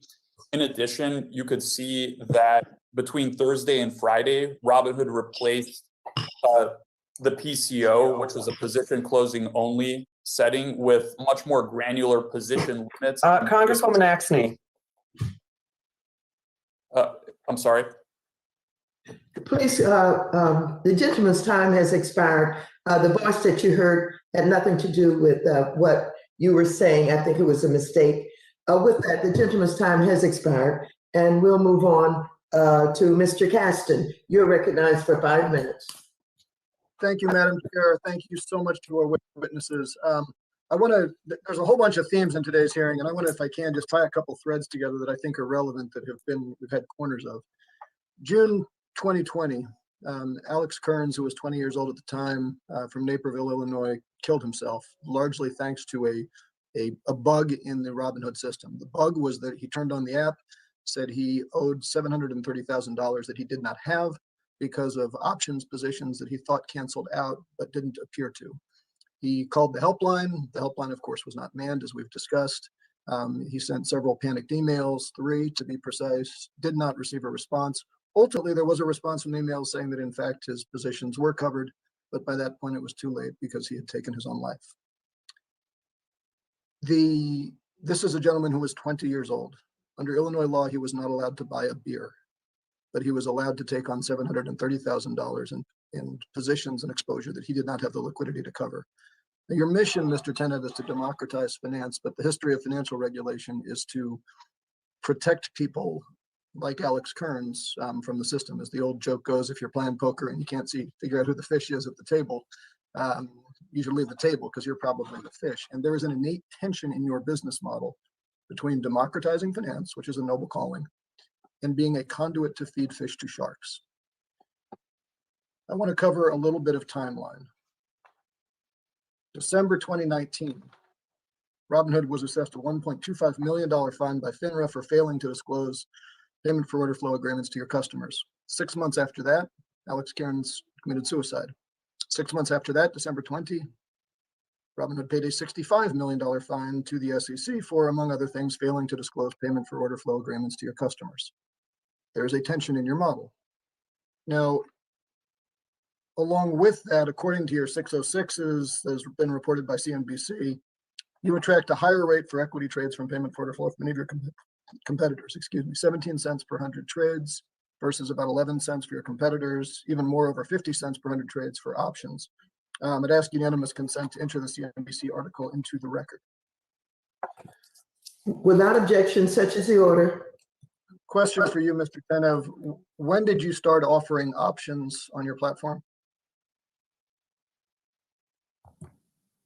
Thank you, Congressman Caston. And first, let me say, I'm just looking for a date. We're tight on time. When did you start offering options? Options trading was offered starting in Q1 of 2018. Okay, thank you. That's relevant because prior to 2018, your revenue grew basically linearly with user growth. Your revenue any year for your payment for order flow interview was about $10 per user per year.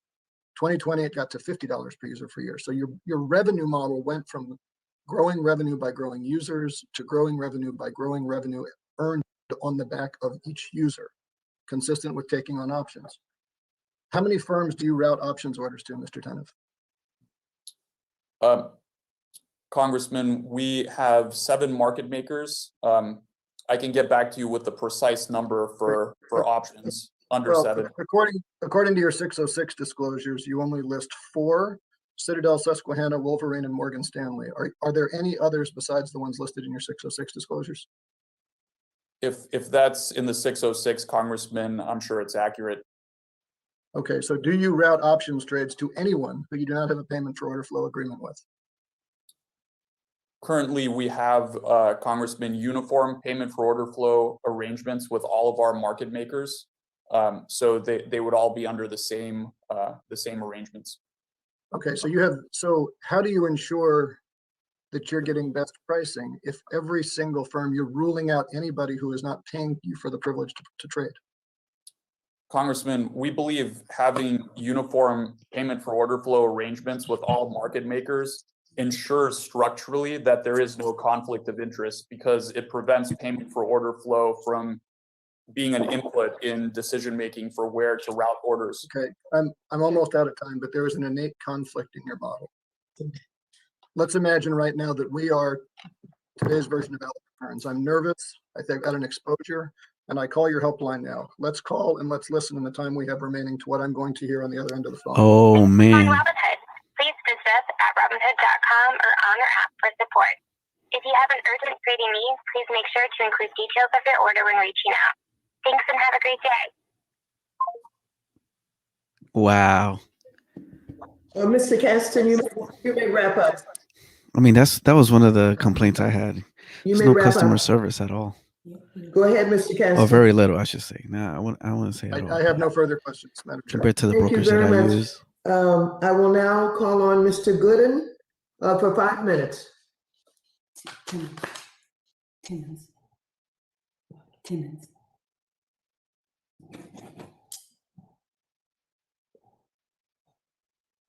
Is Mr. Gooden on the line? Madam Chair, Mr. Gooden's in Texas and he's unavailable to. Oh, thank you. Thank you very much. Then let us hear from, I believe it would be at this time, Mr. Timmons. For 5 minutes. Thank you, Madam Chair. It seems we're here today to try to find culpability in the events that transpired last month. I seem to spend a lot of my time thinking about capital requirements and the time it takes to execute these trades. So I'm going to focus my questions there. Mr. Tenev, you have repeatedly invoked capital requirements that both your company and your clearinghouse are required to abide by in order to explain the restriction of trading last month. My friend and colleague, Mr. Barr, asked you about this earlier, but I would like to hone in on this a little bit. Could you explain what specifically about the nature or volume of the trades being ordered by your customers caused these increased capital requirements to be triggered? And how did the level of collateral required compare to what you would normally have to abide by? Thank you for that question, Congressman. So to give you a sense for the increase, our capital requirements, our deposit requirements with NSCC from January 25th to January 28th, so a span of 3 days, increased tenfold. What is the most your capital requirements had been prior to this event? I believe there was a table, Congressman, that I provided in my written testimony that had the precise value at risk and special charges in the prior days. Happy to refer But obviously, to that. it never been close to this amount, and now you have additional capital that you've raised, and so this should not happen again. Again, I think you referenced 1 in 3.5 million was the likelihood of this situation occurring. Is that correct? That's correct, and that's not a Robinhood number. That's actually a third-party industry number. Are you aware of the origin of these capital requirements?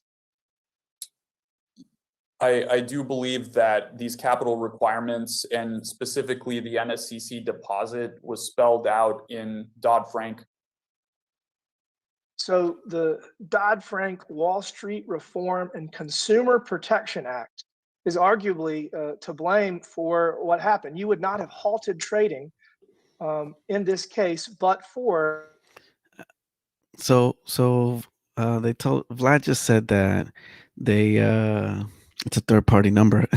Well, what difference does it make? I mean, if somebody needs to contact somebody, that's it. Like that, this is what they're gonna experience. Not looking good. In this entire conversation, Ms. Schultz, will you elaborate on that? Do you agree that Dodd-Frank is somewhat responsible for the situation that Robinhood found themselves in? I think the capital requirements in Dodd-Frank can be seen as responsible. I think it's incumbent on us to evaluate those capital requirements and whether they are appropriate given the business models at issue. I think that's also a question of settlement times and modernizing our system. But I agree that the capital requirements here put into place are one of the reasons that we're having these conversations today. And you went to the next place I wanted to go, which is the time it takes to settle these transactions. So, 12 years ago, 10, 11 years ago, we never really considered the whole concept of a Robinhood, of an app-based trade platform that democratizes access to purchasing and selling publicly traded companies. So I do think that needs to be revisited, especially because it is unfair. There are other companies that have far more resources that are not in the situation, and those companies have larger investors. So we really are picking on the little guy in this entire conversation. So between reconsidering capital requirements for retail investor platforms, number one, and number two, trying to find a way to settle these transactions faster, those two things seem to be the best way to achieve our objective of making sure this doesn't happen again.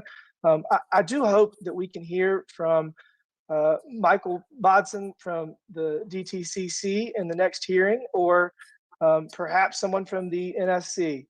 I'm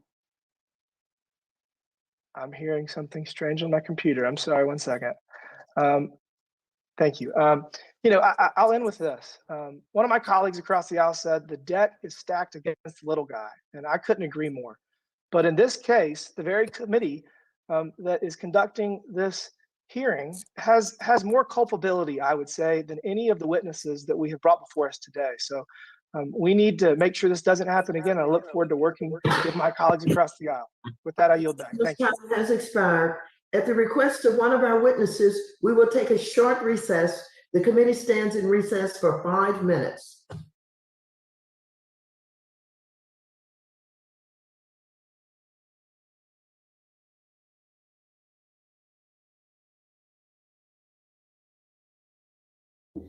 All right, recess time. So, man, Robinhood, they struggling right now. They need to hire some people, get themselves some a call center or something like that.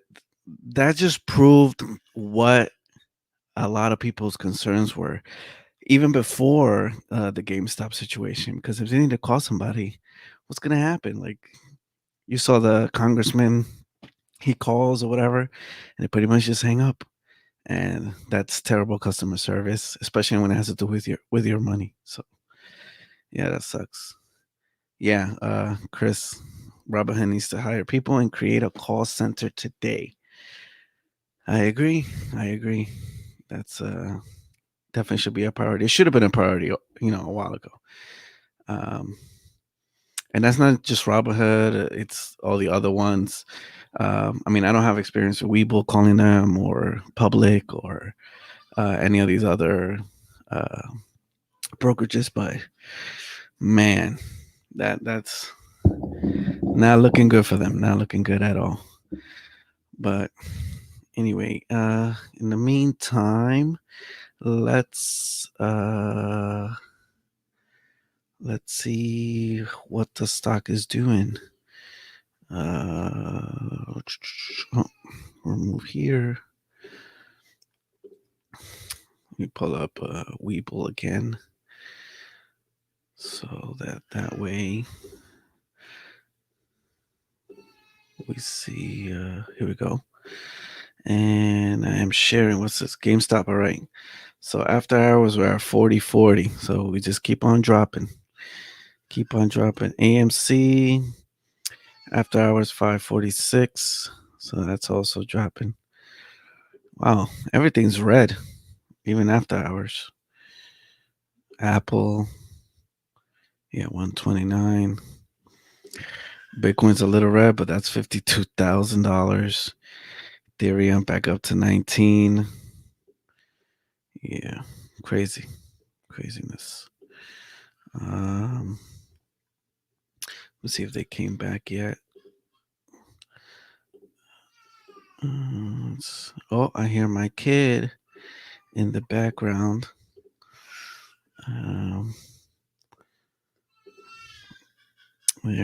There it is. All right. Oh crap! I didn't. I gotta stop it again because I didn't select audio.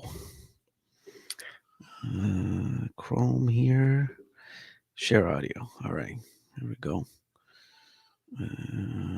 They're still in recess. They said 5 minutes, so I should be back. In the meantime, I'll go check on my kid.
All righty. My kid is okay.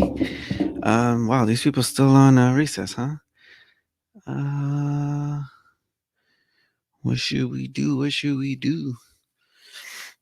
I honestly didn't think this was going to be this long, but since they have the whole entire Congress in there, yeah. So again, sorry that I stepped away. I had to check on my kid who was screaming. But I am back. So let me make sure this is not frozen. No, okay, it's still live. Didn't it say 5 minutes? Has it been 5 minutes? Yeah. All right. So I want to see if they have any more questions for Keith or Deep Effing Value. Because I think now he needs to pump that stock. But it's crazy how he was talking and he said they asked him, would you buy the stock at this current prices? And he said, yeah, but it didn't even move much. Oh, we're Mr. back. Torres, you are recognized for 5 minutes. Thank you, Madam Chair. One of the concerns about payment for order is that it creates a perverse incentive for a brokerage firm like Robinhood to send retail orders not to the firms that provide the best execution to retail investors, but rather to firms that provide the highest payment to Robinhood. There's a concern about a conflict between the interest of brokers and the interest of retail investors. And that concern seems to have been vindicated by the conduct of Robinhood. SEC previously found that Robinhood misled its customers about how it makes its money. Both SEC and FINRA previously found that Robinhood failed to ensure the best execution for retail customers, depriving those customers of $34 million, resulting in a $65 million civil penalty from the SEC. My first question for the CEO of Robinhood: how much of your revenue comes from payment for order flow? Thank you, Congressman. Let me first state regulatory compliance is at the center of everything that we do. I want to reclaim my time. How much of your revenue comes from payment for order flow? The answer to the question is asked, given the time constraints. Congressman, I don't recall the exact percentage. It's over 50%.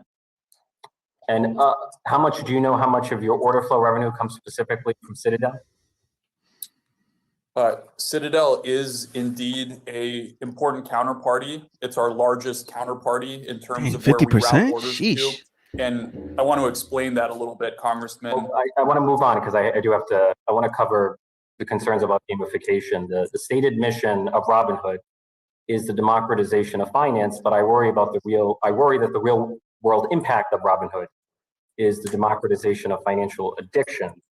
You know, Robinhood has gaming features that seem to manipulate retail traders into making rash and reckless and potentially ruinous investments. We all know the tragic story of Alexander Kearns. According to a memo from the Financial Services Committee, there's one feature in particular that encourages retail investors to tap on the Robinhood app up to 1,000 times a day in order to improve their position on the wait list for Robinhood highly coveted cash management feature. Do you share my concern that a retail trader tapping on a Robinhood app 1,000 times a day is a sign of addiction? Congressman, that particular feature that you're discussing was to get access to our debit card plus high yield savings product, which is one of the many features targeting passive investors that we've rolled out over the past. Mr. Tenev, 1,000 times a day? You are encouraging your customers to tap on an app 1,000 times a day? That to me is a sign of addiction, and it worries me. Do you know how many people? I gotta lower this guy. Congress. You know how many people check their phones on a constant basis? More than 1,000 times. Like, debit card, people were placed on a wait list, and we wanted to give our customers delightful features so that they know that we're listening to them and that we care about them. And this is just one example of how we add great features that customers love to our products. Look, addictive trading might be bad for your customers, but it's not. But it's good for Robinhood. Addictive diamond trading hands only. means more trading, and more Illuminati. trading means more money for Robinhood. There's a sense in which Robinhood monetizes addiction. You make money from the quantity rather than the quality of trading. I want to, much has been said about price improvement. One of the arguments for payment for order flow is price improvement. According to the Wall Street Journal, Citadel Securities claims to have saved investors a total of $1.3 billion last year. But I'm wondering, how can Citadel possibly know how much it saves retail investors? Citadel does not transact directly with retail investors. It transacts directly with brokers. And even if you stipulate that there has been a cost savings, it's unclear to me how much of that cost savings is being passed on to the retail investors and how much of that cost savings is actually being pocketed by Robinhood as profit. Right? We know that there's no commission, there's no visible fee at the front end of the transaction, but what is the hidden cost to investors at the back end of the transaction? Can you give me clarity about the hidden cost to investors? Mr. Congressman, I appreciate the question. I think that's a very important question. In 2020, Robinhood provided our customers in excess of $1 billion in price improvement. So that price improvement is measured relative to the NBBO, the National Best Bid and Best Offer, which is the reference price per security on all major lit exchanges. I ran out of time, so I will yield back. Thank you, Madam Chair.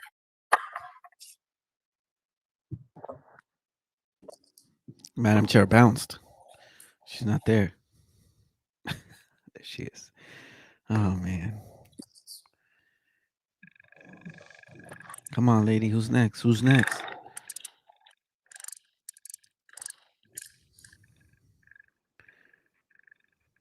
She's muted. Nice. Typical Zoom meetings. Let's go, lady. Press the button.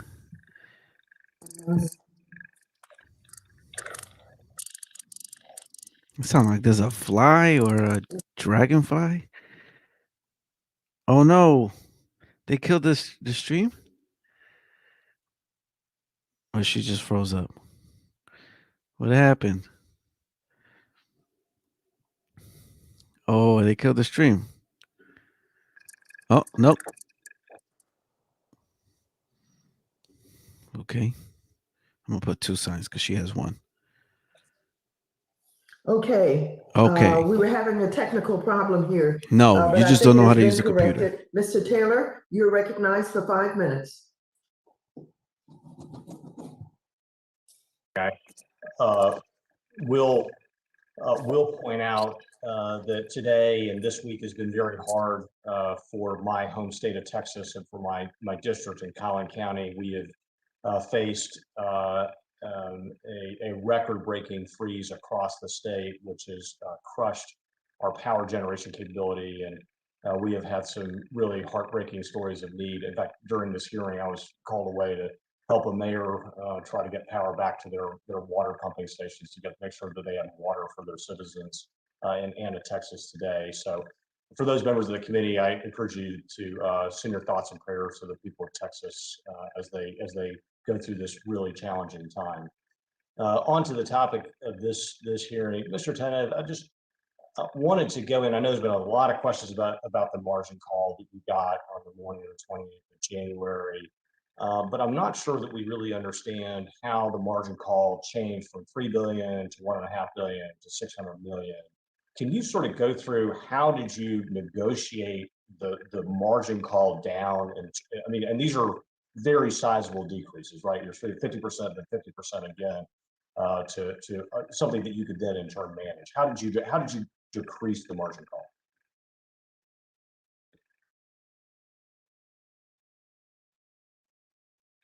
I'm sorry, you're on mute.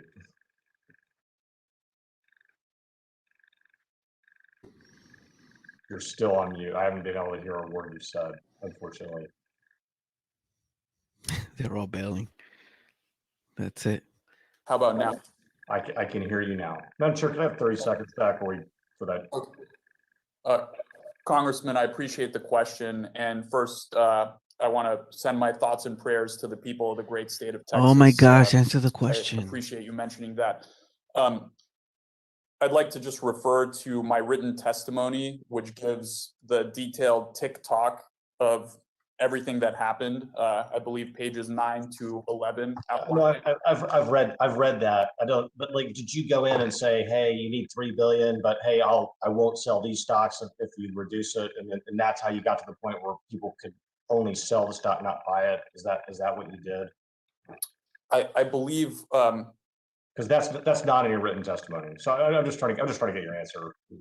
I don't believe we had made any decisions on PCOing the stocks between the initial 3 billion request and the subsequent 1.4 billion request. But between the 1.4 billion and the roughly 700 million, there was a discussion between our operational team at Robinhood Securities and their relevant counterparts at NSCC regarding what measures we intend to take to lower the risk of our portfolio. Okay, so in other words, if you had 3 billion, your customers would have been able to do everything they wanted to do, including purchase more GameStop. Is that correct? I don't want to speculate on that. You know, if we had infinite capital, certainly. But I think it's also important to note, Congressman, that this was an evolving situation. We hadn't seen it before. We had no idea what Friday would have looked like had we been able to allow customers to buy these securities unrestricted on Thursday. So I think it's difficult to speculate exactly how things would have been different. But I mean, isn't the reason they said you need 3 billion because your customers wanted to buy GameStop, and then by saying, hey, they can't buy it, they can only sell it, that reduced the capital that you needed? I mean, it seems to me that's what happened, but I'm just trying to get it. They weren't saying specifically that nobody, I believe, didn't want our customers to buy GameStop. These are regulatory mandated deposit requirements, Congressman, that we had to comply with that were heavily influenced by the concentrated activity in GameStop, AMC, and the other securities. Well, wouldn't it be fair to say that your firm was undercapitalized to allow your customers to do what it is that you wanted them to be able to do? I think, Congressman, you know, that in this case, certainly if we had the additional capital, we would have been able to ease restrictions or perhaps with sufficient capital, unrestrict altogether. I think it's important to note lots of other firms did essentially similar things, if not the same thing, in restricting the buying. So this was really more of a systemic problem rather than a uniquely Robinhood problem. But didn't the fact that you went out, raised more capital so that you can actually answer this problem in the future, doesn't that also belie that you were undercapitalized on the 28th of January? Again, Congressman, we met all of our regulatory capital requirements and deposit requirements. Your customers wanted to buy the stock. You wouldn't let them do it because you didn't have the capital to allow them to do it, right? That's right. Get them. Yes, we didn't have the deposit requirements. I think that's really a core problem that I think this committee hearing has shown me is that you were unfortunately undercapitalized to help your customers do what they wanted to do. I yield back. Thank you very much, Mr. Emmer. You're recognized for Liquidity 5 problem, minutes. which Vlad says he didn't have, or that Robinhood didn't have. Madam Chair, I appreciate it. Am I right side up? I believe I am. Mr. Gill, as was previously noted at this hearing, one of your colleagues at the witness table has as many as 5 people in the room with him. I guess, Mr. Gill, my first question for you is how many people are in the room with you right now?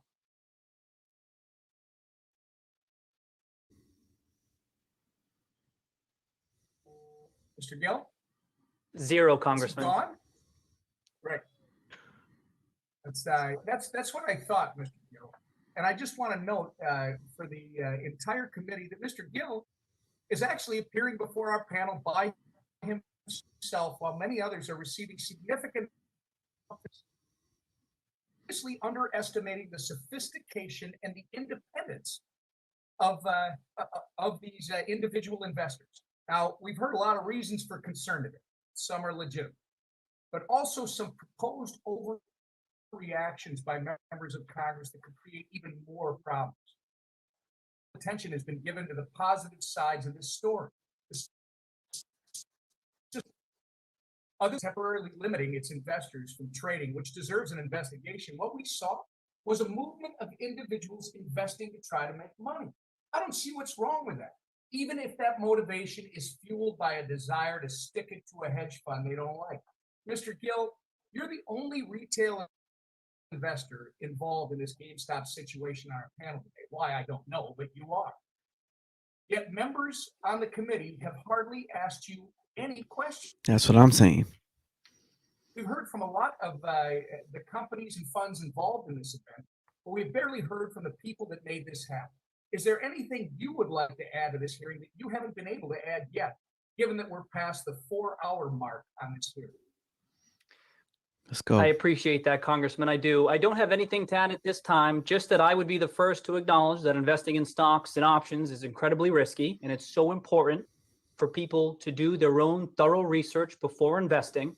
Let's But that go. said, I tend to agree with you that folks should be able to freely express their views on a stock, and they should be able to buy or not buy a stock based on those views that they may have. Let's go. Mr. Gill, on that note, so how would you feel if these brilliant people that are asking you these questions today decided that you should not take the risks that you're making these thoughtful decisions on? What do you think about that? I would probably ask for an explanation, Congressman, and to try to understand their viewpoint as to why they might think that, and perhaps we'd be able to talk through it. Right. I appreciate it, Mr. Gill. I think we need to value the right of the individual to make decisions for themselves. And it's fantastic to see so many people getting involved and participating in the greatest financial markets in the world. We should be encouraging individual participation in the market by you and others. And we should want more people, more, not less. We don't need the people from the mountaintop deciding who's capable and who's incapable. We need more people having the opportunity to develop financial literacy, to build their own portfolios, to secure a safe and comfortable retirement, to grow their wealth so they can send their kids to college. And most importantly, in my opinion, we should strive for individuals to have the autonomy to do all that they themselves would want to do without having to rely on others or, God forbid, their government. I also want to thank Mr. Budd for using his time to mention blockchain technology applications in the post-trade settlement and clearing process. In light of this whole situation, it's important now more than ever that we utilize the technology that we have access to, and we don't have access to technology, and we do, have access to technology that is decentralized and can provide real-time trade settlements. Mr. Lynch and I have a nonpartisan bill that we introduced. Is this man just plugging right now? If we should exercise oversight of anything here, it's to ensure that individuals maintain access to our markets, individual investors, and discussions about over and undervalued companies continue to increase. Unfortunately, average investors were locked out of the markets at a time of extreme volatility, while institutional investors were not. Well, I understand that a lot of what happened during this market frenzy came down to liquidity issues. Individual investors were in a vulnerable position and were at the will of online brokerages.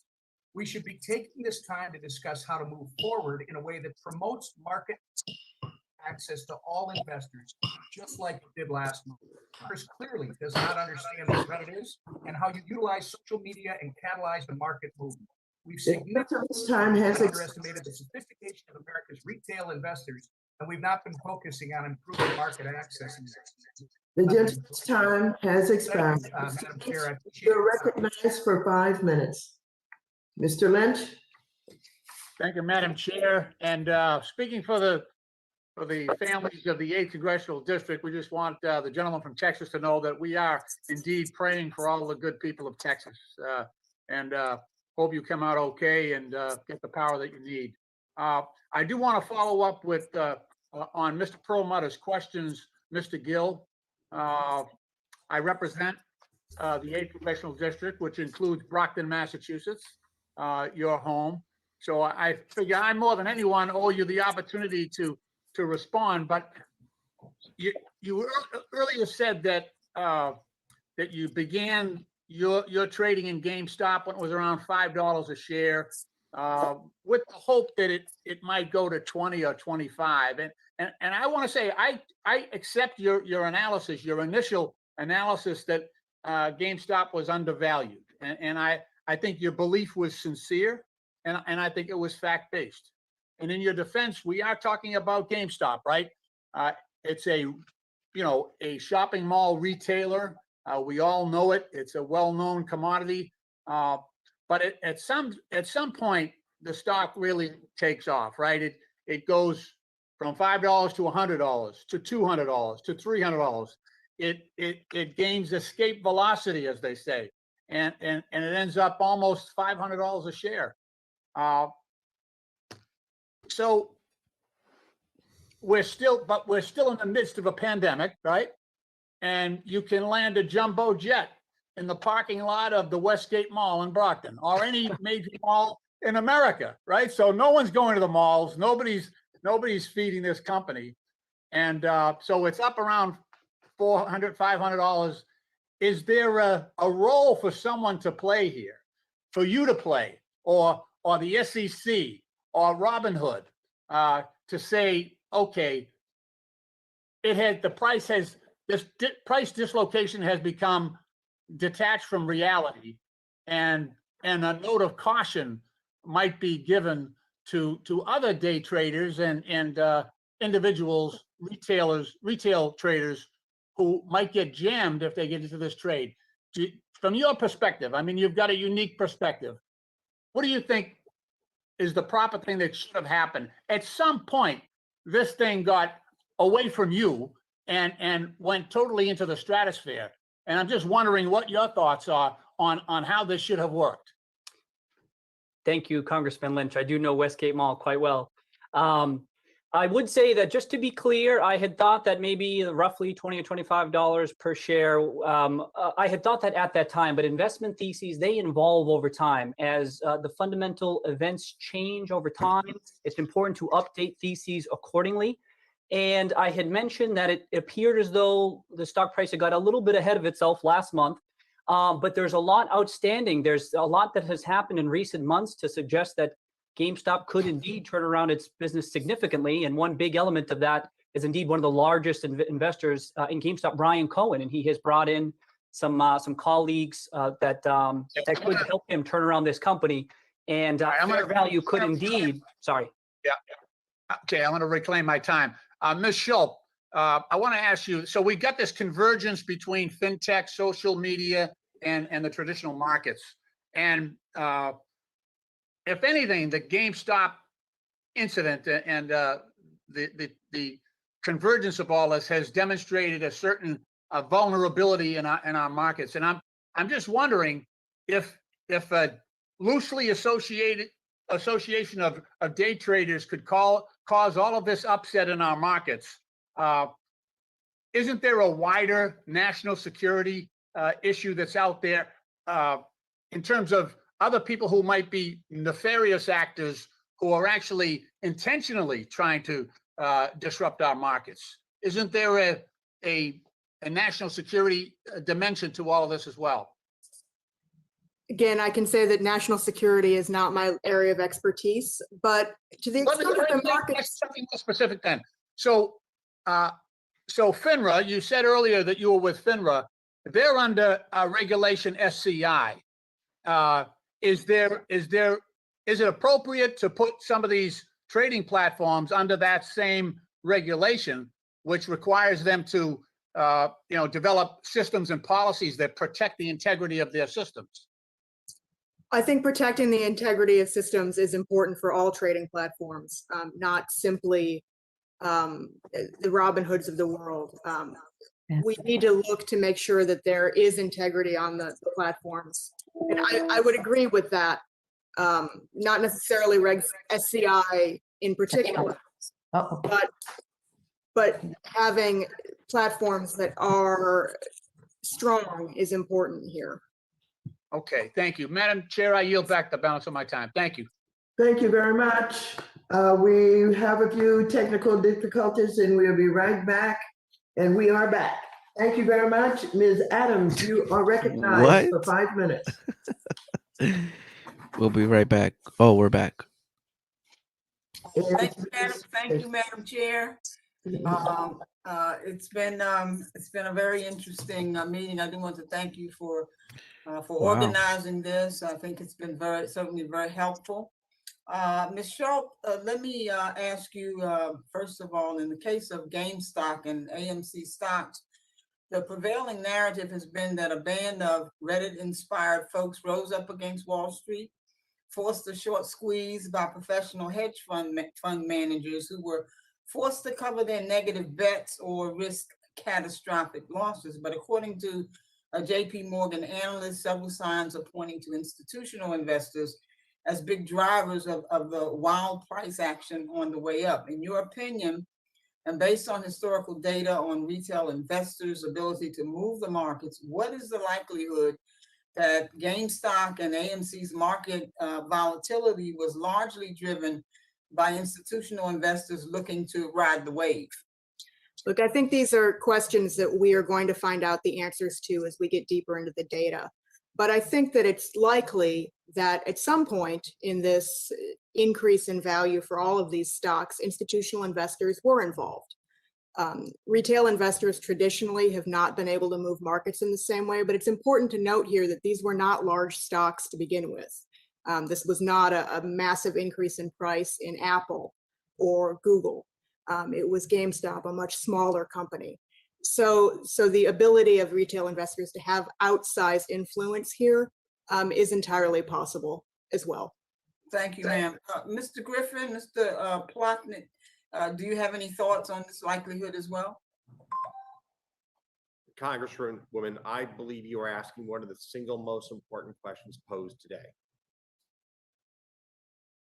And I believe that the decline in the short interest as reported over the 2-week period of time, that the US updates short interest reporting every other week, indicates that roughly, and I apologize for not having the exact number, but roughly 35 to 40 million shares were bought back by parties that were short the stock. This would be a dramatic degree of short covering that could cause a dramatic increase in the price of GameStop. Okay, thank you. Mr. Plotnick. Yeah, hi, thank you for the question. You know, I think, I mean, I don't have the exact answer to your question. I do think it's worth noting that, you know, as the stock price moved higher, you know, there was a 3-day period where it traded almost 11 times the entire float. And so I think that kind of volume gave anyone who was short ample opportunity to cover and probably suggests tremendous either frenzied buying or institutional buying or some sort of combination. We did look at some of the options activity in the stock. And, you know, on Friday, January 22nd, there was options that were expiring that would have equated to 35 to 40 million shares of stock ownership. So I actually don't think the short covering was the biggest driver of the stock. When you kind of look at the volume, I really think the biggest driver was the aggressive options activity. And then whether it was institutional or retail, just the collective buying. Okay, Mr. Griffin, prior to the GameStop volatility in January, did Citadel have any investments in Melvin Capital? And if so, how much? Mr. Griffin?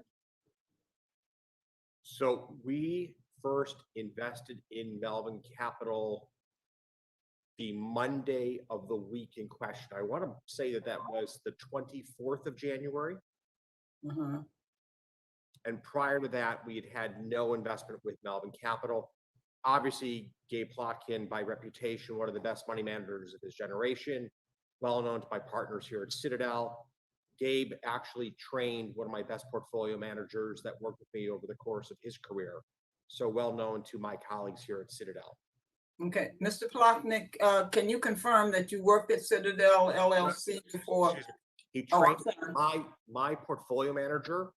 Okay. Worked for Gabe at a different firm and then joined Citadel subsequently.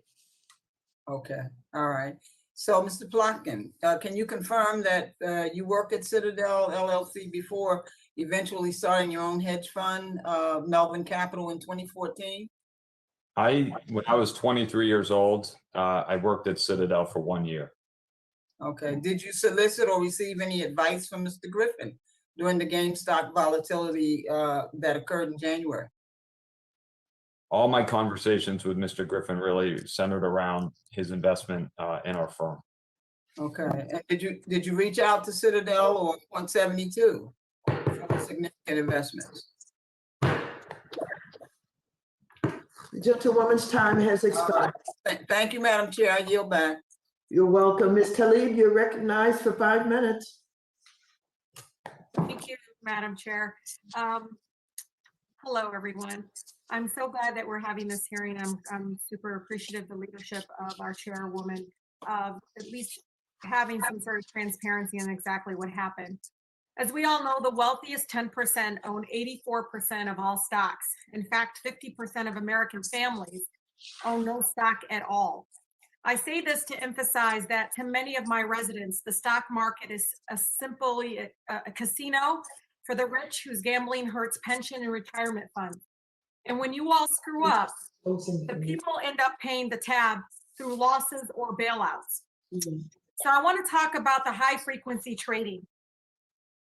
We know about half of all stock trading in the US is done by computers. They analyze market activity and instantly complete trades at a profit.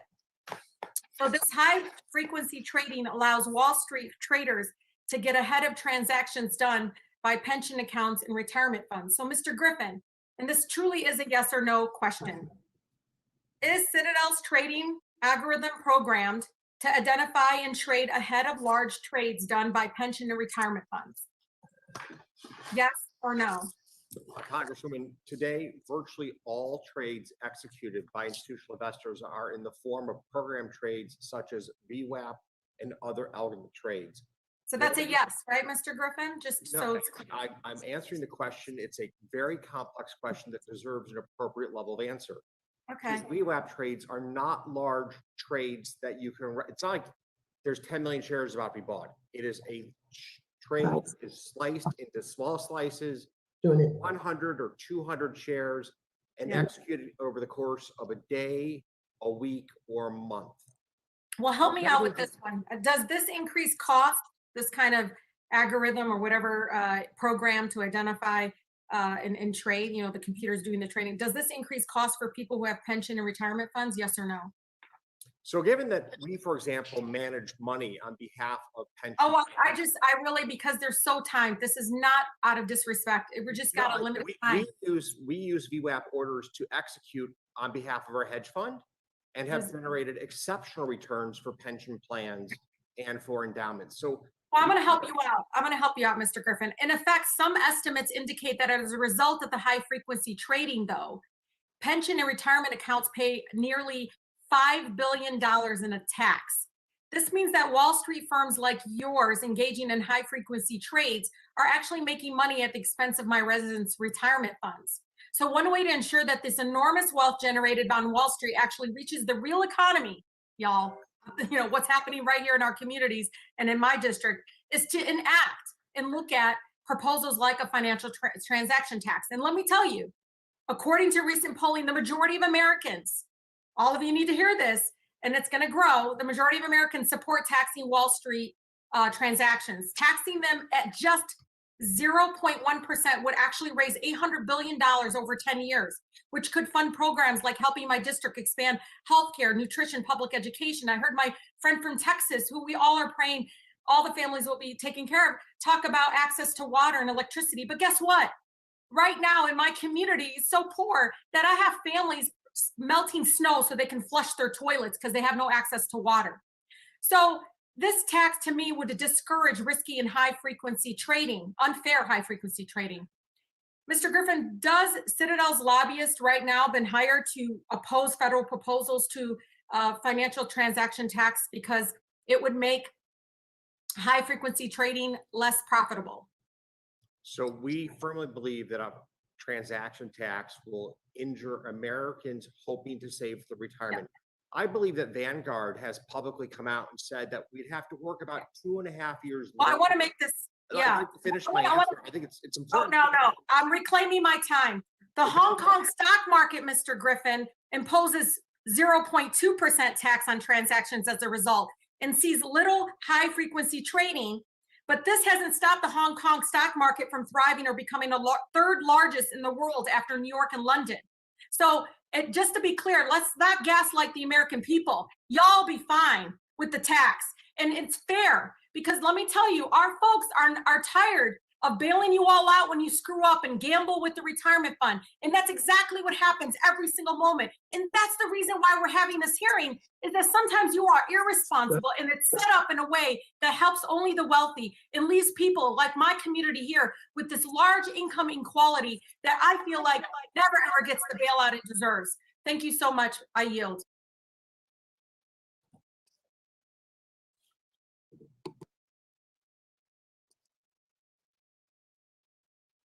Thank you very much. Ms. Dean, you're recognized for 5 minutes. Thank you, Chairwoman, and I appreciate this opportunity for this hearing to get detailed information and to gather the facts as to what happened over the course of these transactions. So let me start by saying, and I saw that members on both sides of the aisle are interested in this question. The core question that I'm going to be asking is, what did the customers know? What did the users know? And when did they know it?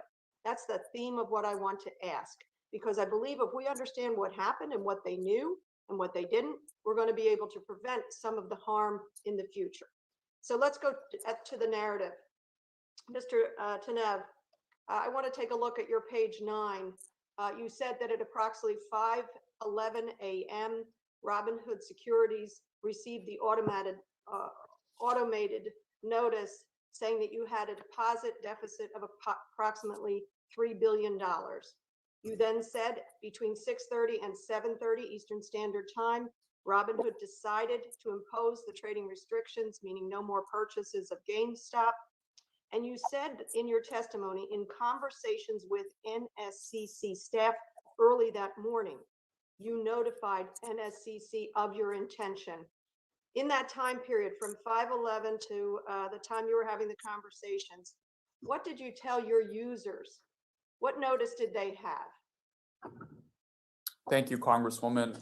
I believe during that time period, shortly after the restrictions on purchasing of these relevant securities were made, we communicated to users, to our customers, that these securities would be restricted from purchasing. And then subsequent, we issued blog communications and communications on social media explaining the reason being enhanced deposit requirements due to high volatility. I'm going to ask you to be much more specific, because in your testimony, you wrote that you offered 3 different ways of notification. You said that first, the notification to your customers was what they agreed to in their customer opening agreement. That was your first backstop, which who knows what that boilerplate said or when customers or users agreed to it. Number 2, you said they were notified 2 days later by SEC alert. And we know what that SEC alert was. It was quite general, much more vague. Then number 3, you said you also list a more ambiguous mention of targeted messages to customers. When did you specifically send your customers an alert? This is what we have had to do because we were short capital. When did you do that? What time? What's the clock? I believe, Congresswoman, that happened at several different points in time. There was a blog post that was published in the afternoon Pacific time. What? I don't recall the specific time. Maybe it's in, perhaps it's in my written testimony. Would it be after the SEC notice? It seems to me you didn't notify your customers for at least 2 days. You relied upon the SEC notice 2 days later. Would I be correct? Congresswoman, that's inaccurate. Customers were notified several times on that day, and they were notified of other restrictions as they happened days prior to January 28th as well. But you don't say what those notifications were in your testimony. What did you notify them? Specifically, what would I, a user, have heard from you immediately upon your imposing the restrictions? So, Congresswoman, immediately upon imposing the restrictions, customers would have received communications saying that they would be prevented from opening further positions in the relevant securities. Later on the day, on January 28th, around early afternoon Pacific time, we published a blog post that explained that the decision to restrict these securities was due to collateral requirements at NSCC and clearinghouses, and not on the direction of special interests or hedge funds. Forgive me, let me interrupt you there. You admitted to making mistakes. Specifically, what mistakes did you make? I admit to always improving, and certainly we're not going to be public. We're not going to be perfect, and we want to improve and make sure that we don't make the same mistakes twice. But what were those mistakes? That's what we're here to learn about. I think that Got him. thank Got you for him. the question. It's an important question. On Thursday, we did restrict the buying of these securities. On Friday, we imposed position limits, which I believe was a much better long-term solution, one that we'll have in the future if anything like this happens again. We also raised $3.4 billion in capital to allow our customers to. Thank you. I yield back. I see trade my what they time want. has expired. Thank you very much, Mr. Tanev. Thank you very much. With that, we'll go to Ms. Ocasio-Cortez for 5 minutes. Thank you so much, Madam Chairwoman. Mr. Tanev, Robinhood has engaged in a track record of outages, design failures, and most recently, what appears to be a failure to properly account for your own internal risk. You've previously tried to blame clearinghouses for your need and scrambled to raise some $3.4 billion in a matter of days, but you've also, blamed a lack of industry-wide real-time settlement, or rather a lack of that settlement of trades. But Robinhood's requirements for margin have long been far more lax than other brokers for a long time. With, in December, just a couple months ago, you bragged about having some of the most competitive rates in the industry. And this is evidenced by your recent decision to raise those requirements. When Robinhood prohibited its customers from purchasing additional shares of several stocks, other brokerages merely adjusted the margin requirements on these stocks. So, Mr. Tanev, given Robinhood's track record, isn't it possible that the issue is not clearinghouses, but the fact that you simply didn't manage your own book, or failed to appropriately manage your own margin rules, or failed to manage your own internal risks? Thank you for this question, Congresswoman. Let me address the margin point, because I think this is an important one that has been under-discussed. So in December, when we lowered our margin rates to 2.5%, one of the details that I think was missed is that most other brokerages have tiered margin rates, where the wealthier customers pay much lower margin rates than lower net worth customers. So you'll have someone that has $10,000 paying 9 to 10% for margin, whereas someone with $1 million pays 2%.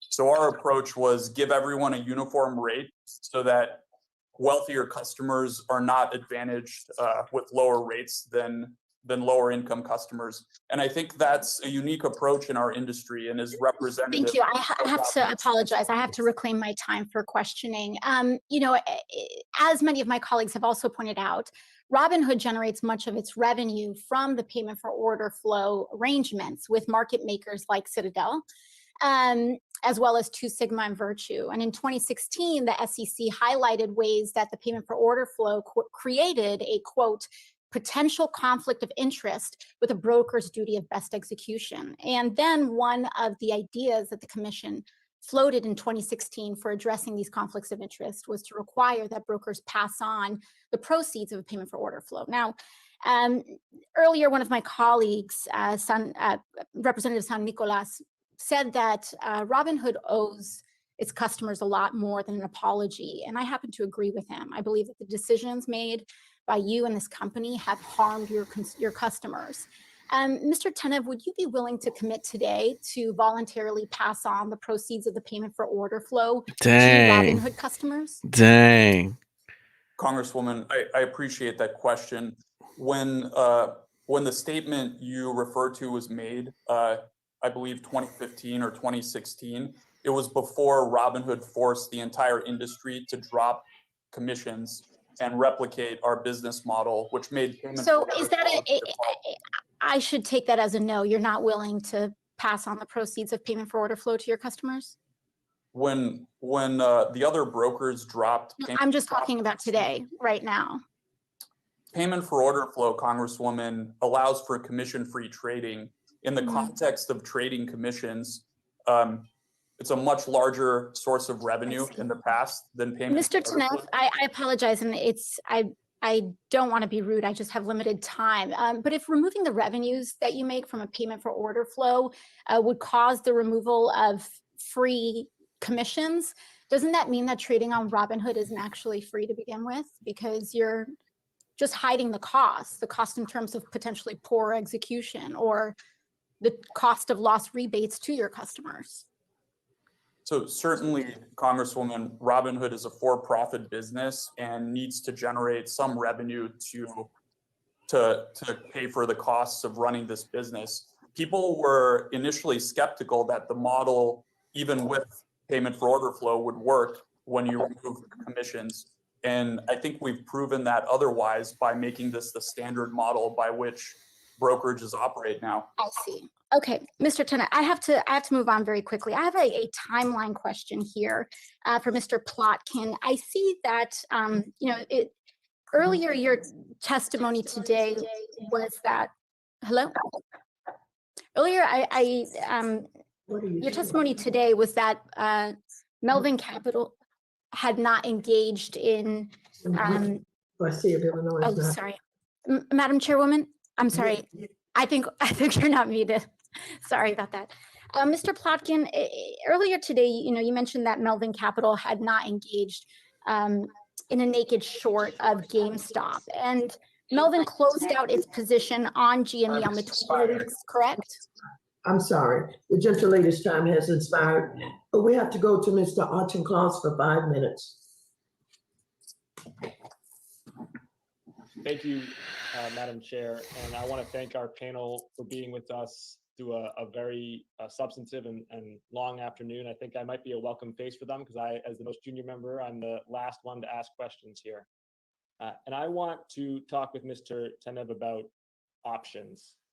I agree with what other members of the committee have said in both parties about the value of democratizing access to assets, and that we should give latitude for independent retail investors' judgment. But in fields where there is an information asymmetry between the user of a product or a service and the provider of it, there's always a professional code of ethics around that. When you go to the doctor, when you go to the lawyer, there is a code of ethics wrapped around that interaction that protects someone who doesn't understand as much about the service being provided. And in finance, as you're well aware, there's a fiduciary responsibility to do what's right. In Massachusetts, where there's 500,000 users of Robinhood, we hold broker-dealers to a fiduciary standard, and the Secretary of State's Securities Division filed a complaint against Robinhood for violating that fiduciary standard. And so some of it was premised on options. 2/3 of customers approved in Massachusetts for options trading identified as having limited to no investment experience. And so the first question I would ask you, Mr. Tenev, and please take no more than a minute, is what do you think is the appropriate amount of financial literacy that a user should have before they should be allowed to trade options? Yeah, that's a good question. Thank you for the question, Congressman. Let me first say that Robinhood really pioneered commission-free and zero contract fee options trading. And I think our market leadership in this space is due to the fact that we not only provide that access, but have improved upon the safety of our product in several ways over the past few years. Number one, we don't allow undefined risk options trades. So no selling of naked calls, no undefined risk. Number two, we made several enhancements to the safety of the product over the past year, including the ability to perform an instant in-app exercise of an options position, clarifications around the user interface, live customer support by phone for urgent options cases. So we've actually proven and are committed to improving in the future the safety of our options offering. But to be clear here, options are decaying assets. They're binary in outcome. So they are qualitatively and quantitatively different than stocks and bonds in the sense you can lose all your money very fast and you can make a lot of money very fast as well. But this is getting very close to gambling. And especially when you gamify the options buying experience, as your app does, it can very quickly turn into a casino-like feel. And so I'd ask you just to address the question again, what level of investment sophistication do you think a retail trader should have before they are buying options? Sure, Congressman, I appreciate the follow-up. So I should first say there's strict FINRA rules and regulations governing who gets access to options that, of course, Robinhood complies with. I also should note, we're in a competitive market. You know, several others have mentioned Chinese-based brokerages, other brokerages that are essentially offering similar products, all having to comply with these regulations. So we're certainly willing to engage in a discussion about how rules should change, if at all. My man, just answer the question. Like, how much knowledge or experience does a person need? Individuals and institutions, we'd be open to having that conversation. The standard for my constituents in Massachusetts is not going to be what the Chinese regulators think is appropriate. It's going to be a fiduciary standard. I regret that you really haven't addressed the question. And so I guess I would ask a separate one, which is, would you commit here to offering a higher in-app threshold, including but not limited to financial education before allowing people to purchase options? Again, Congressman, I'd be happy to engage in this topic substantively. I think as long as those requirements are uniformly applied to all brokerages and not just startup brokerages or brokerages catering to small investors, we're open to having that conversation. Well, the fiduciary standard is applied equally to all brokerages, and yours is the one that was singled out by the Massachusetts Securities Division as having violated that, given the way that your users are using the options. I will cede the balance of my time, Madam Chairwoman, and I thank you for arranging this. Thank you very much. And with that, Mr. Garcia of Illinois, you are recognized for 5 minutes. Thank you, Madam Chair and Ranking Member for the important hearing. You know, it's a long day. I wanted to ask some questions to Mr. Griffin. Would you consider, Mr. Griffin, your firm successful? This is an easy yes or no. Yes, I would consider Citadel to be successful, and I would consider Citadel Securities to be successful. And of course, I'd agree that you've done pretty well for yourself. As you mentioned earlier in your testimony, your company handles over 40% of retail trading. Did I get that correct? Citadel Securities is the largest destination for retail order flow in the United States. It reflects the execution quality that we give.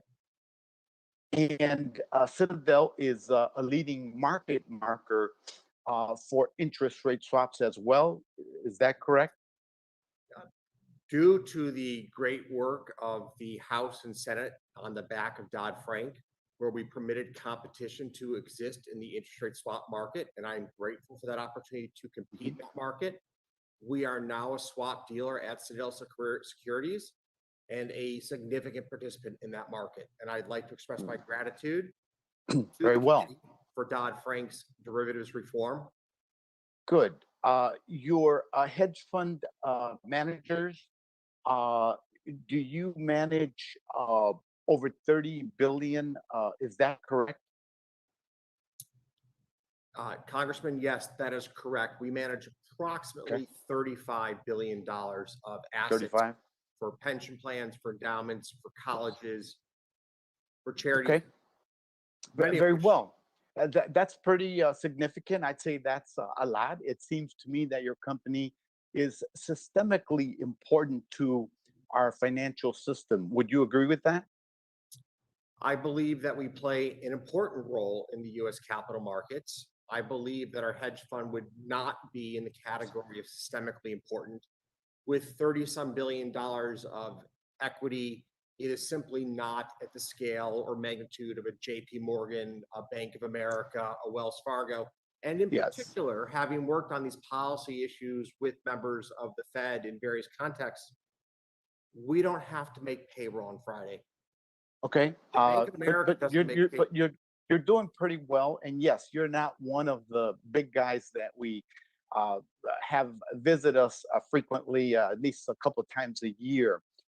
Is Citadel Securities, you were fined recently by FINRA for trading ahead of customer orders in the past? Is that what I heard from a couple of questioners earlier today? I believe this was brought up earlier, that we paid a fine to FINRA for trading ahead in the OTC market back in the, let's say, roughly 2012 through 2014. It was due to a systems failure. Now, we have no tolerance internally for having made such a mistake. We have, of course, have taken actions to rectify such mistake. Okay, but that did occur. That did occur. Okay, so it's okay. I appreciate that. It seems to me that the retail investors using their savings are not exactly an even match for a complex, deeply connected firm like Citadel. Would you agree with that? I don't actually understand the premise of the question.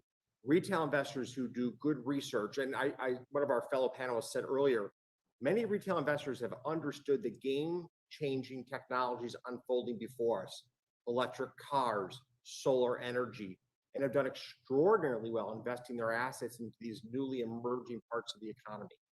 Okay, and your firm has done, and you've personally done well during the pandemic, right? There hasn't been much of an adverse effect on your firm? Congressman, we've all been adversely impacted by the pandemic. I think all of us long for the return back to life as it was a year and a half ago. But you haven't done badly, right? So there are two dimensions to this. There's the personal impact on everybody, and we've all had to deal with Right. loved ones, with family. But in terms of your bottom line, sir?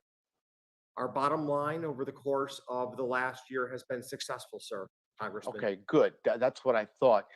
Is it true that last year in Illinois, you were involved in an effort and you spent like close to $50 million to defeat a tax increase in Illinois that would have forced the big income earners like yourself to pay more in taxes in Illinois, a progressive tax? The gentleman's time has expired. Thank you, Madam Chair. All members on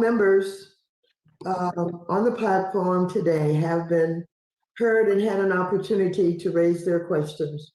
And so before we get to closing statements, I would like to ask unanimous consent to enter letters into the record from the following entities: Better Markets, Public Citizen, Depository Trust and Clearing Corporation, and Healthy Markets. So without objection, it is so ordered. I now yield 1 minute to the gentleman from Missouri, Mr. Lukemeyer, for brief closing remarks. Thank you, Madam Chair, and thank all the witnesses for being here today. I thought you all did a great job, and we really thank you for spending time with us and educating us on the market and all the activities surrounding GameStop investing and short selling. I'd like to reiterate the ranking member's commitment that the House Financial Services Committee Republicans stand ready to work with the majority to continue to provide oversight on and investigation of the GameStop activities. And going forward, I hope that we always have an eye towards protecting and giving more choice and access to America's everyday investors. With that, Madam Chair, I yield back. I now yield myself 1 minute. Today, the committee has heard firsthand from this group of witnesses about their roles in the market volatility in late January. This hearing has allowed us to begin to assess what transpired and whether our guardrails have not kept up with the rapid changes the markets have experienced. For example, I'm more concerned than ever that investors are being fleeced and massive market makers like Citadel may pose a systemic threat to the entire system. The committee is going to continue to examine these issues.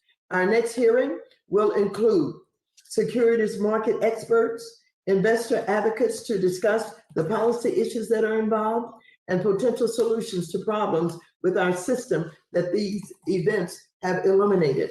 I will also convene a hearing to hear testimony from the regulators, including the Securities and Exchange Commission and the Financial Industry Regulator Authority, that is FINRA. All of these hearings will inform the committee's role and help us to determine potential legislative steps to protect investors and ensure Wall Street accountability. With that, I'd like to thank our distinguished witnesses for their testimony here today. Without objection, all members will have 5 legislative days within which to submit additional written questions for the witnesses to the chair, which will be forwarded to the witnesses for their response. So I ask our witnesses to please respond as properly as you're able. So without objection, all members will have 5 legislative days within which to submit these extraneous materials to the chair for inclusion in the record. And I sincerely thank you. And I want all of us to pay attention to what is happening in Texas and to do what is necessary to be able to give assistance to all of our people, all of the families in Texas that are experiencing this very, very difficult time. Thank you so very much. This hearing is adjourned.